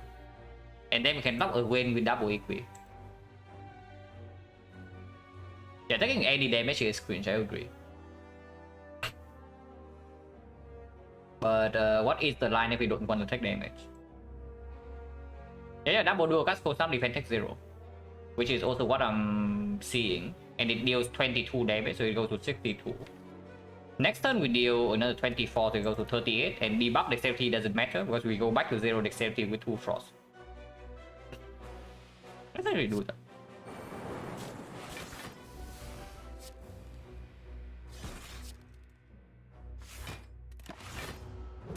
And yeah, we actually still have this, so now we can double rebound. And next time we draw double equi.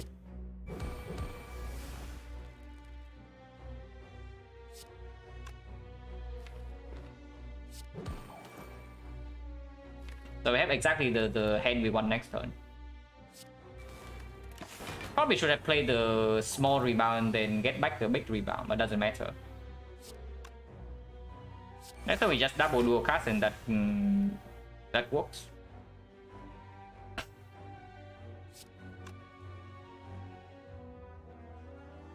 It doesn't matter what we do here, we take 0 damage.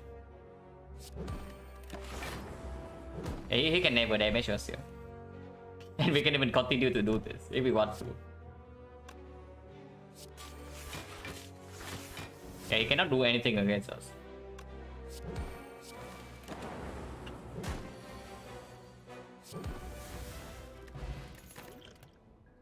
Okay, here's a beam cell. So now we can take the beam cell. Yeah? This one we take. Don't really need to upgrade because we can actually do a rebound beam cell and maybe echo for beam cell, but the upgrade is nice. I would love to upgrade Sig at some point. But now we pick this. Picking compound driver over beam cell here is extremely greedy and I don't think I should do that. Time boss.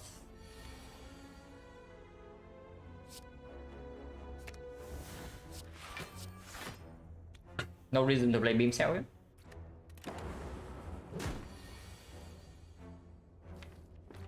Next time we have Cutlass Wheel, so we can do this.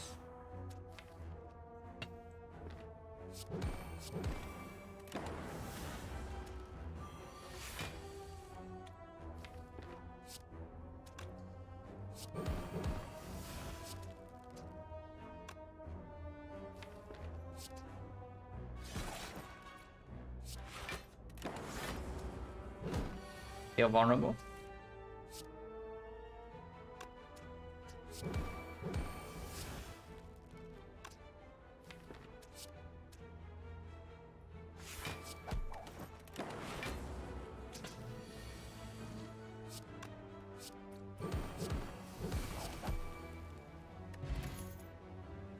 FTL with the kunai. Turbo with the second echo form is interesting, but not really. Not yet at least.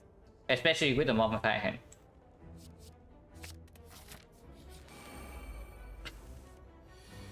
Okay, interesting.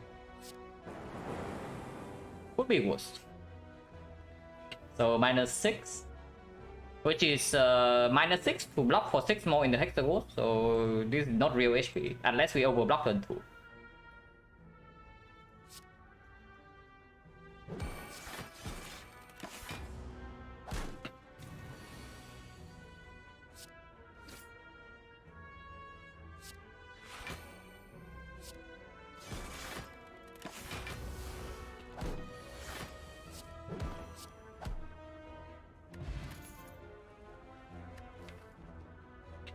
Now the compound driver or just the aggregate? Optimal HP of Hexa? I mean, if you're just talking a hexagon fight, then more is just better, usually. So like the closer to max HP you are, the better. But yeah, just slightly below the multiples of 12. So like 23, 35, 47, all good.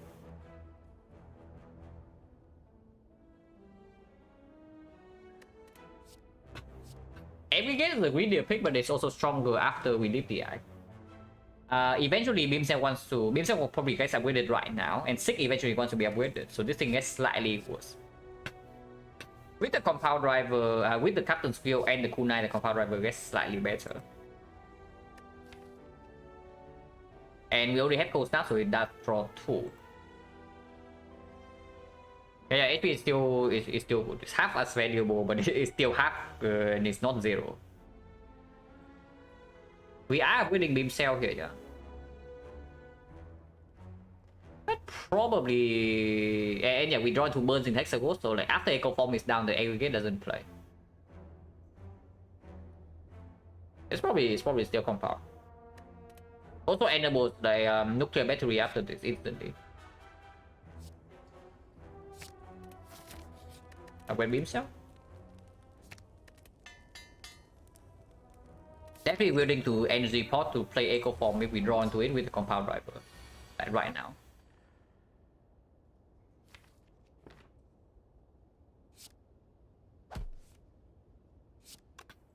Nice stack.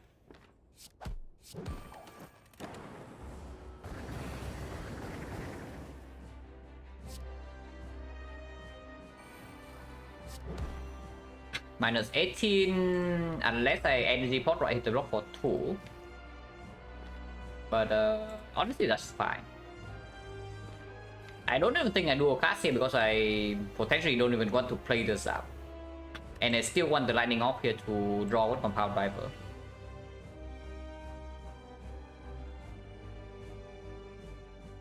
-80 is fine because we do have Kunai and the pyramid, and Echo Form is in play.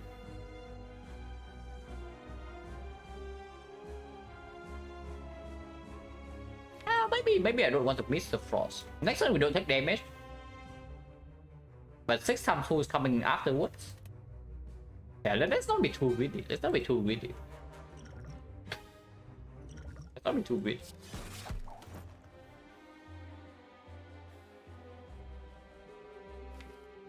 Dual cast.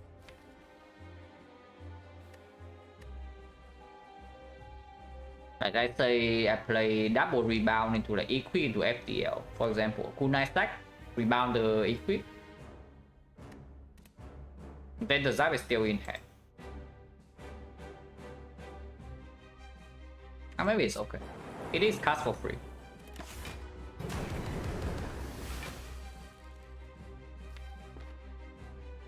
And we can even do like double Zap into Equi right here. There's no problem with that.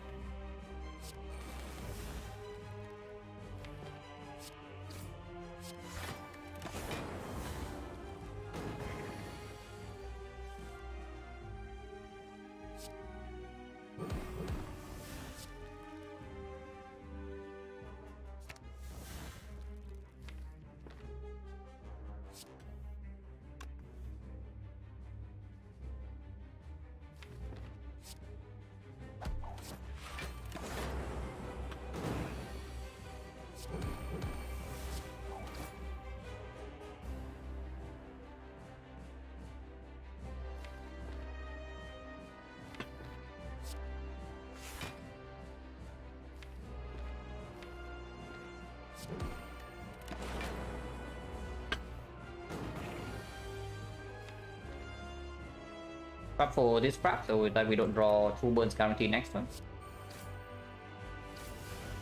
3 burns. Yeah, now we can never die this turn.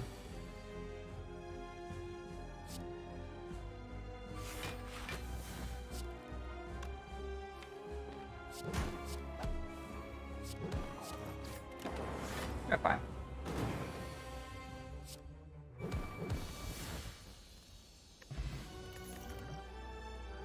Creative AI with the mummified hand, buffer mummified hand, 0 for 1 with kunai FTL beam cell. Starting discharge against both stabbing, you learn very quickly why that doesn't work. Unless you have Tori and go for the eyes, then maybe it works. Yeah, 0 for 1 with kunai or power swim with mummified hand. Tempting, yeah, pretty tempting. I don't think it's ever AI though, because kunai already with 0 for 1 is defensive scaling. So you don't actually need to be focused monkey for the frost to block.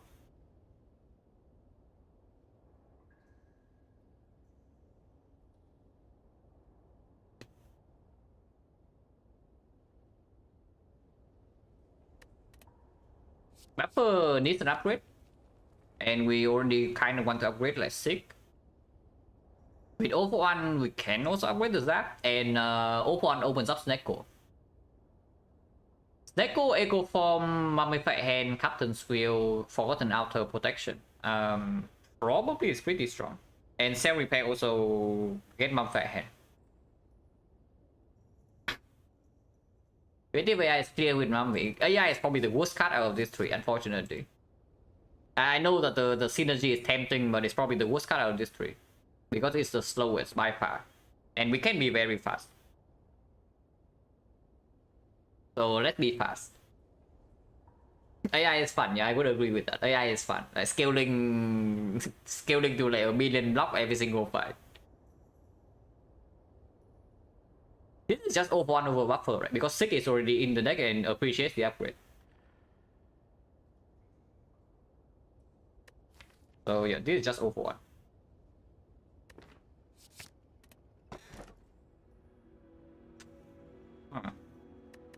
Your Cell Repair is not in this deck yet.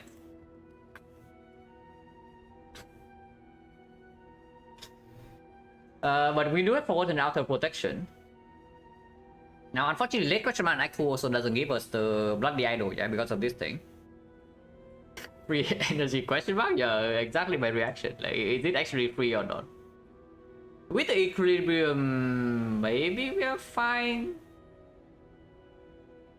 Dome is honestly not terrible here. Dome is honestly not as bad as usual in this spot. But it's still slightly difficult to play Echo Form with the Dome sometimes. So I can rest, yeah, probably not happening. It's either Dome or Dripper here.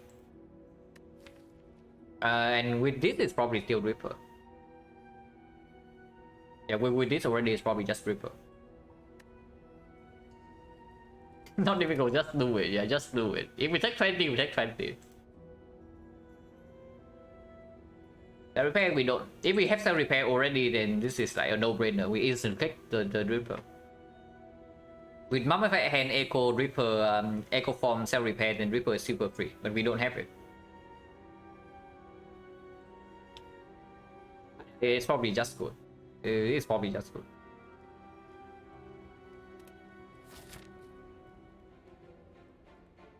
Definitely want an early shop, yeah. And I see up to 4 elites.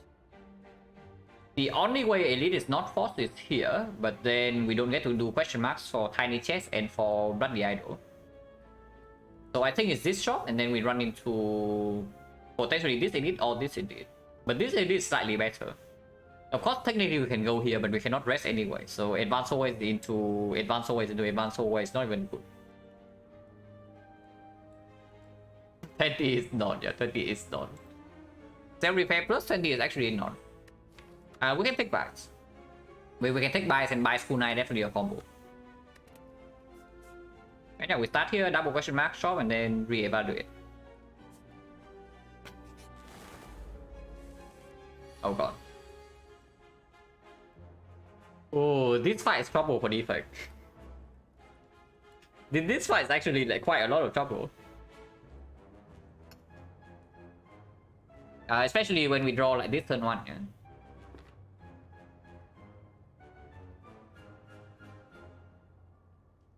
Of course, we never use the Essence of Darkness, but I'm thinking, what about the upgrade potion? Use Dark Pot? Never, never. Absolutely never. I would take 20 damage here before I use the Dark Pot, because the Dark Pot is how we don't really die to Slavers if we draw badly.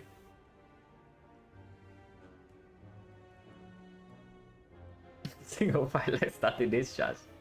It's not even true, because starting discharge only works if you actually take 1x6 to your face, you know. If possible, I don't want to take the 1x6.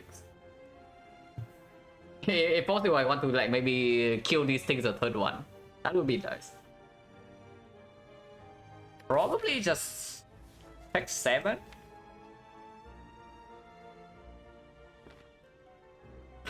Probably just take 7. With the upgrade potion right here, it's worth 3 HP, and that's all.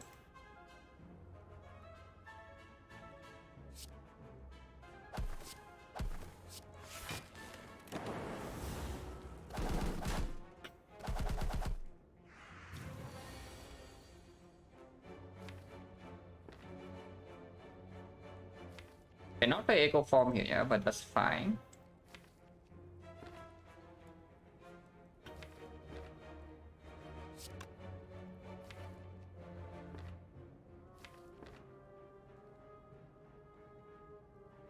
Cold Snap Compound first, and then we see what we seek afterwards. This guy attacks next turn and he has strength, but we have Captain's Wheel, so if we down something, it's this guy.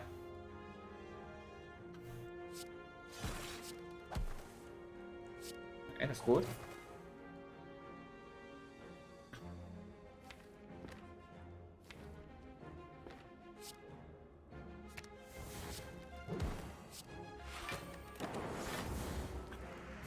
We'll be fine from here.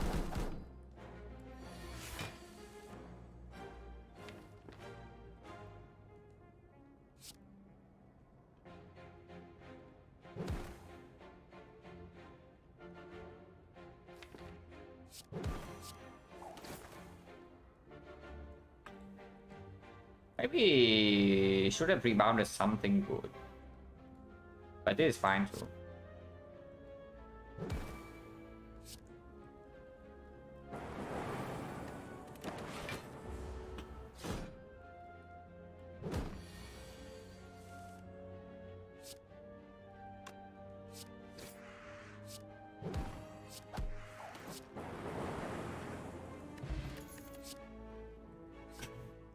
Finally here, guys. We have waited the entire Act 1 for this, and it's finally here. But yeah, of course we don't pick it. Don't need this, don't need this, don't need this. I would like maybe nah, not really deep, right? Deep barrier would be pretty nice. Hologram would be excellent. Potion save, yeah, potion save.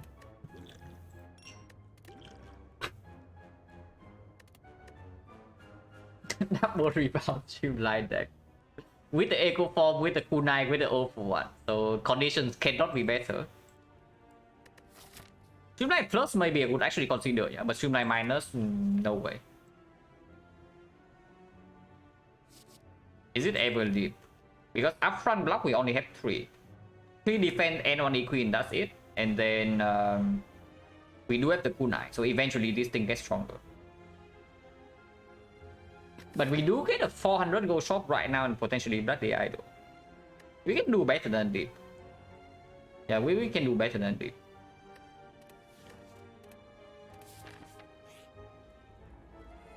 Okay, free energy. Yeah, free energy.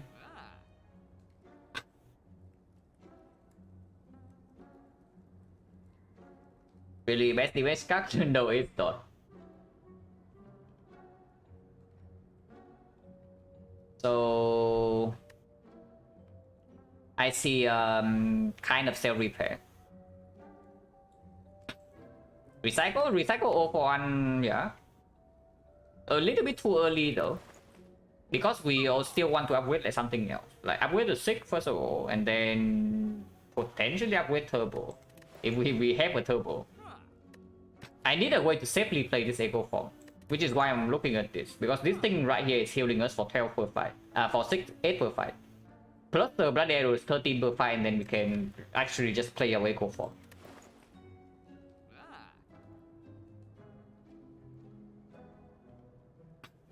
Do I ever pay for the Warphead? I think try remove always happens, yeah? And then I either buy the White Beast alone, or I buy Warpaint Bandage up. Who's the Act Boss? Automaton, okay. Automaton is right in the middle. We can outscale with Kunai.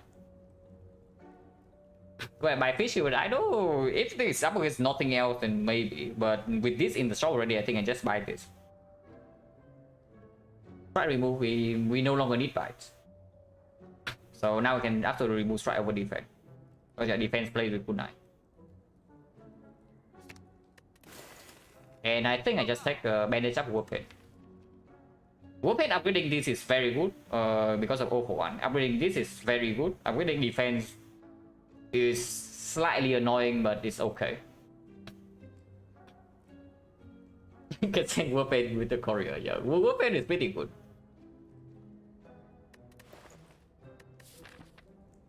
And yeah, if we are running into 3 elites, potentially 4, sure, I take the Warpaint.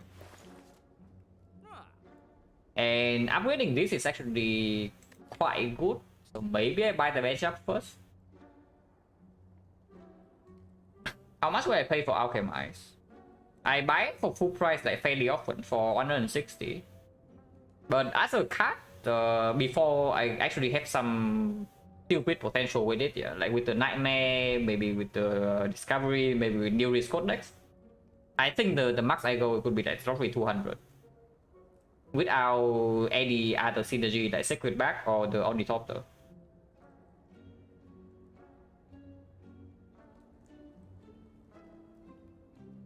But yeah, bandage up into Warpaint is probably fine. I don't mind this upgrade at all, it's quite good. Yeah, really okay. So now we heal 18 per fight. As long as we get this thing in play and we don't die instantly. Defense upgrade sucks a little bit, but whatever. And nothing else here.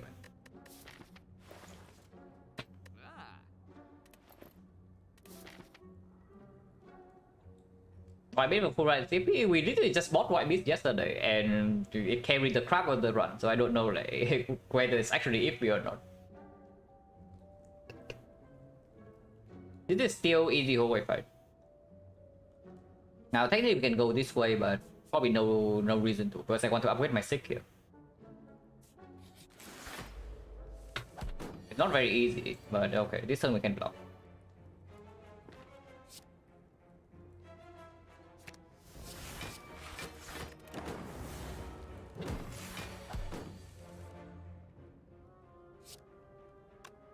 If I draw into Echo Form right now, I cannot play it. If I also play the Cold Snap, so probably just Beam Cell Compound Rival and then we see.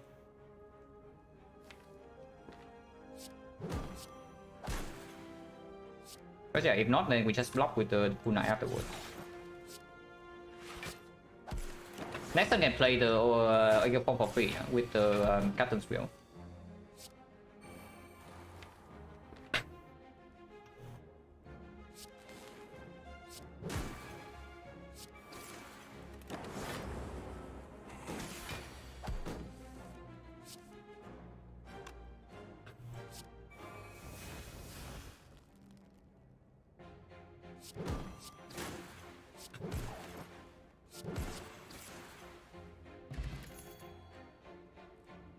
Green.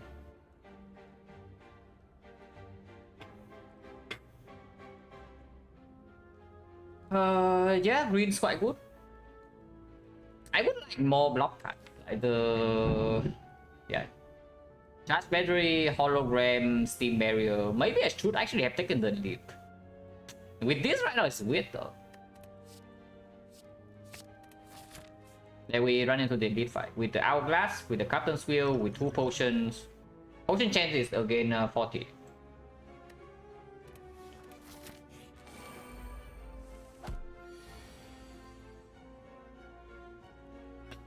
Well, we can play Echo Form. So let's play Echo Form.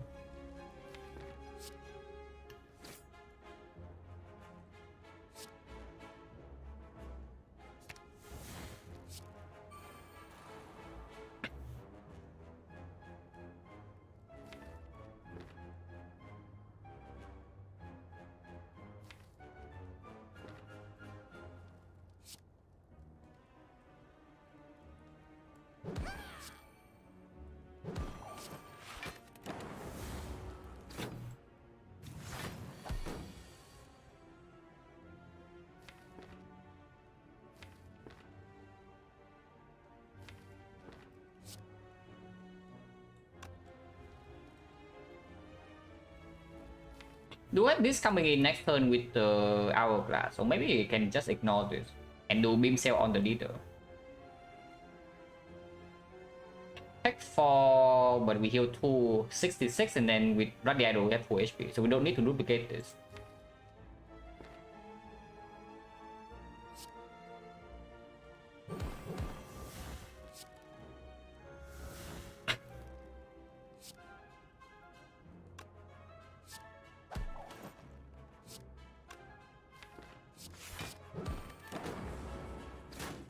Yeah, the wheel this time.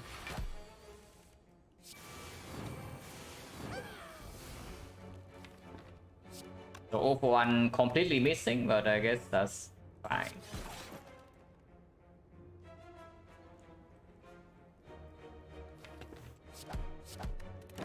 It's fine. Barredo gets XecnaR bonus? No. It completely replaces the relic. 0 damage leader 5 is very good.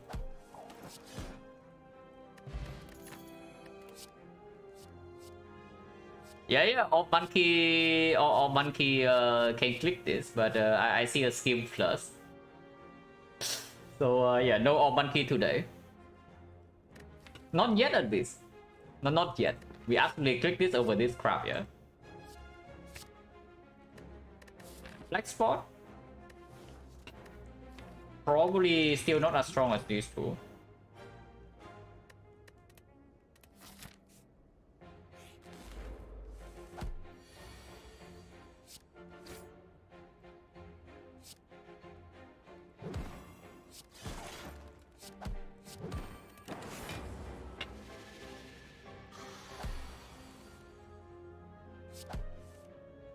Still cost 3, but I still play it.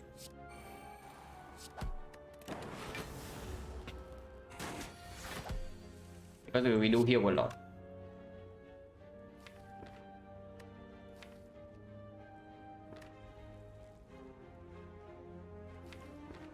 Next turn can suck a little bit.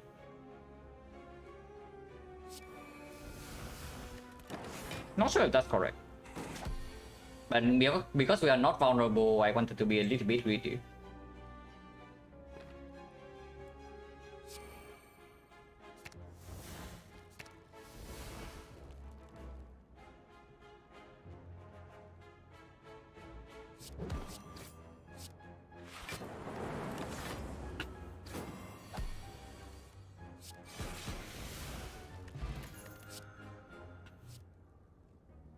Hitting with the mum with that head. Bro, the cost better? I mean, it's fine. We have full HP. Like, the bandage up sustain with the body arrow is like, insane. But yeah, the charge battery right here. Block out the worst with kunai, yeah? When we only have 4 of those at the moment. And energy with the equilibrium also plays. It's a good echo form target. And his sync right now works with exactly 1 power. If we pick the creative AI, then maybe his sync here is good. But I think I want to have more cards to work with kunai. Running in here is ambitious. And we also don't need to actually take the risk. Because I would like to upgrade my sick here. Your potion probably not as strong as this. So we are throwing potions like left, right, and center. 1, 2, 3, 4, and 3 potion drops. Actually, 2 potion drops. 40%. It's not that bad. YOLO? We probably can get away with it most of the time. But then the 6 upgrade is delayed until like here.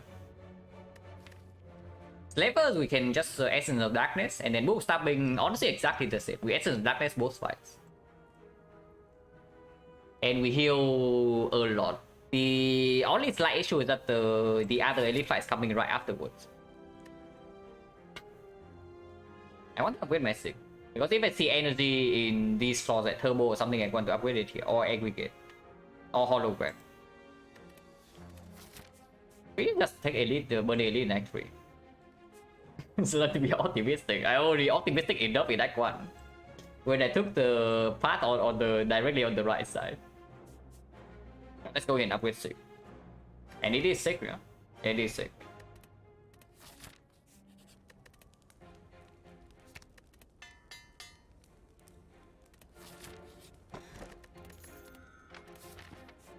Okay, free key is pretty good.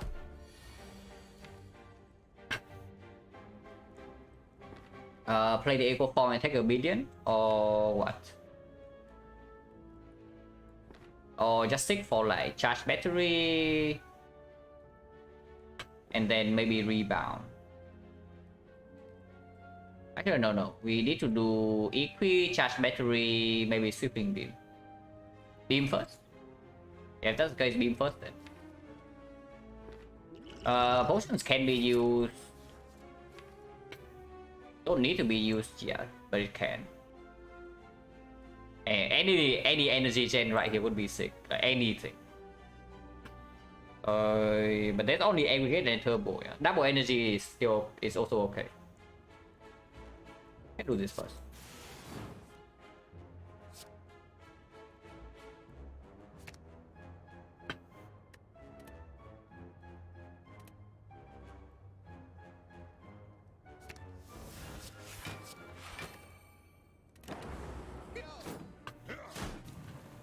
Still will use Echo for me deep, yeah. Sure.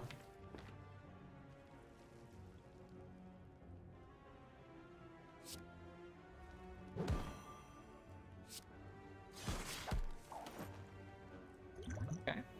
I don't really mind not being able to attack next turn. Actually, I do.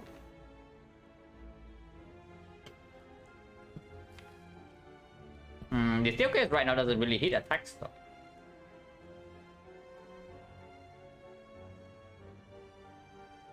But we can also just Echo Form into like one of the...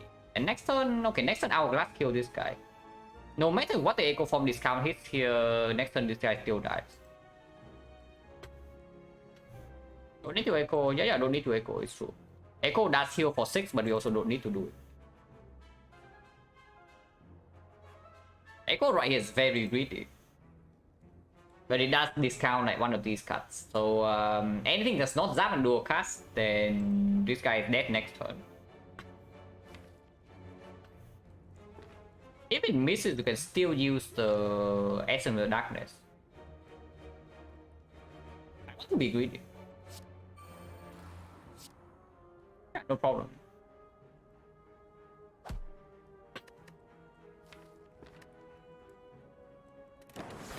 Okay, could have been a slightly better player and hit the lightning here, but that's fine too.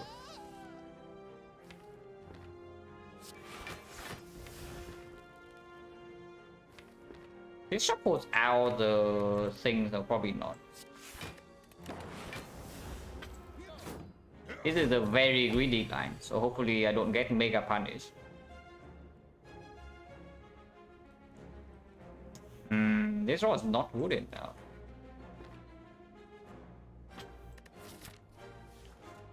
Maybe a blocking city is just not high enough at the moment for me to do something like this.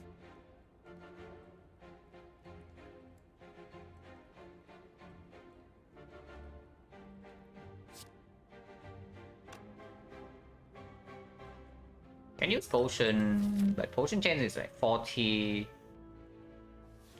It's okay if we don't draw into anything.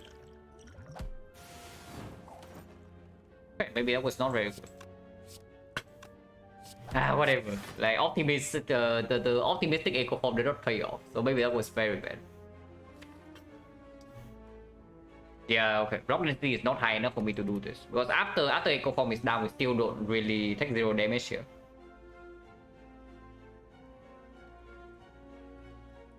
So that was not very good.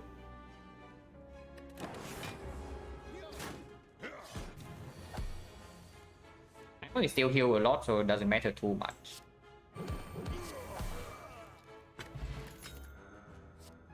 Okay, speaking of block density, like something is here and it can be upgraded. It's not energy though, but it's good. With the letter opener as well. Tiny chest, big chest. Calm down, please.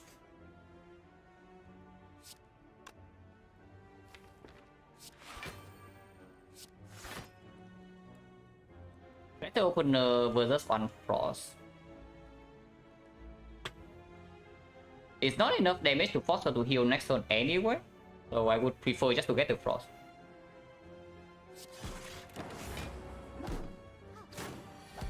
Because we are frail this turn.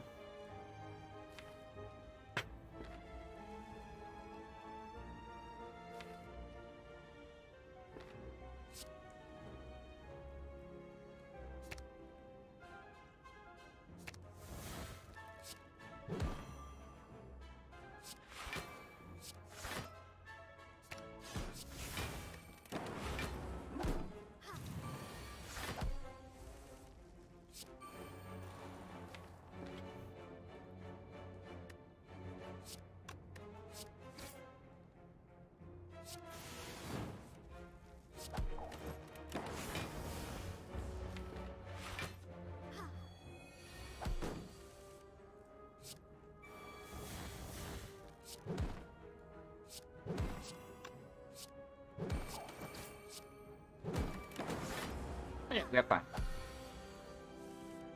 Losing a bit of HP last fight, but here we just heal to almost full.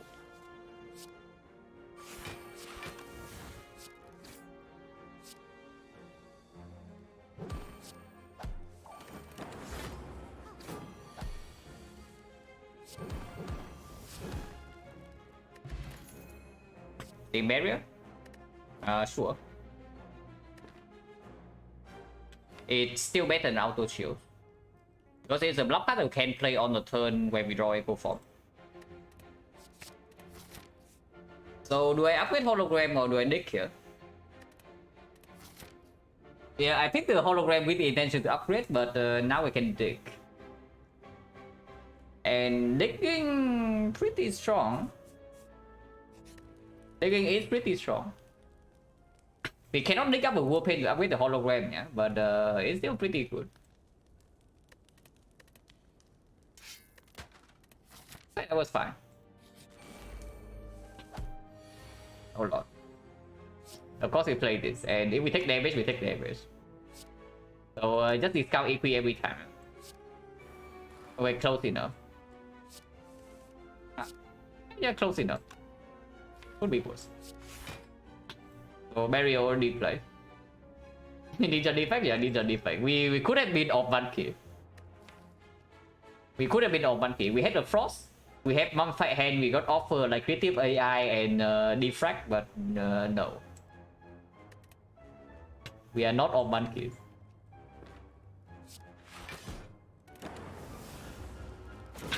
Yeah, the barrier already it just plays instantly.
Taking a bit.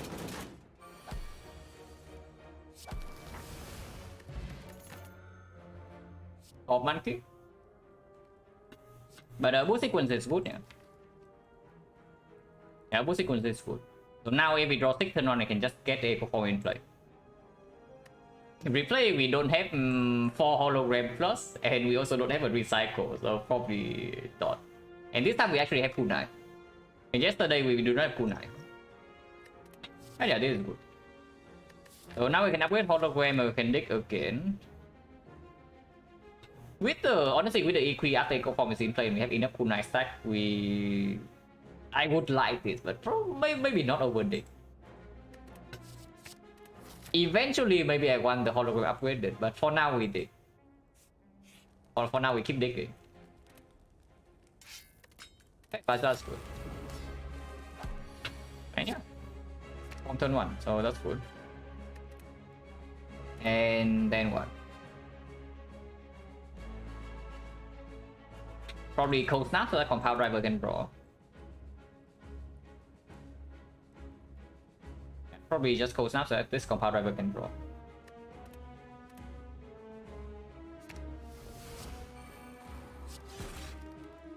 And don't need to duplicate this.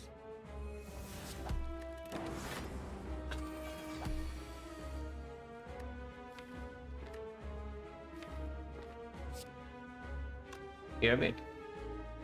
It's stealing FTL and something else.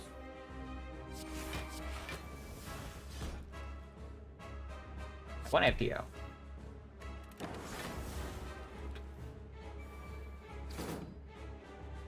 Bound is like whatever, you can keep that.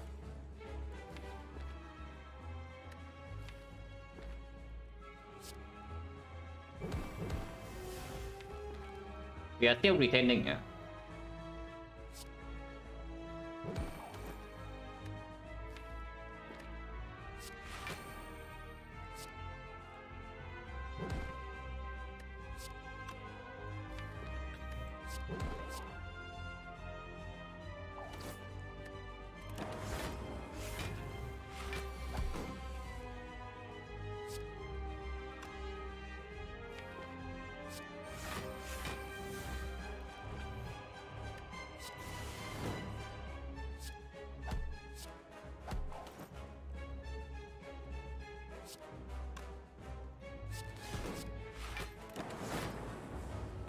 I thought Hyper Beam, I don't really care. Maybe I should care a little bit.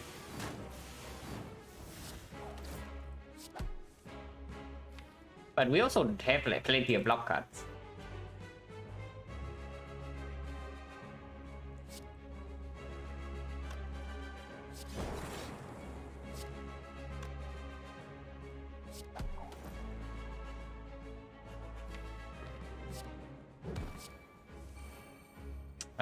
That's not very nice. That's definitely not very nice. I mean, it's fine.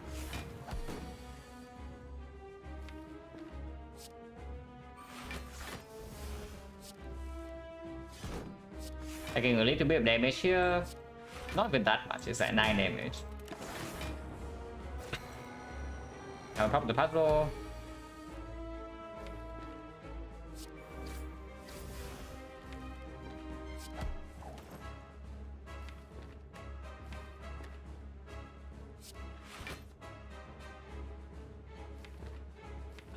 One, two, three.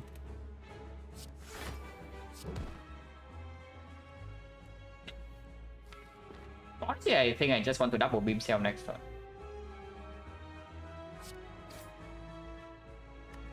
And maybe not. Let's get kunai stack.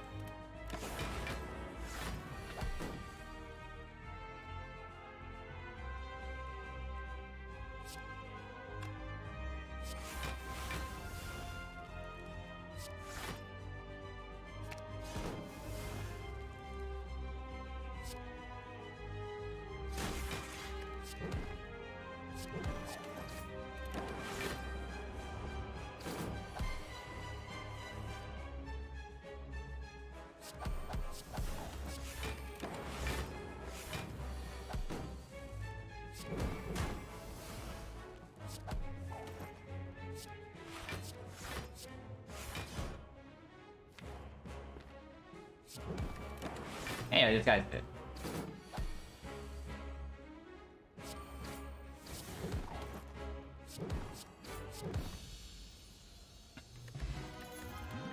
It's okay.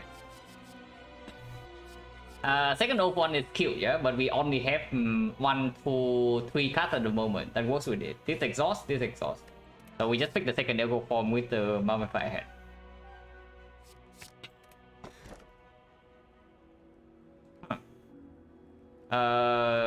Direct opposites. Now maybe I want the second off one instead. If we pick Stecco. But yeah, direct opposite, yeah. So which one would we like? It's Neko, right? Yeah, it's probably just Neko with double echo form over one. Now we can upgrade hologram because upgrading hologram now means that yeah, we eventually rolls infinite. If we happen to see a second hologram, a second over one, and whatnot. Please have a withdrawal. Yeah, it's actually true. Yeah, today we see pyramid in both runs, and we skip pyramid on silent. Then here we are probably skipping pyramid again on defense. But yeah, it just happens.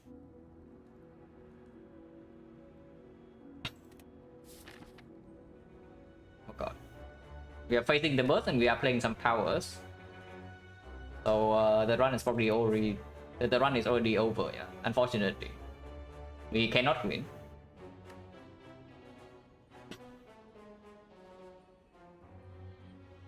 Pyramid, Recharge Pyramid is still very strong. It might not be as good as on Silent, but it's still fairly amazing. Also, Omamori 1000 gold right here. Unfortunately, we only have a shop before the question mark, but we still go to the shop with 300 gold.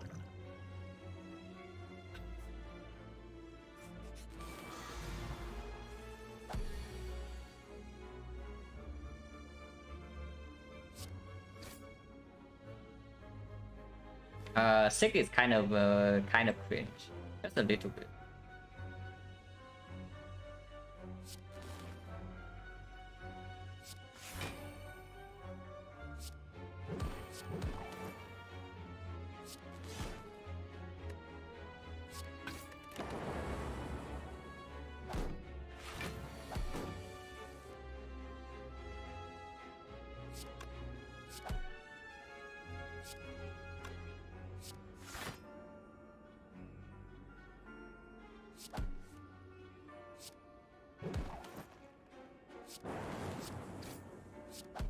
Taking some damage doesn't matter.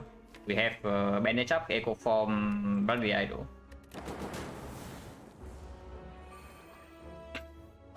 Ow.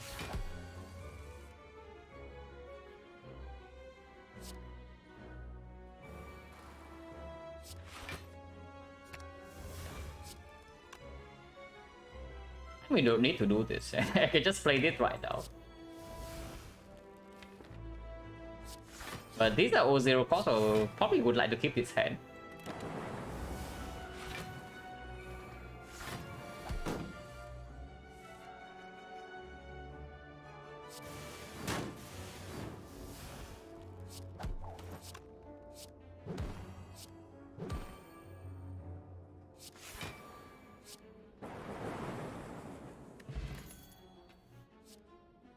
Infinite? Needs to be upgraded though. So it's going to cost us 2 relics if we upgrade both holograms. But I guess we say goodbye to our shovel. Because there's no way we dig over upgrading these things. After we get Stecco. Or Monkey.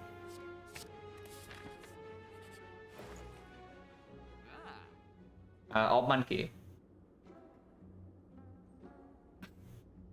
Just remove, yeah, and potion belt.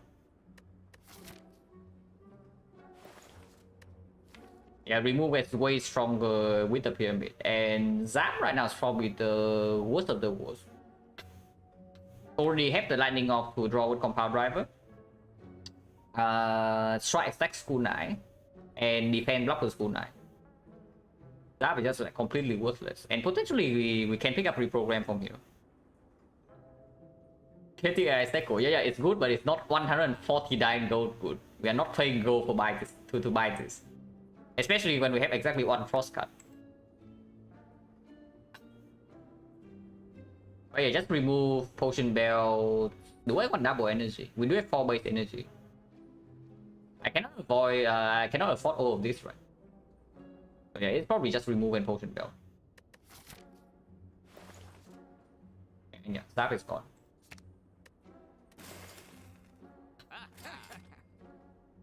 Can buy a potion in here. Echo from Mayhem combo. Yeah, sure. I can buy 1 potion. We do run into the Burning Elite right now. Giant Hand is probably fine. Nemesis is probably fine. Retromancer can be a little bit weird, because we don't actually have good snake attacks. We have double echo form and we have 0 for 1, but we don't actually have good snake attacks like Meteor Strike, Thunder, Doom and Gloom. So maybe 1 potion just to guarantee our safety is fine. And if we spend gold here, we can also pick up red mask for free. And we have 4 elites, so we do get gold refill in Act 4. And if we see 1000 gold, we have like plenty of gold. Yeah, I'm definitely down to just buy a potion. And attack potion, yeah, for Thunder, Doom and Gloom, Meteor Strike, 0 for 1.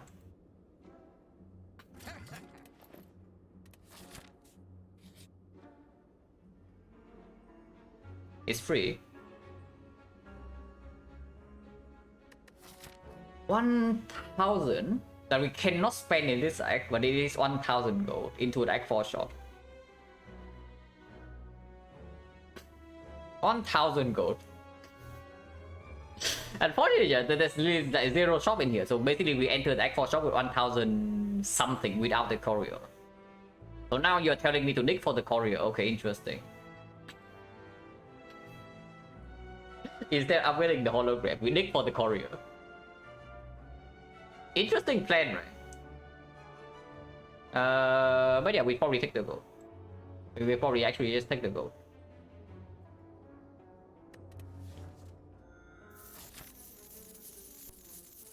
Question mark shop? We don't go to 4 question mark, so yeah, possible. Question mark shop chance 6%, actually 3% here, into 6% here, so very low.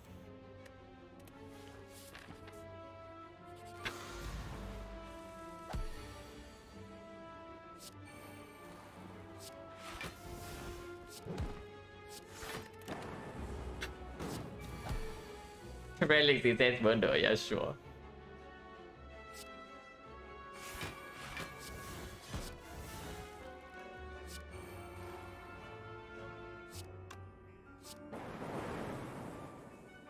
Oh, we removed Zap already, so this character cannot draw the moment we play dual cast. Oh, so never stop. It stops at some point. If you wait for the animation to finish, it does the gold raining does end eventually.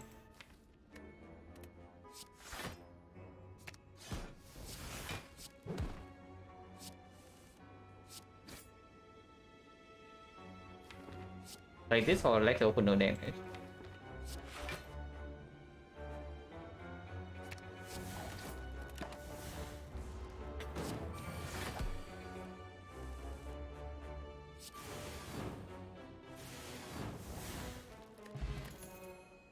Or monkey. But go for the eyes is not terrible. It's not good either. Yeah, it's unupgraded. We have Snecko. Might be the strong or monkey. Yeah, pretty strong. Like Mummified Hand, we did see a defract. That is over Skim Plus though. Picking defract minus over Skim Plus is like... I mean, if you do that, I don't even know what to tell you. But that would be the main focus source that we see in this run, if we pick that up. Yeah, honestly, if you pick defract minus over Skim Plus, I don't even know what to say to you. But I guess everybody has a different playstyle. But yeah, we don't pick any of these yet. Yeah, we did see a consume. And of course we have like 2 creative AIs potentially right now.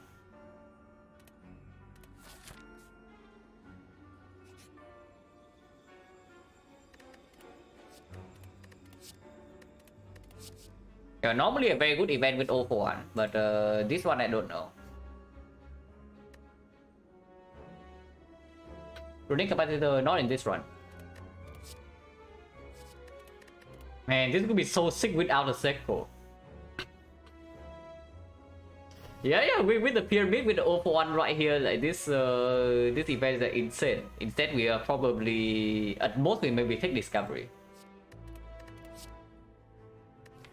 Purity is cute.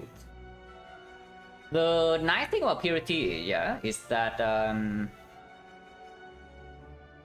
actually if it costs like 2 or 3 we don't even play it, but it does increase the chance of we eventually get infinite. Photon doesn't even work. This is garbage, this is also garbage, and the only thing we might pick is discovery, and I guess discovery is pickable because we do have double echo form and the snake core and the mummified hand. Yeah, with the mummified hand this also gets better.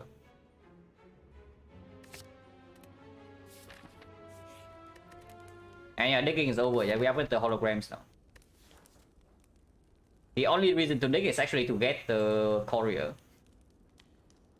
Is that upgrade? No, don't need. Like discovery need in the upgrade is only when your deck actually doesn't do anything.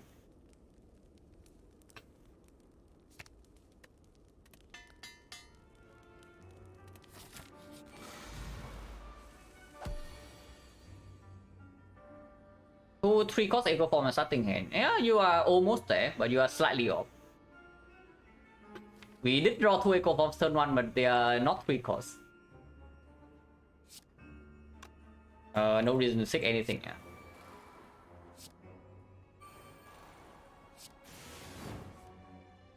Whatever, don't need to play that. And I don't play dual cards because the Zap is gone. This is probably our next remove, by the way, the dual cards, unless we see Plasma.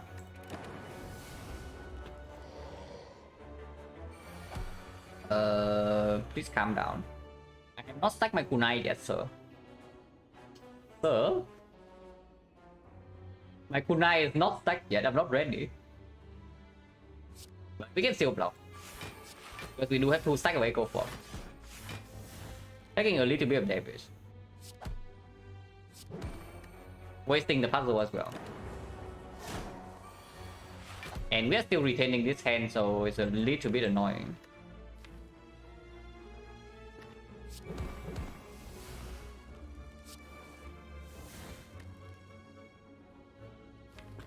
We are still retaining this hand, yeah, by the way. But at least we have Captain's Wheel.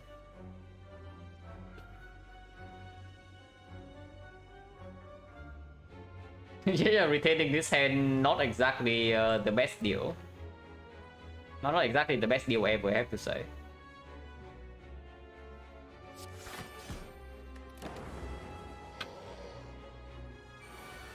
Oh. It's way too good, guys. This guy is way too good. Wait, what? Wait, last turn was already Captain's Wheel.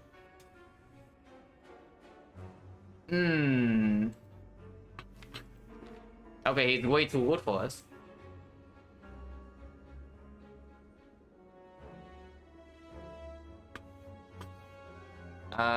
This is a sticky spot. So double defense into double discovery, yeah.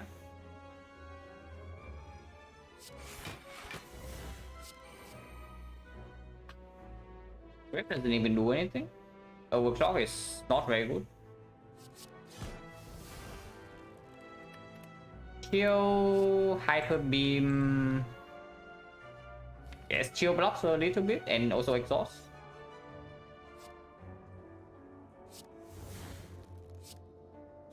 Getting kind of wrecked here, yeah.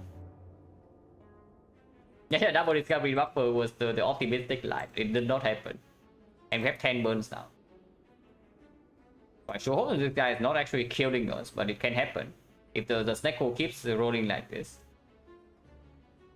At least in this fight. Because we don't actually have any super high impact attacks to kill him.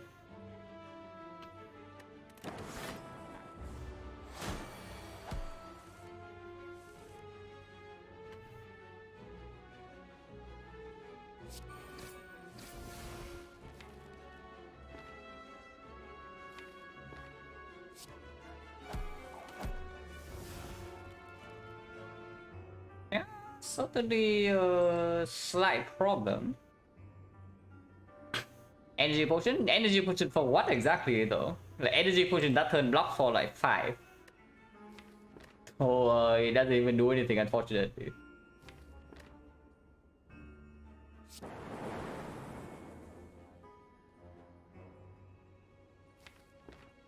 This turn, however, I can energy pot. Things, these things suck though.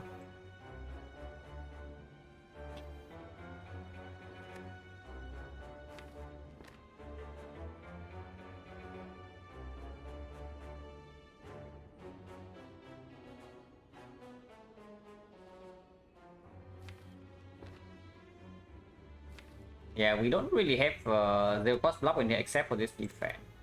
So like I can seek for the defense into like defend hologram defend, but then the fight doesn't advance at all. And if he 45 with the gates next time can die. And dying is not exactly very nice. Seems zero cost of one. Yeah, that's the optimistic line, and I don't want to die here. So before we get optimistic, let's actually find a line that never dies. Attack pot immediately. So that at least I get the kunai stack. Because I can seek for beam cell defense plus. And then if I draw into 0-1, I get back both the defense and the other thing.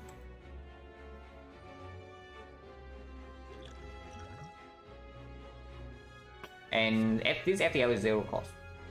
Ball Lightning does make the compound driver draw more and is slightly more damage, but not really. Maybe it is Ball Lightning, but Ball Lightning doesn't get pulled back by 0-1 next turn. Which is actually might be a good thing. Because we also don't have hand space if 0-1 cost very high. Yeah, it's probably this. Unless it's like just the compound to draw one more this turn. Maybe it is the compound. But then I cannot stick for 2 cards because our hand is full.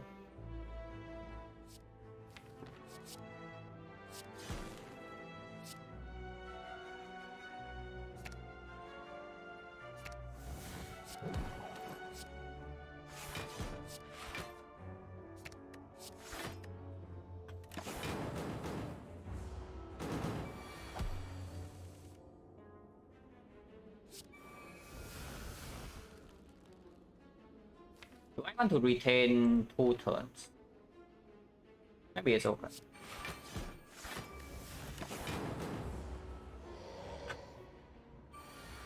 The fiber can block this. Not going into 0-1 this turn definitely sucks.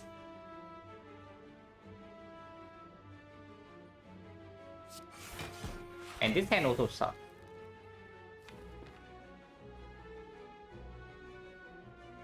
And still taking damage here.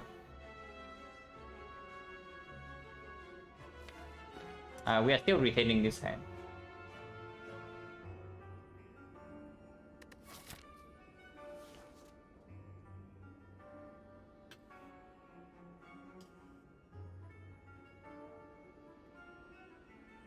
Yeah, apparently fighting Nemesis when your damage is like not the best is kinda spooky.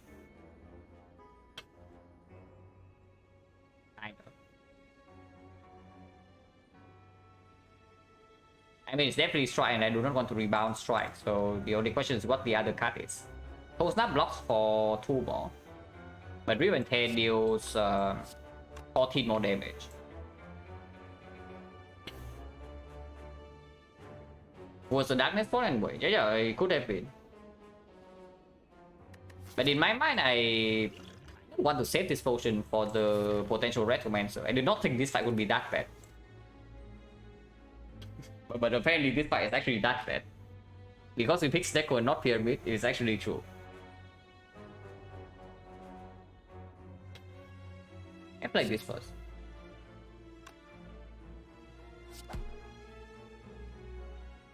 And then yeah, Cold Snap. Probably Cold Snap.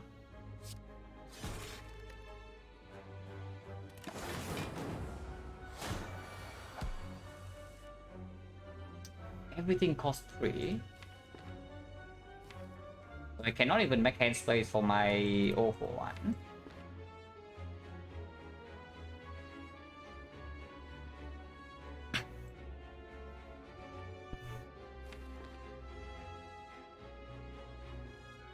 And we get another 5 burns if I do not shuffle right now.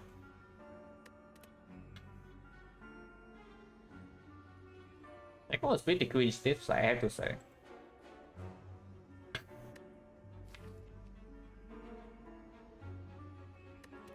Next turn vulnerable also runs out. So what does the thing pull back? FTL, dual cast, Beam Cell hologram. But if we play this, one pulls back 2 cards, so that's only FTL dual cast. And we cannot shuffle, we cannot reapply the vulnerable.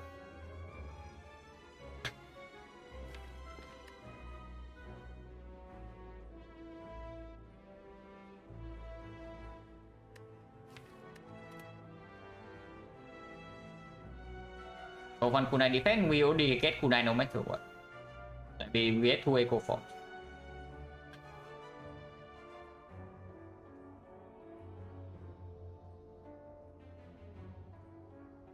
Yeah, just double defense, double echo form here, and hopefully next time we don't die.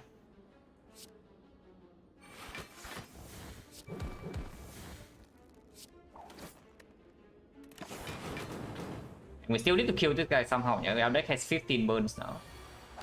And he's regening. This is probably a terrible idea.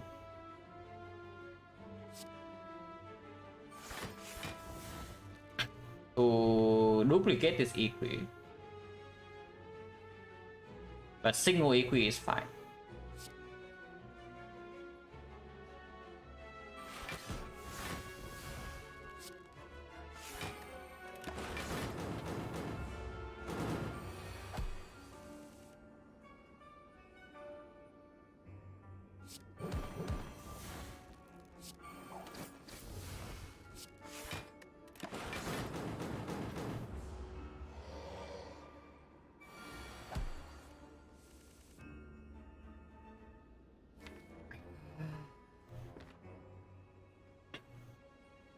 He's regening, yeah, and he's also like killing us at the same time, yeah, by the way.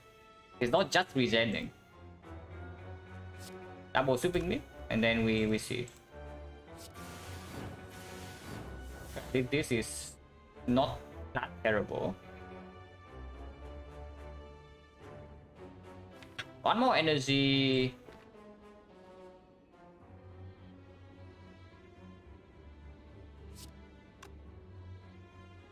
One more energy, but one less HP. 2 less HP. And we still cannot kill him next turn.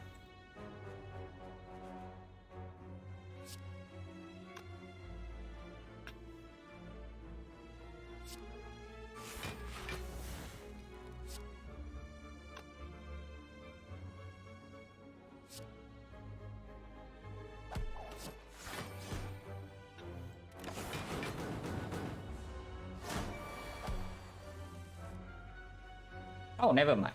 Maybe we can kill him. 1, 2, 3. Yeah, maybe we can kill him here. Maybe. Yeah, we can.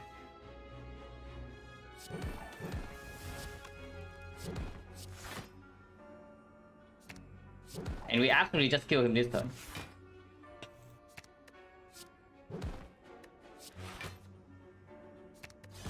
Even if it takes a while.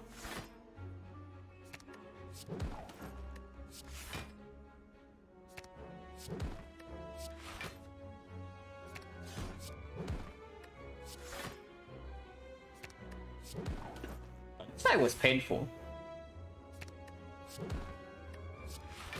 And I sure hope the next fight is better, because if the next fight continues to be like this, we are just dead to X3 elites.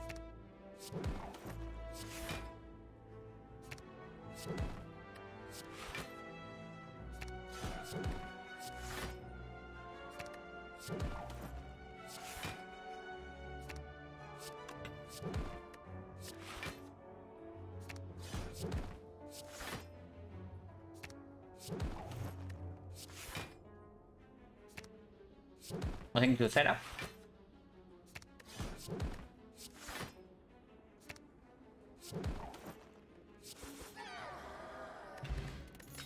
Okay, regen pot is okay. Or monkey. Real talk though is quite good. We do have Malphite hand and we do have a frost orb. So it does provide like 18 passive block if we can actually duplicate the defrag. And we have 2 echo forms. It's not bad. We have Malphite hand. There's also scrape with the Snecko, but yeah, no. Not too interested in that. And auto shield with double echo form is just bad.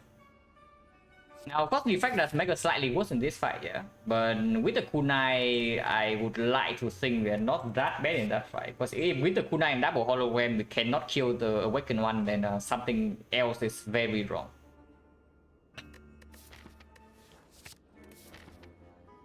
Now, I can pass the way, but no reason to.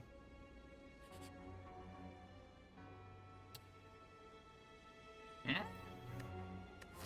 This is kind of weird. But it does heal for 33. It makes on my A3 cost attack on 0. Yeah, it's true. It is kind of weird.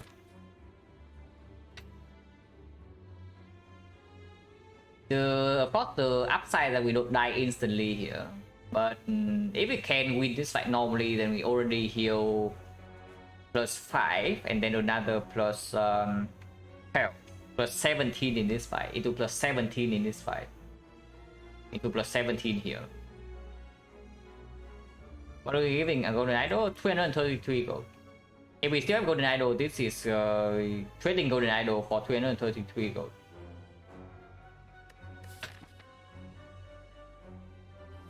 No way, right? Actually, no way, especially with the regen pot in our belt right now. I do not trade away a mango here. Mango plus.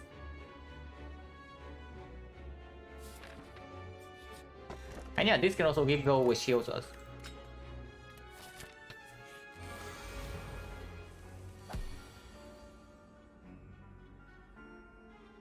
So better be careful here, because if we actually cannot deal with this, we die very fast. And we save the Essence of Darkness for this.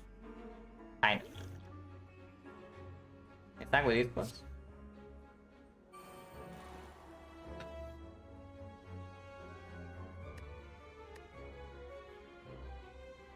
And also open the Essence of Darkness. And yeah, it's basically for this fight, yeah. Because I want information which one to hit.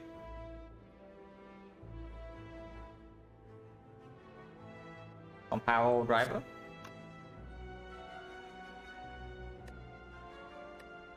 We can always rebound, hollow, rebound into this. And rebound hollow is absolutely a combo.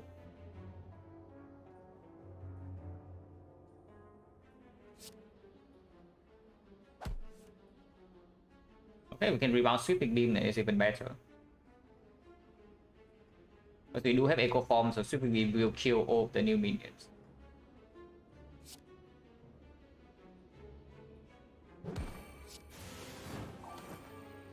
Okay, perfect draw.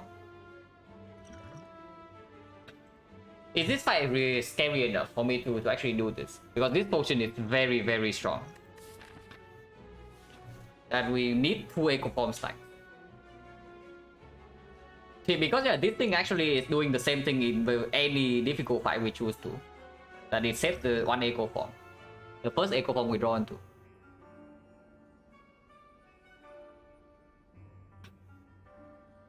Only use an earlier fire. How scary is this? Next time we know that we have the double sweeping build. It's spooky, right? And we can just buy 4 potions in that 4 shop. I need energy for next turn depending. Yeah, that's true. But with the double echo form, like a skill can also proc letter opener.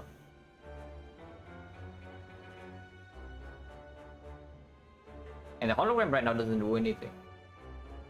The thing about not having second echo form is that this fight also goes long. If I do not have 2 echo forms in play, and I don't want this fight to go long. This fight going long is so insanely scary. That Snecko brings us one hand and then we are like near death. And yeah, we can just buy 4 potions in the act form. And then it can hit discovery. You can hit the if it hit move sequence is set, but it can hit discovery. Yeah, just because we have 1000 gold to buy 4 potions, I just use the potion here. Okay, it did not. Oh, that's cool. And yeah, there's nothing else to do here. Yeah? Hologram doesn't do anything.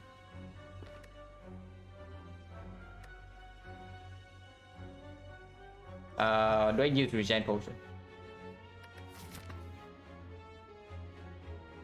Maybe I do, because if this fights Nemesis again, maybe we do need HP buffer. And yeah, Act 4 we just buy 4 potions. I just don't want to die in this fight, because potentially you can even dodge these two. Like we go here, tiny chest props, and then we go to question marks instead. We just use all the potions here. I am very scared.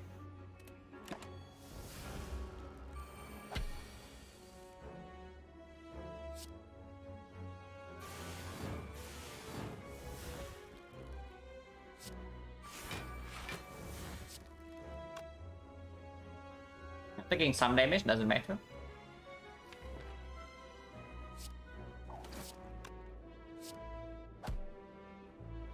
Next turn we have the Captain's Wheel.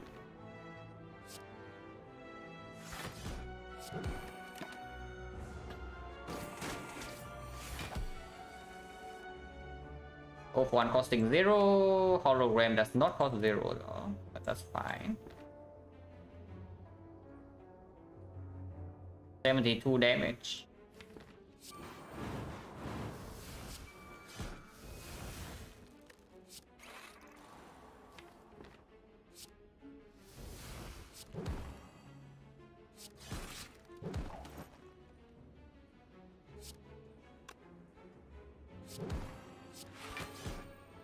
Wasting regen a little bit potentially, but I don't care. O1 Royal Cell, you need, if you echo form the O1, it does.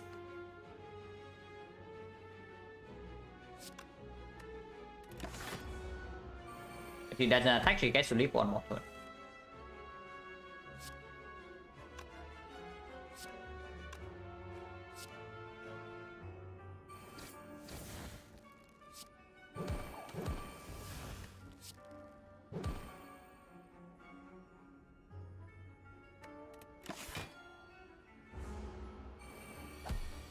Okay, now she died.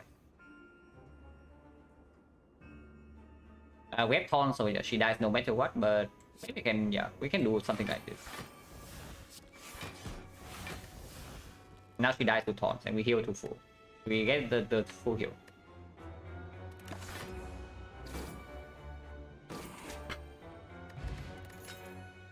Okay, this is strong. Not really, yeah. Potion of capacity with Barrage plus with the Shuriken with the Vajra is interesting. That's also a stack. Stack is another block at the worst with Kunai, but not really strong. It's okay. It's not that good. And now that we have the 0-for-1 hologram potential, I don't think I actually want that. And yeah, Kunai Shuriken assemble, but the Snecko can mess up everything. It was normally, yeah, it was normally with stack. It's not bad. And playing Equilibrium right now also gets kind of weird sometimes, especially when it's Echo. So getting another block card we can play kind of okay. Barracks is not terrible.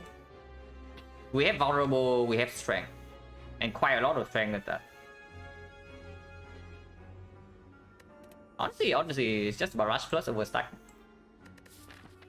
It's just Barrage plus overstack. Go here, upgrade the hologram again. And do we want to take the 2 elites or not? Because we can also just go tiny chest here. We can always do this into the tiny chest here into another fight.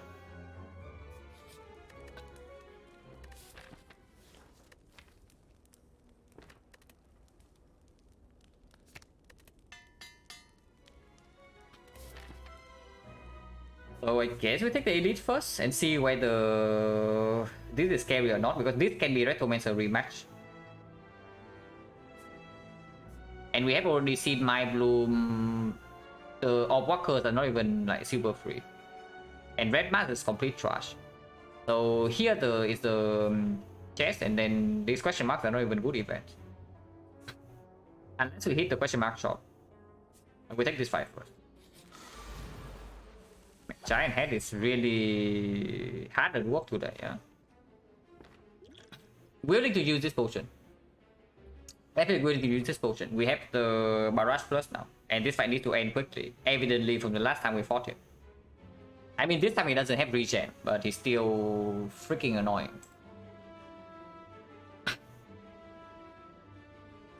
Even if we use the potion, it's not this turn. I cannot do 3 attacks into charge battery though, which is slightly annoying. And this time we don't have Echo Form, so if he 45 next turn, we get kind of right.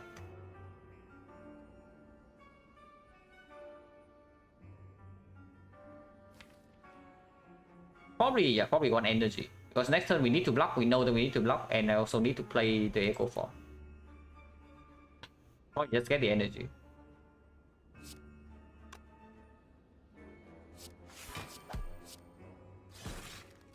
And yeah, 1 frost over the vulnerable.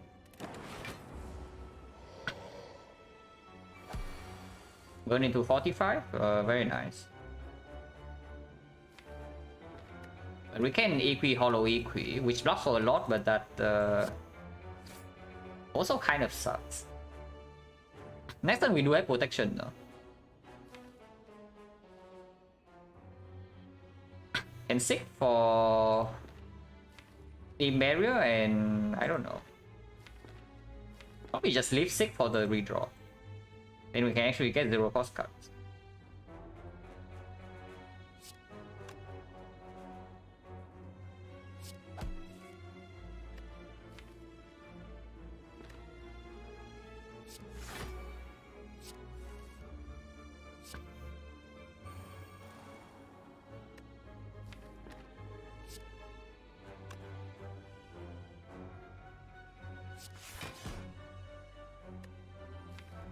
Go back 1, 2, 3, 4.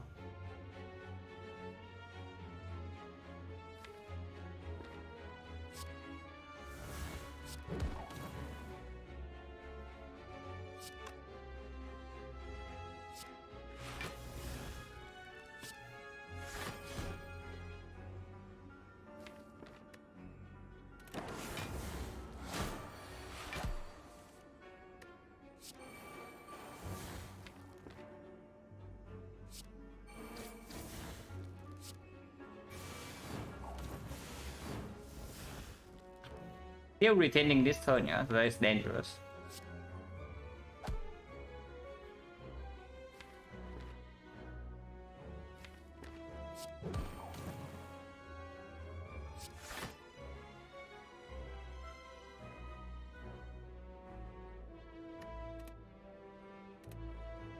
But I guess this time we actually have some damage.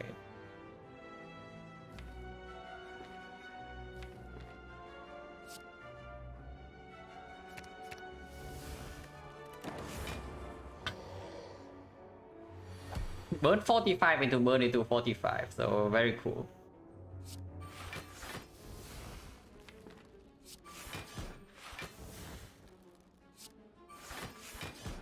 I've done this.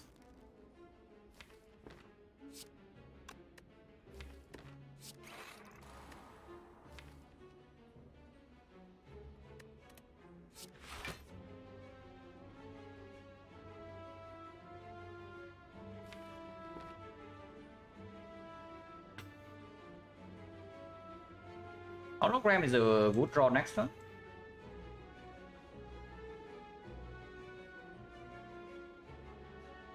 Probably just get back and whatever. Not retain.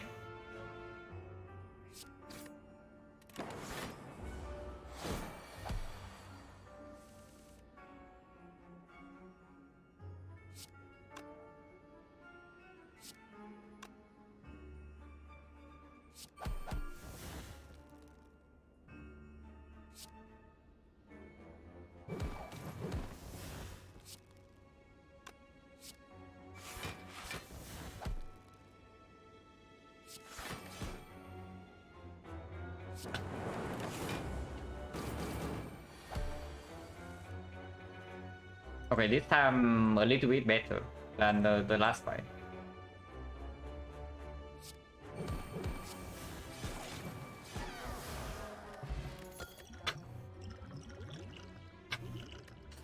Okay, maybe we are out of monkeys after all, because we now have the echo from defrag with 1 frost off and so potentially 4 focus, yeah, and apparently 4 off slots.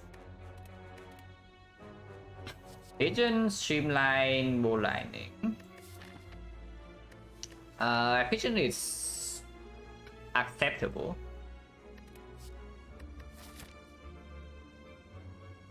So do we take tiny chest here? Or do we run into potential Retromancer fight? This time, really nothing to actually bail out. But we are full HP. And yeah, like taking the more ahead right now would be super silly. It's still good. It does mean that Compound Driver cannot draw afterwards, but Compound Driver with Snack is already slightly worse than normal. And let's tell me it's actually streamlined, because it's still a fairly reasonable attack. With the Barrage Plus, no way, right?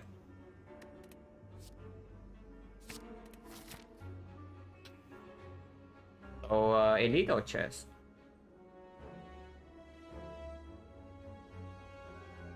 Honestly, even Giant Head is not super free. And it can be Retromancer again.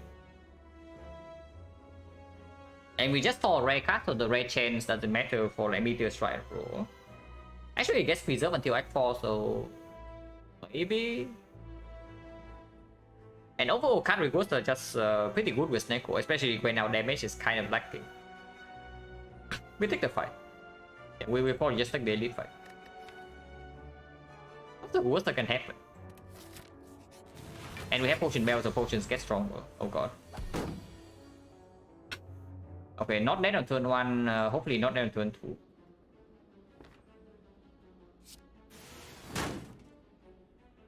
One is already here. Fine.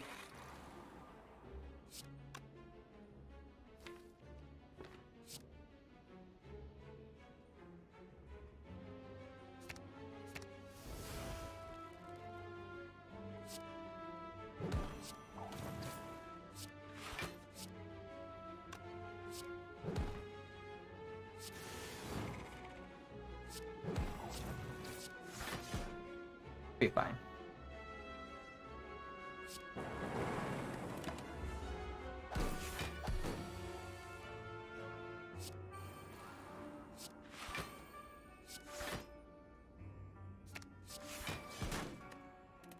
Oh god. He dies to... no. The block saved him from the hourglass. But we cannot actually reach the... manager, but he blocks again, so he does not die to the hourglass. Okay, so that's good.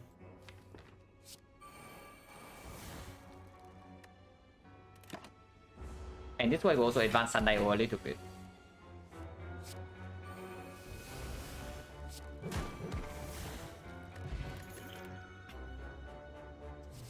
Garbage.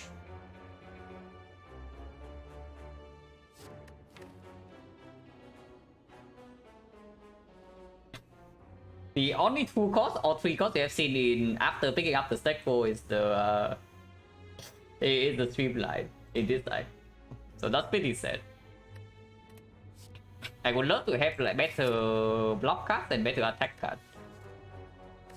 So the game is really punishing for not picking the pyramid. Yeah. Because pyramid right now probably is shielding. I mean, we are full HP, but we are not that shielding at the moment.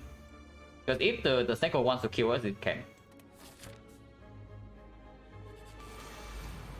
And Giant Head is really hard at work. Really actually just hard at work.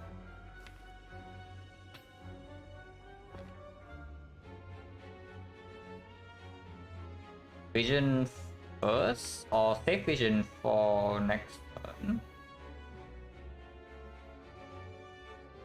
Vision is kind of like a second cycle card draw, or if we see a Glacier, Rainbow or something, I can play.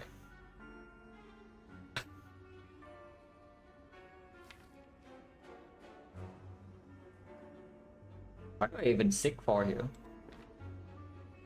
I would like to not get wrecked next turn, if that's possible.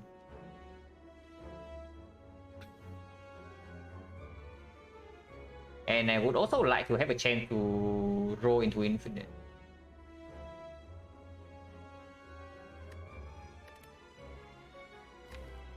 Maybe just seek for like FTL something so that the 041 pulls back the FTL guarantee.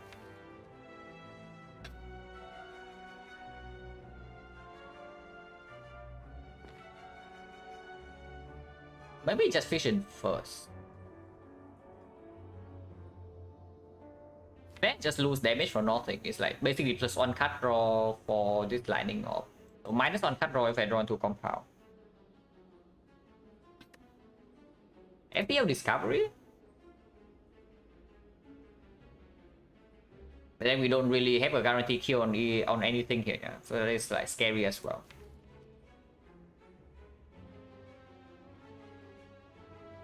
Maybe it's just FTL Sweeping Beam. Yeah, maybe it's actually just FTL Sweeping Beam.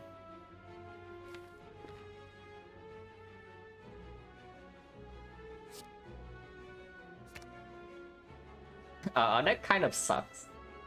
Damage wise.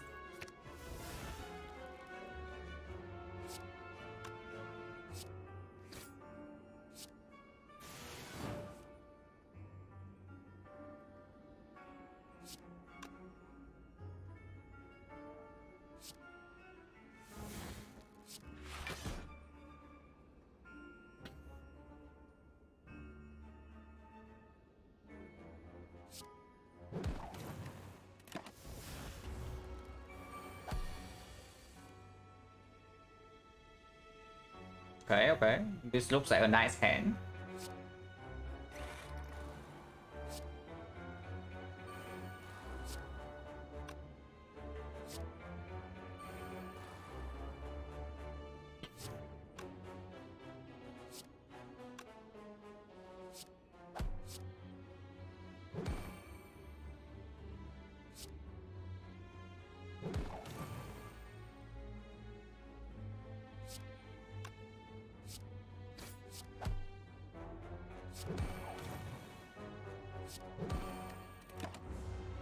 Guarantee 0-1 this turn.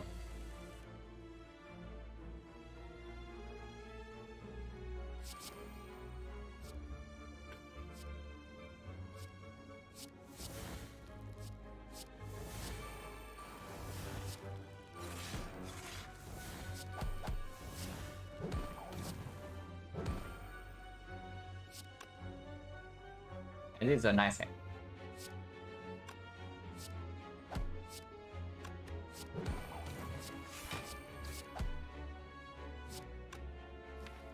One coming again next turn, yeah.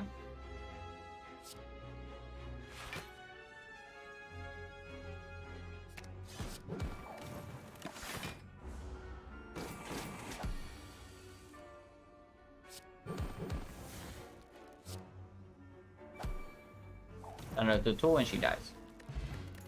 Pain is very good.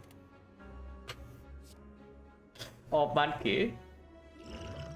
We still only have exactly one cross off card, but we can also just pick another hologram into upgrade in Act 4. But picking the defect right here means that we can dig in Act 4.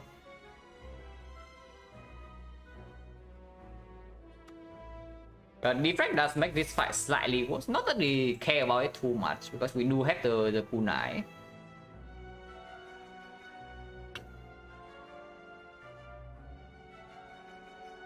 It's not the defect. It's not the defect. If we have a glacier or something, then it's actually maybe true. But with only a single cold snap that we might not even play half of the time, there's no way. Yeah, I know, I also have the head, but focus needs to convert into something, otherwise, like, what does focus even do? This thing, however, is always strong.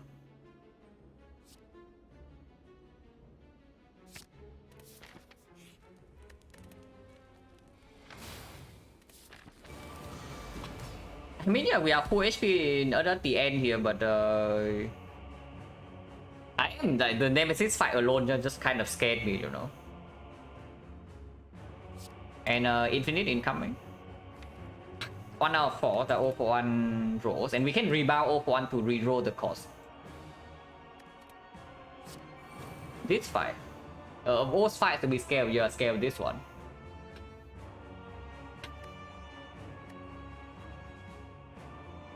I mean, there's definitely... I think I'm pretty scared of Time Eater, to be honest. But this fight should be not too bad for us, at least. Unless we draw like insanely badly in the first 3 turns. But even then, the Captain's Wheel can cover.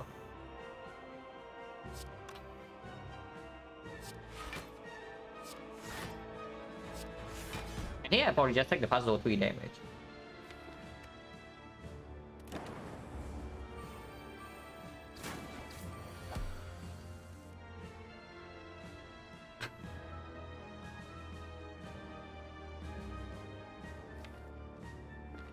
The caustic is quite nice.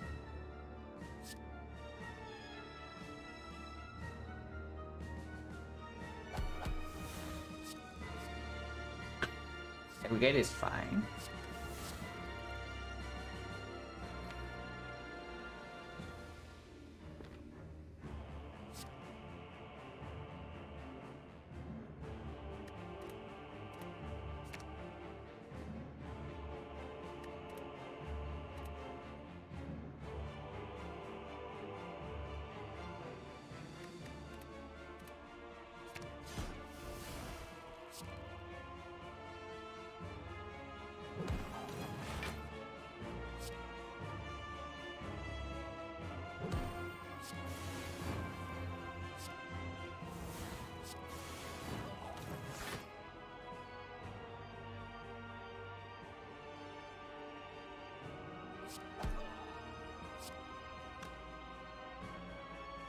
Taking a bit of damage here, but we do heal back by 12.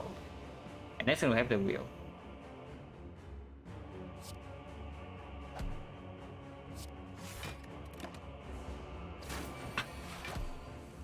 Okay, we are infinite. 1, 2, 3, 4. So yeah, there's enough hand space. We are infinite.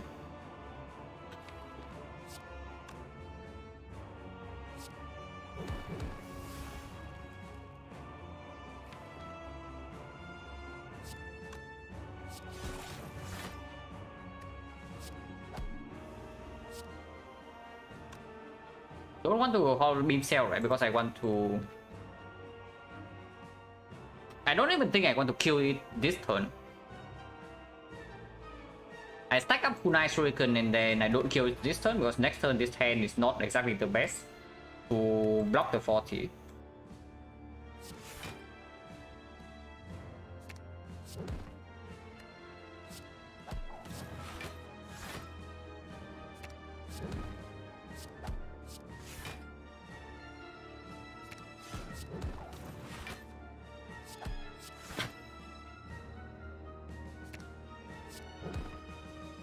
And yeah, I don't play Beam Cell, yeah, because I want to farm like Kunai Shuriken.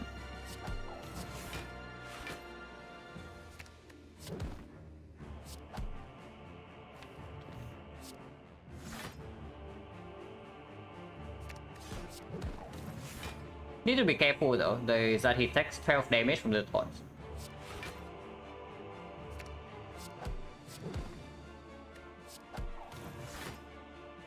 So I cannot get another stack without killing him, yeah? But I can get him to one-shot range, that next turn... maybe just kill him right now so that I can double echo next turn. Because otherwise next turn we have to double something else and then play the echo form. When I play Beam Cell, vulnerable kills him too fast and I cannot stack up Kunai Shuriken. I want to get as many stacks as possible while farming this guy's HP.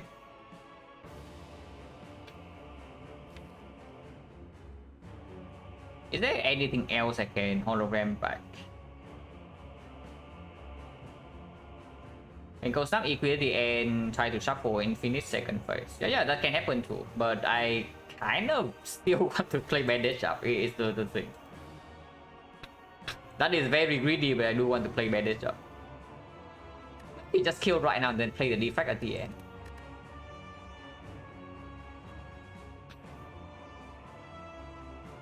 We shuffle continue hollow O1 combo after transform. Yeah, if we to shuffle immediately is a thing. If both of them are in my hand. How do I get both in my hand though? Yeah, how do I get both in my hand though? Because I can only have one of them. I mean, I can just get back the whole O for one, retain it and hope that one of the two hologram rolls 0. But before that, I just farm the Kunai Shuriken instead.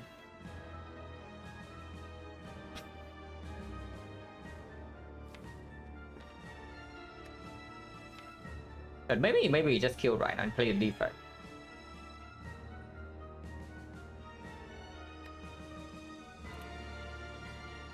Actually, every gate costs 1 though, so I cannot do rebound every gate.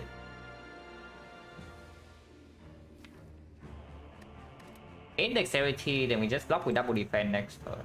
That's fine.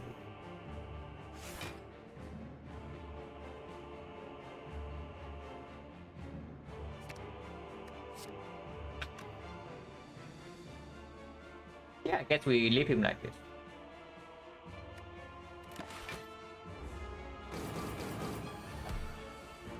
Oh yeah, Sunnail energy.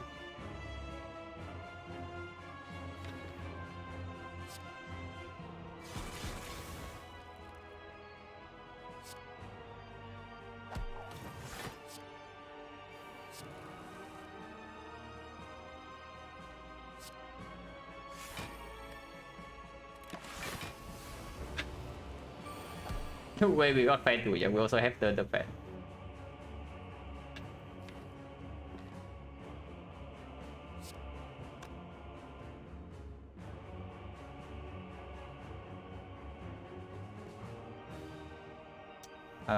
This is a little bit weird.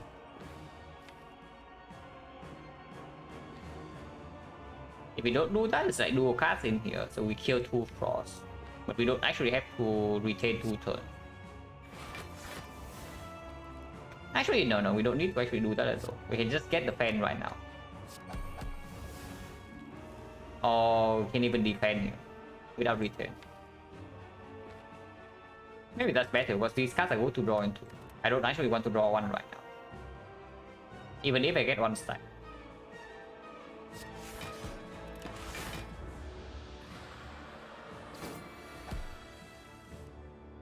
Well, we are infinite, but yeah.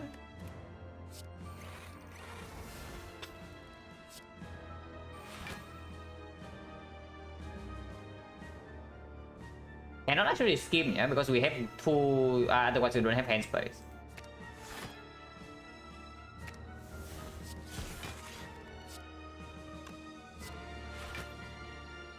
So we farm Kunai again, and then we can end turn with charge battery or something. And then next time we double bandage up, heal to full, and then we just play any attack that will kill. Hopefully.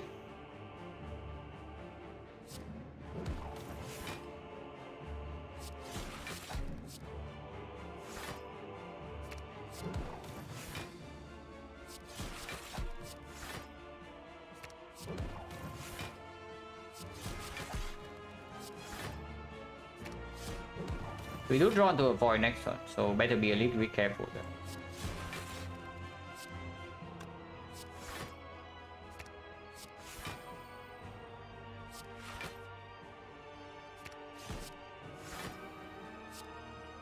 This does not kill. He goes to 8, he goes to 5, he goes to 17, and 17, anything here will kill.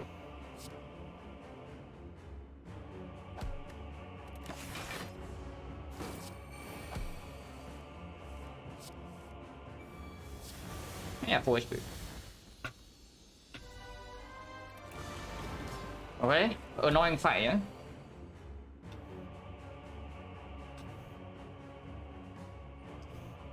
This is definitely a very annoying fight. And yeah, if you're worried about any boss, is this one. It's definitely not Awakened one. You see that, you also see how hard we actually farm Awakened one. But this guy is a slight problem. Slight. I can use one off potion here. One off slot. Off-slot potion both improves our passive block if we have to play a long fight, and quite a lot of damage with Barrage Plus. Not yet though, there's no reason to use it yet. But I can see like Cold Snap, Hollow Cold Snap this turn. Attack with the beam first. Okay, I guess we don't do Cold Snap, Hollow Cold Snap. But we have to play this.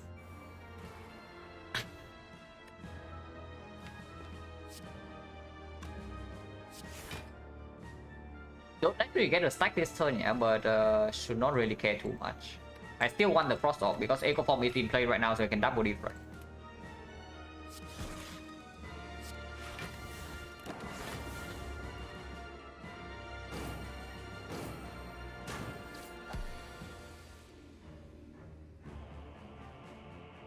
Let's not play this. And Snake was being very rude. So we draw 10 cards and we can play 3.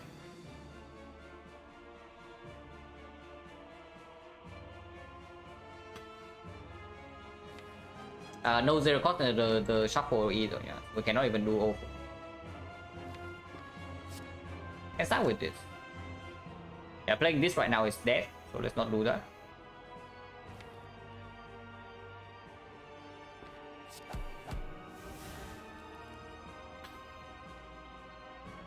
I do want to stack.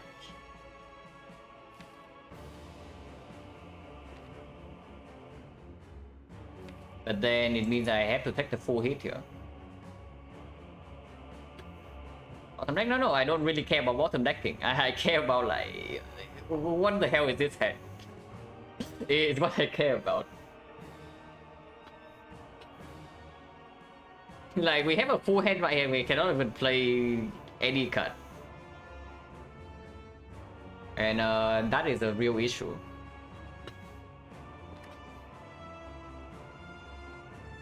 And 0-for-1 into the compound driver again. Next turn, double Echo Form into a double defrag is 4 cards. And we take another hit, but we have the Captain's Wheel. Or I can just play defend right here, but then we do not have the stack. Not scaling in this fight is probably killing us, yeah. Unfortunately, there's not even a 2-cost block in here, so I can play one attack into one block. Every single block card in this hand costs 3. So that's the interesting to know. Every single block card in this hand costs 3.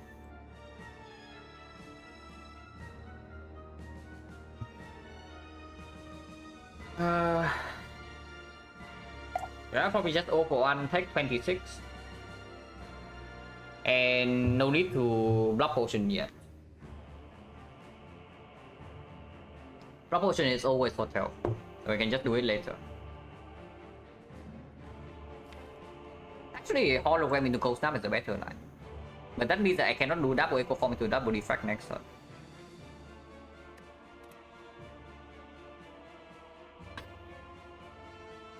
We don't need to... Yeah, we actually don't need to Echo Form this fight though. In the Awakened one fight, 2 Echo Form is better, but in this fight it might not be. Let's actually do this.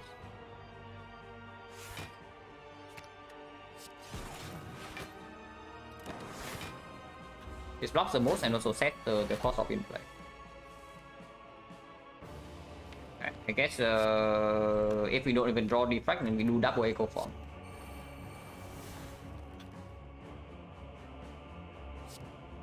For damage versus 6 block. 6 block right here is real 6, yeah. We are blocking currently for 22 and he's attacking for 30.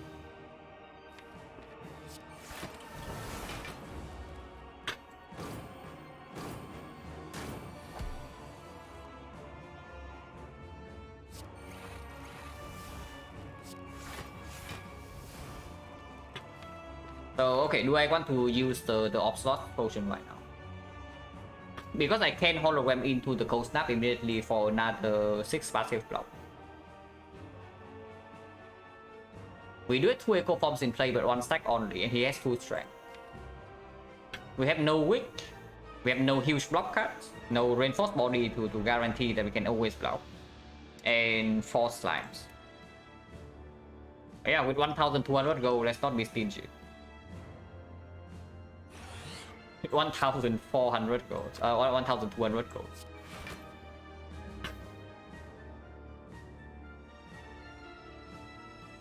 So that is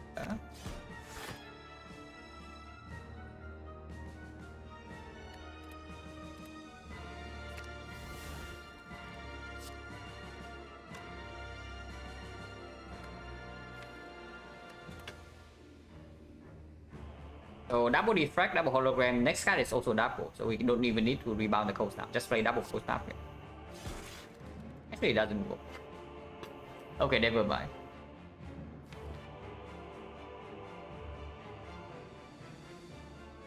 Who cards next turn? That's okay. We also have the stack. Yeah, we can just double charge battery next turn. I already have +2. Not really, not really. Damage beam cell. We have a shuriken. Like we have 3 strength right now with barrage and 5 slots. Like, there's no problem there regarding damage.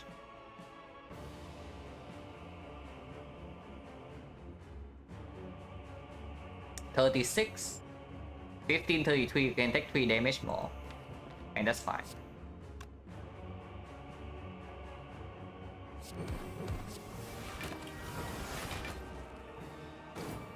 Yeah, we have already dealt 130 and he's vulnerable, we have 3 strength. Debuff is slightly nasty, but that's fine.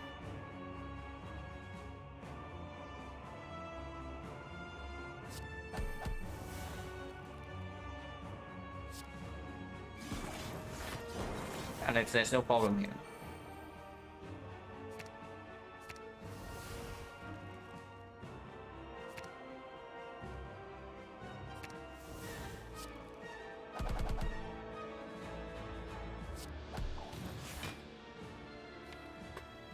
Don't really kill him next turn, but he's already split.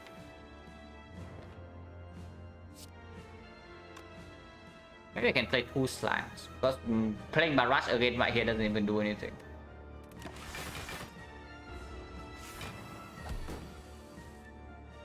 Yeah, we play 2 slimes. Unless you tell me I want to get more stacks.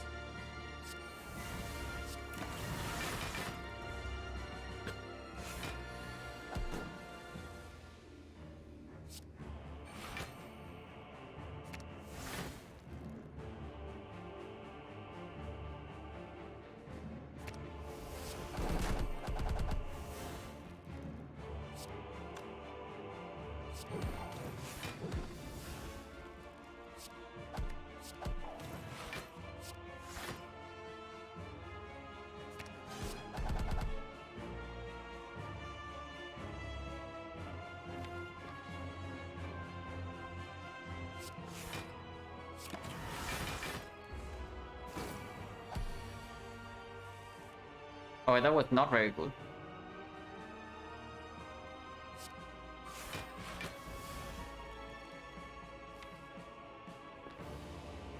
we also don't need to kill yet. There's no reason to use this.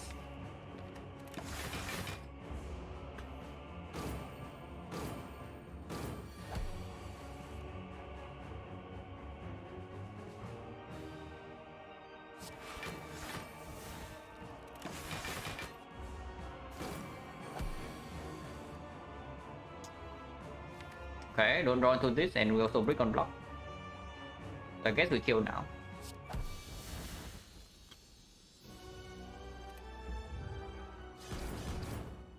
Okay, let's hope that the 1000 gold was worth it, yeah, because the shop might also not have anything good. And we can basically buy every single thing there. Upgrade hologram versus digging. Upgrade hologram just increase the chance that we actually see infinite. So let's do that.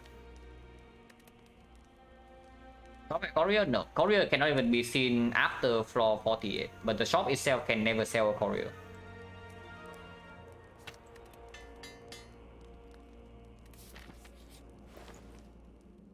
Headless Neko? Or monkey? Okay, this we buy, huh? Blue candle, okay, cool. With the Sentinel puzzle, maybe something. Reprogram minus is not really it. When maybe we even buy this capacitor. The annoying thing about Neko pellets is that while it actually blocks first cycle for us, we cannot reroll our 0 for 1 hologram to get infinite. But that doesn't really matter, right? I'll remove first, yeah. And we remove the dual cast.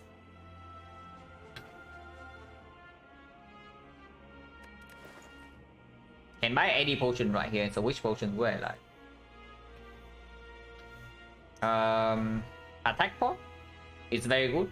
And get a good Neko card, and it also is 1 stack with the shuriken. Potentially an 0 for 1. Potentially a meteor strike.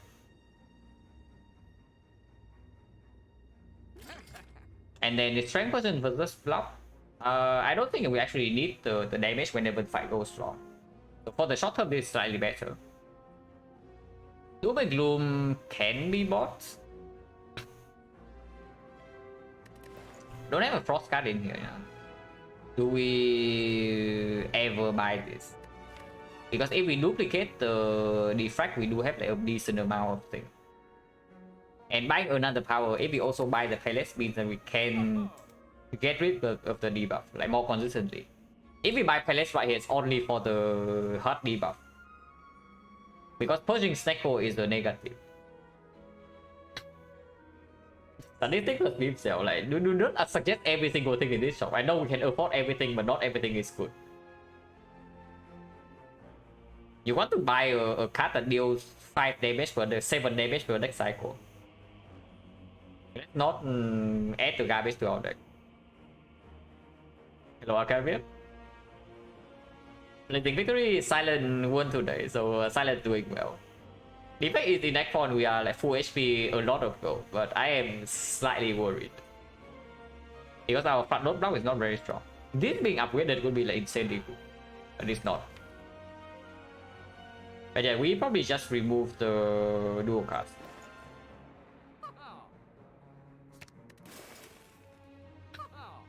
We can afford blue candle, so sure, we can buy blue candle. That mob doesn't even do anything. I want frost and frost only. Mono sack doesn't proc, it does. But you can also count yourself like how much damage that is. Yeah, every single time you play beam cell it procs this. But you add a card to your deck. That is also reroll with Snecko. To deal 7 damage every single time we go through the entire deck. So how good is that? Very bad, right? Yeah, exactly. Because it also delays the first Echo Form draw. Blue Candle is real, yeah? Blue Candle is not even, it's not fake. With the Centennial Puzzle, Blue Candle is real. But we can draw off the Ascender's main in Elite fight. Strength Point is good in the edit. We don't fill slots very quickly for the barrage, so maybe I can consider Doom and Gloom. But after we get our thing now, Doom and Gloom also make the vision better. After we get the double defrag plus the maybe the off slot right in here, then I just one frost.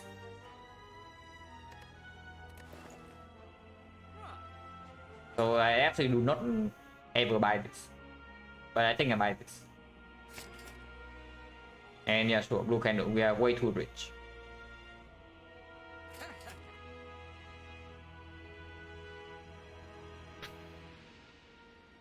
And yeah, capacity barrage eventually. That's the problem. Like how fast do we fill slots? At the moment, not really, and we already have a potion for +2. If we have a glacier in our deck, then this is actually quite good. If we have a rainbow, honestly, this is also so quite good. But we have nothing at the moment to fill our slots quickly. It's probably still Palace, right? It turns off infinite and potentially make these things very cringe. But I am very scared of dying first cycle at the moment. We don't have weakness and we don't have actually any passive block, and our scaling also goes slowly. Basically, our front load block is severely lacking. So if the Steko decides to screw us in the hard fight, then we have to live with that.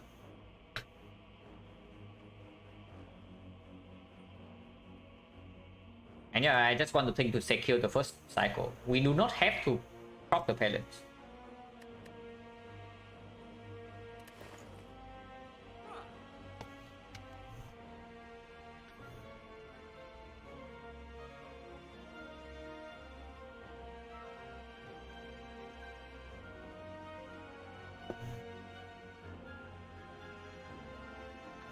Probably still, yeah, probably still. Like, without front block, I am terrified.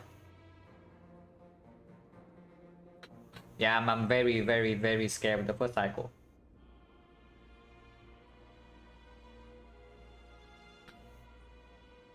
Block point is stronger.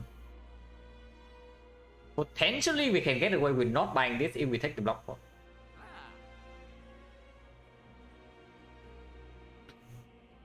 Hello, Byron. You're rich, yeah, I am rich, but the shop also doesn't have like anything. And I am very scared. Man, pyramid would be like so free this run. Imagine the Steko is a pyramid, yeah? We just take the palace and then we win. But instead it's the freaking Steko.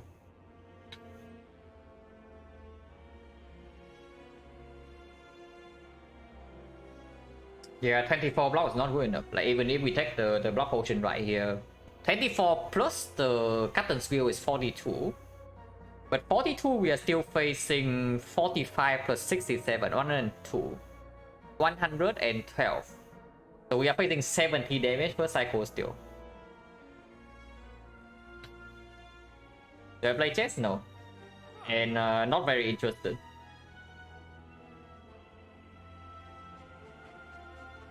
I mean, of course I know the rules. Everybody knows the rules, but I do not...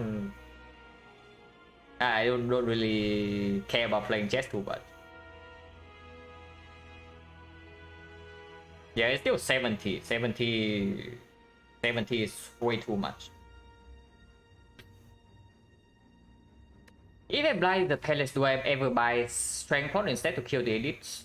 Not really, right? Because even with the strength pot and this, we still need the shuriken to scale up, and we still need this to do damage before we can actually do anything. So yeah, highlights, block pot, and then we just leave. Unless you tell me reprogram is good, even minus. When we already have kunai shuriken, we do have echo form. We do have echo form, and even if we passively block with the frost, like Palace can get rid of this debuff. It makes it very awkward if whenever we draw to defract first. Yeah, that's not. Reprogram plus I would gladly take. Reprogram minus in here, not really. And yeah, block potion, yeah, better than strength. And stack, not really, right? If we turn down stack plus, there's no way we buy the stack minus here. We triple hologram.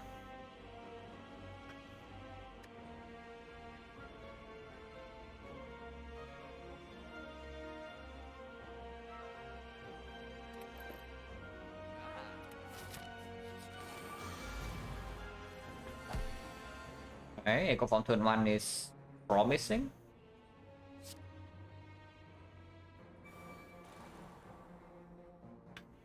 And we can drop the puzzle this turn, which is also promising. Vision that cost 0, it can be pulled back with 0 for 1 or hologram. Is fine too.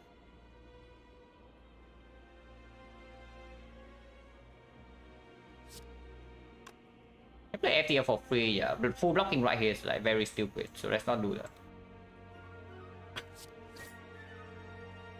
This costing 0 is a little bit awkward, but retaining 1 turn is not bad. Retaining 2 is very, very awful. Retaining 1 turn is not that bad. By that I mean if we pull this back with the 0 for 1, or the hologram can play it. Here we still play charge battery. Back 5, and we wait with this for later. Wait a second, they push already. Oh yeah, already push. So this is costing 0 forever. It is fine then. Like playing this deck with the original cost is completely fine with me. Yeah, I did play the FTL. Yeah, playing this deck with the original cost is completely fine with me. So just end turn take 5.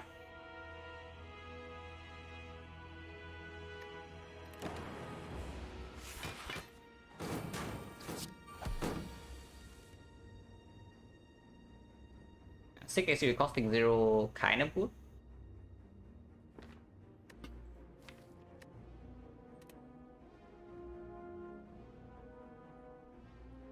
Feel very difficult to block this turn now.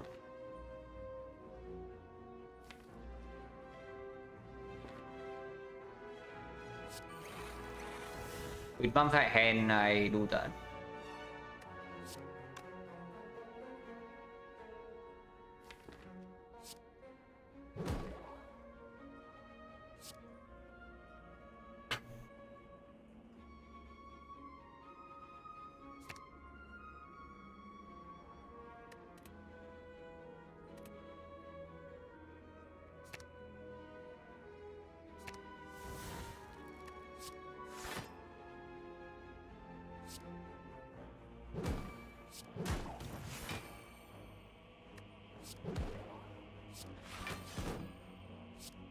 Now we can actually retain our hand because we know that the costs are not messed with.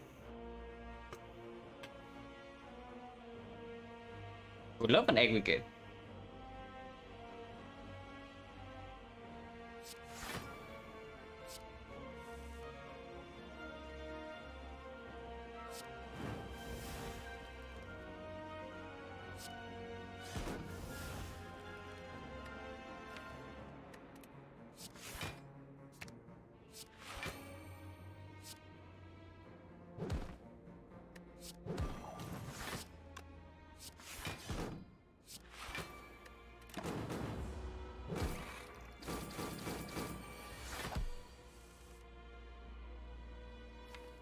Should be fine here.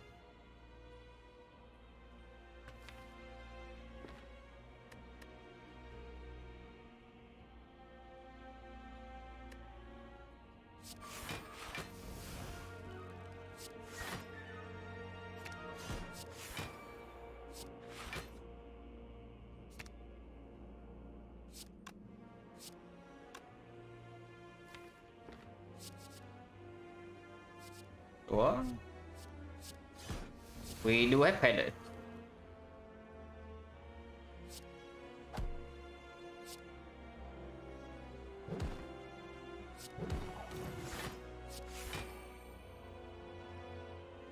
Don't actually want to retain this hand, yeah. So we just end turn.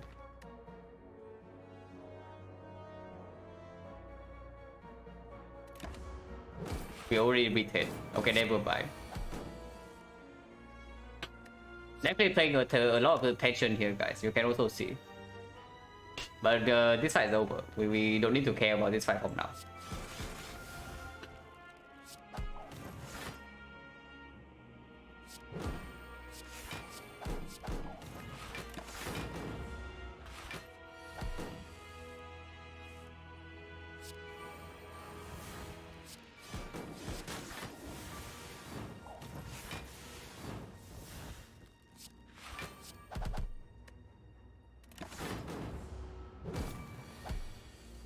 No on one, but I don't really care. Should I care?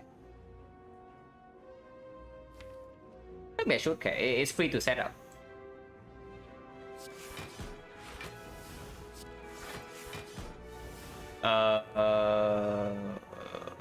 This guy is kind of dying though. But it's fine, it's fine. He doesn't die to his taunts. And he blocks on 99, so he doesn't die this turn. And next turn we are fine.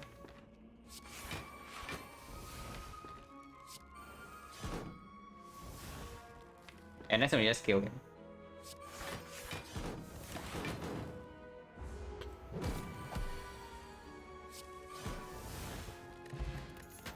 Dummy. Could be worse. And yeah, I mean, it's just preparing for the meteor strike that is right here. Okay, not quite. But buffer plus is pretty good with the pellets. And definitely one of the better ways to block first cycle. There's also another code start to fill slots faster, and we do have potentially 4 focus and 5 slots. It's buffer plus, right? It's buffer plus. Right dummy pellets, yeah, it's just right dummy and pellets. XecnaR, that is already a meme, especially when we also pellets away our things fairly quickly. And it's up against like 2 actual options. It's probably buffer. It's probably buffer with the mummified hand. And the pellets.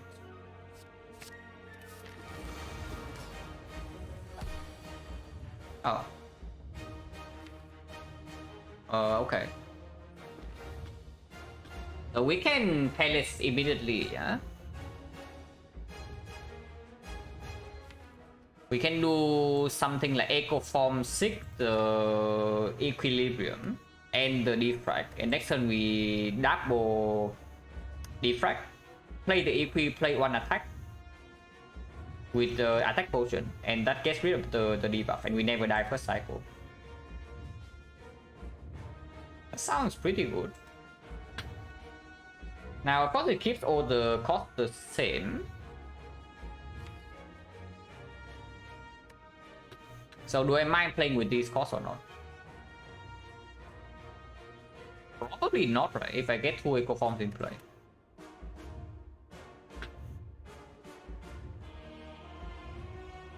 Or do I want to draw 3 cards first? So is Neko reroll a good or a bad thing? If it's a bad thing, I do not take the puzzle here and just play boost sequence.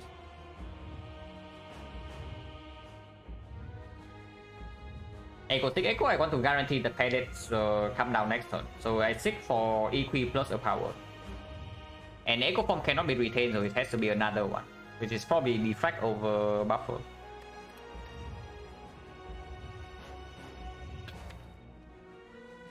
I want himself to be 0, I want Barrage to be 1. I mean Barrage 0 of course is better, but I guess I don't actually want Steko to reroll this deck. Yeah, FTL being 0 is also very good, Steam Area 0. So, boost sequence, Echo Form, and then Sick. Attack potion is for next turn. Because we can always play a power, we can always play a skill. But the attacks in our hand are fairly expensive.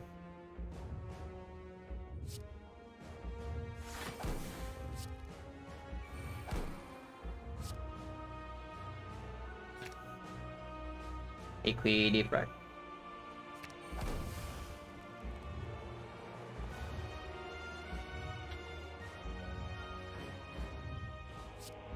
Like this, then it tenses immediately.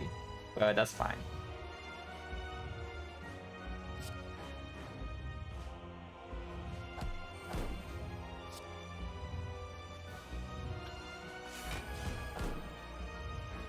Yeah, that's our turn 1. We done 15. So next time we can draw into the buffer.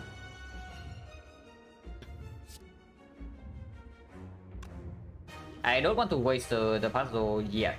I think I want puzzle for next turn, so we can start with this. Okay, wasting a little bit of HP, but that's fine.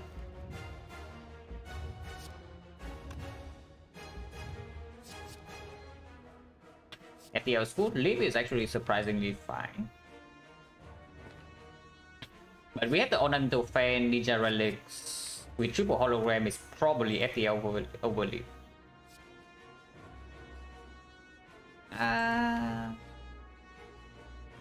We do draw 7 per turn, so we don't brick on block, right? Surely not. We also have like more HP heal here.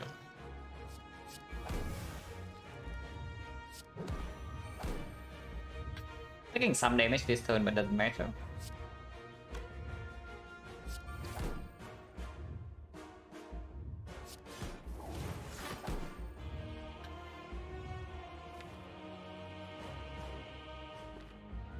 Like 26, completely fine. And then we draw 10 cards. And Captain's Skill is in play. Can play buffer, can double echo form. And can also use this potion because we are missing HP.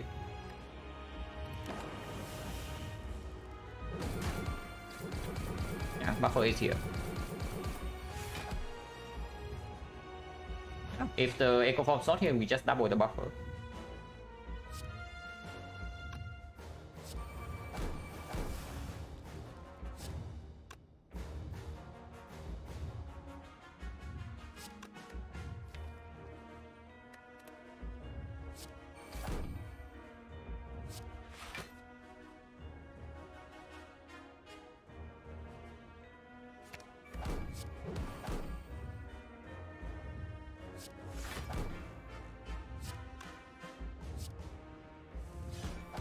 If echo forms right here, we just hologram back the vision and play that.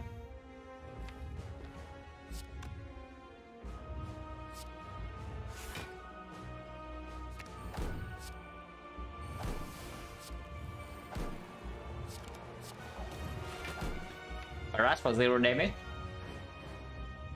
And yeah, now we are basically all set up. And we take no damage this turn.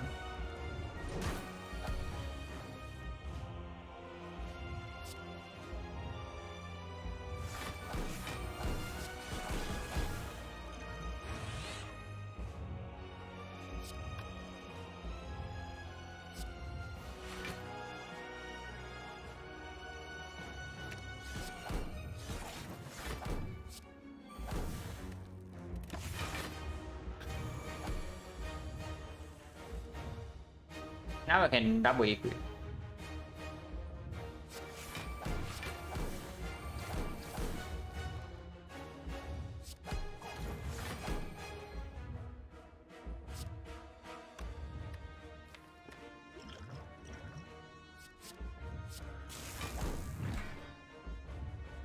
Interesting.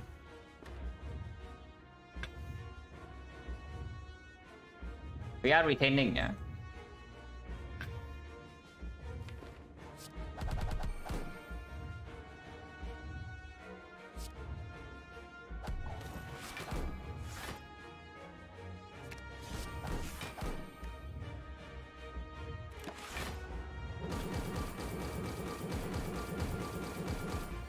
Yeah, we are chilling.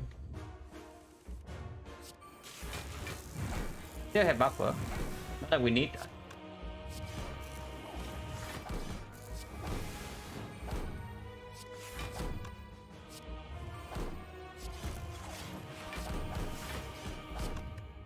Zero cost, 1, 2 only because yeah, cost is Not redraw with Snecko, but that's completely fine.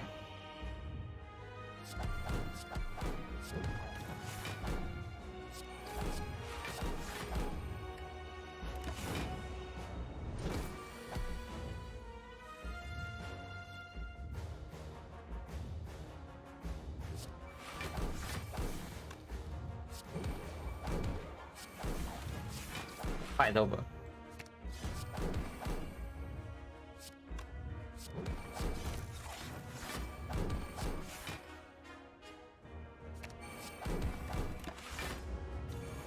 Yeah, that was smooth. That was very smooth.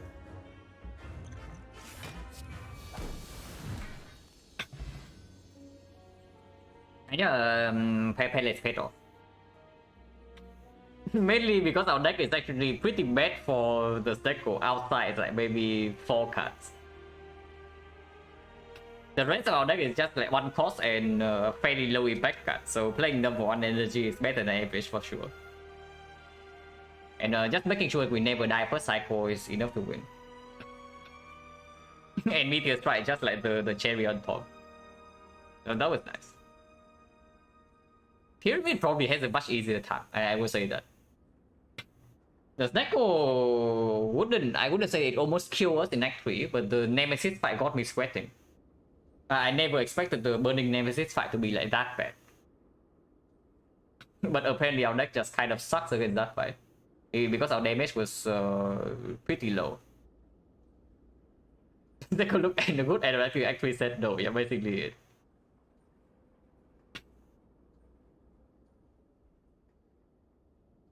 Robot Snecko deck only Snecko goes to infinite, yeah, kind of.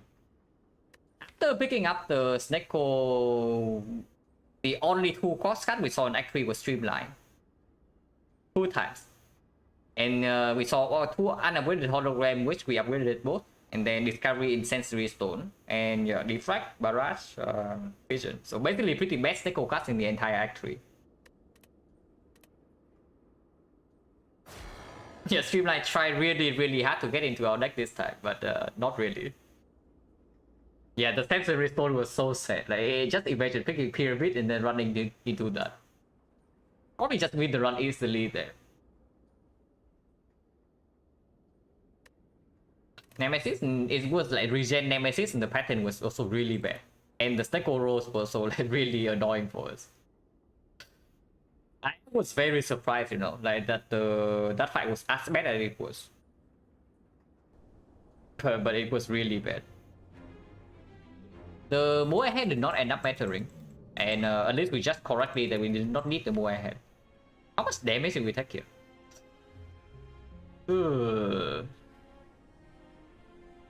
Well, that was painful.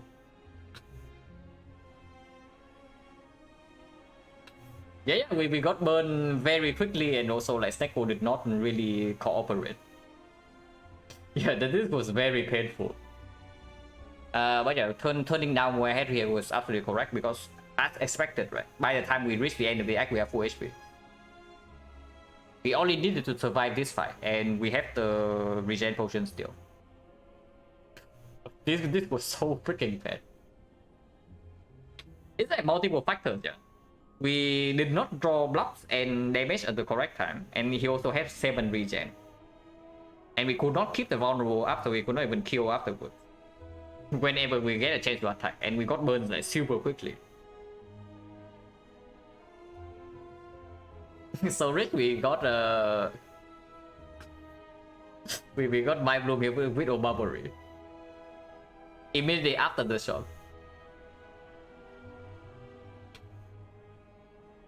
Now, Red Relic here is debatable, but having 1 completely free shop is, I was thinking is stronger.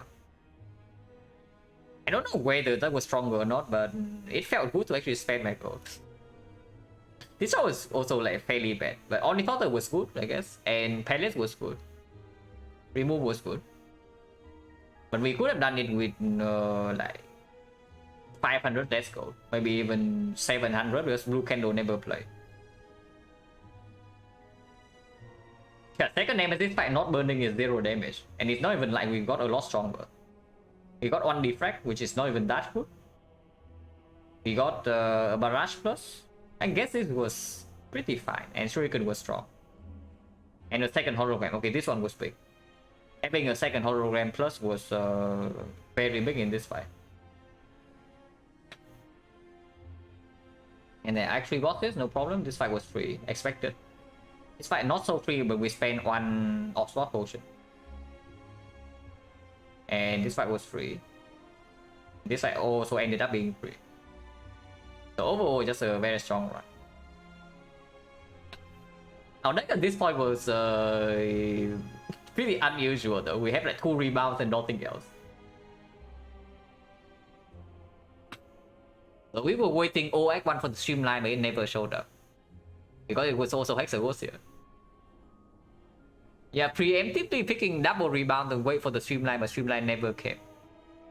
So no streamline today. Yeah. Then Icon Relic Bar just like insanely strong. After the tiny chest, Idol, Mummified Hand, Kunai, Captain's Wheel. Missing out that one streamline, yeah, it's pretty rough. This North fight was nice though. The North fight was really nice.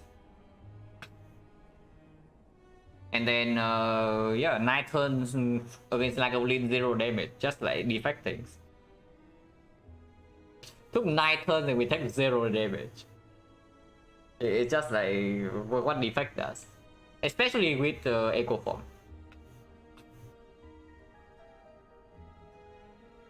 And also, actually I forgot. This was fun, dude. It was scary at the time because we were forced into the elite, and the deck had no output, yeah. But this is like, yeah, very good play. Extremely good play here, like transforming defense into 6.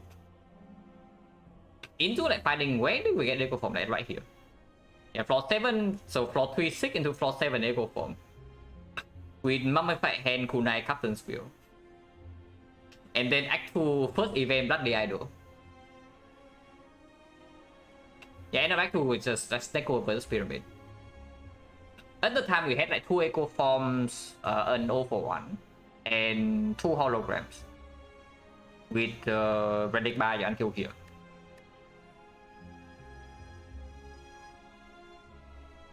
With no turbo, no aggregate, so Snecko was looking like very tempting with the Mummified Hand as well. But Act 3 was pretty bad for the Snecko, and very good for the Pyramid. What my runs last 3 hours? 3 hours honestly pretty short. I'm playing like fairly fast nowadays, but usually when you are really trying to win, you do take a little bit longer. Yeah, the game is very difficult.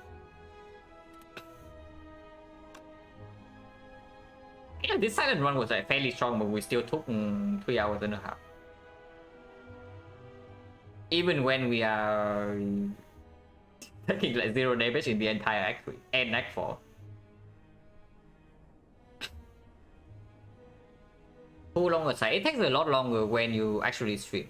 Like I wouldn't say, like when I was playing before I started streaming, yeah, even if I try to take it really hard, the longest I can do off stream is like 1 hour 50, maybe 2 hours. But when you say your decisions out loud, suddenly you just have like so many other things to consider. And of course, like, interacting with chat and other stuff also adds to the time. And yeah, I can also show you the runs I do off stream, and you can see the time.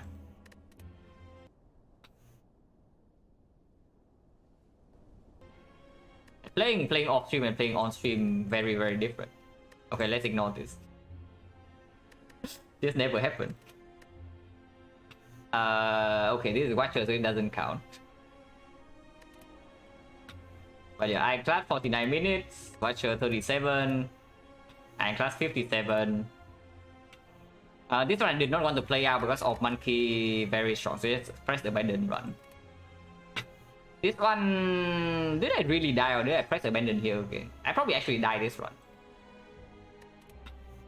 Yeah, silent 1 hour, silent 1 hour. Effect 59 minutes. Yeah, abandon defect run, like honestly no point. It's just a waste of time. Get all monkey, get double echo form, get bias fog, press abandon. But yeah, like off stream and on stream, very different experience.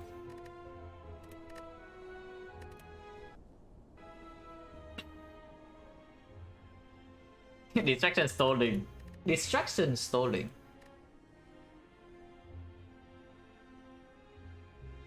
Distraction is faster than discovery. Yeah, distraction is faster than discovery, and you need it exhausts also need something to multiply it in the first place. So yeah, it doesn't really work. Never evolve into. Okay, I mean this name right is just to. It's just reminding me of when I first started the game, so it probably stays like the name here. Long hour, yeah, can absolutely happen. What was the longest effect run that I do? And only wins show the time, so we can check that. 3 hours and a half, 4 hours, 4 hours 20.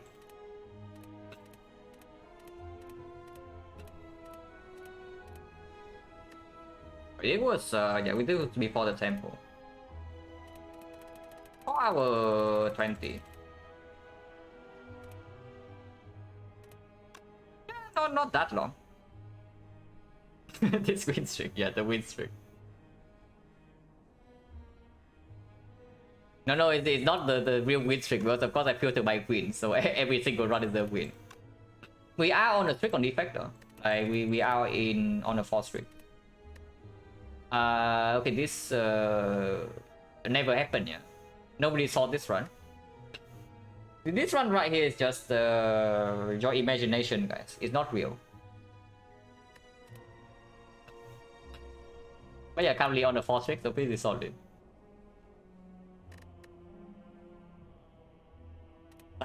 Silent is going popping off though. Silent is on an 11 streak and above 80%. Despite basic math, yeah, sure.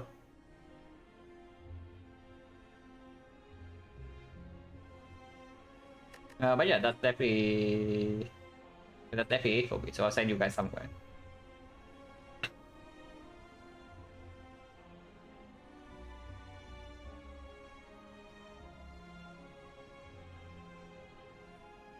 Oh yeah, it's actually the time it's rotated again like that. I start stream late enough for me to rate Baylor. So that's pretty funny.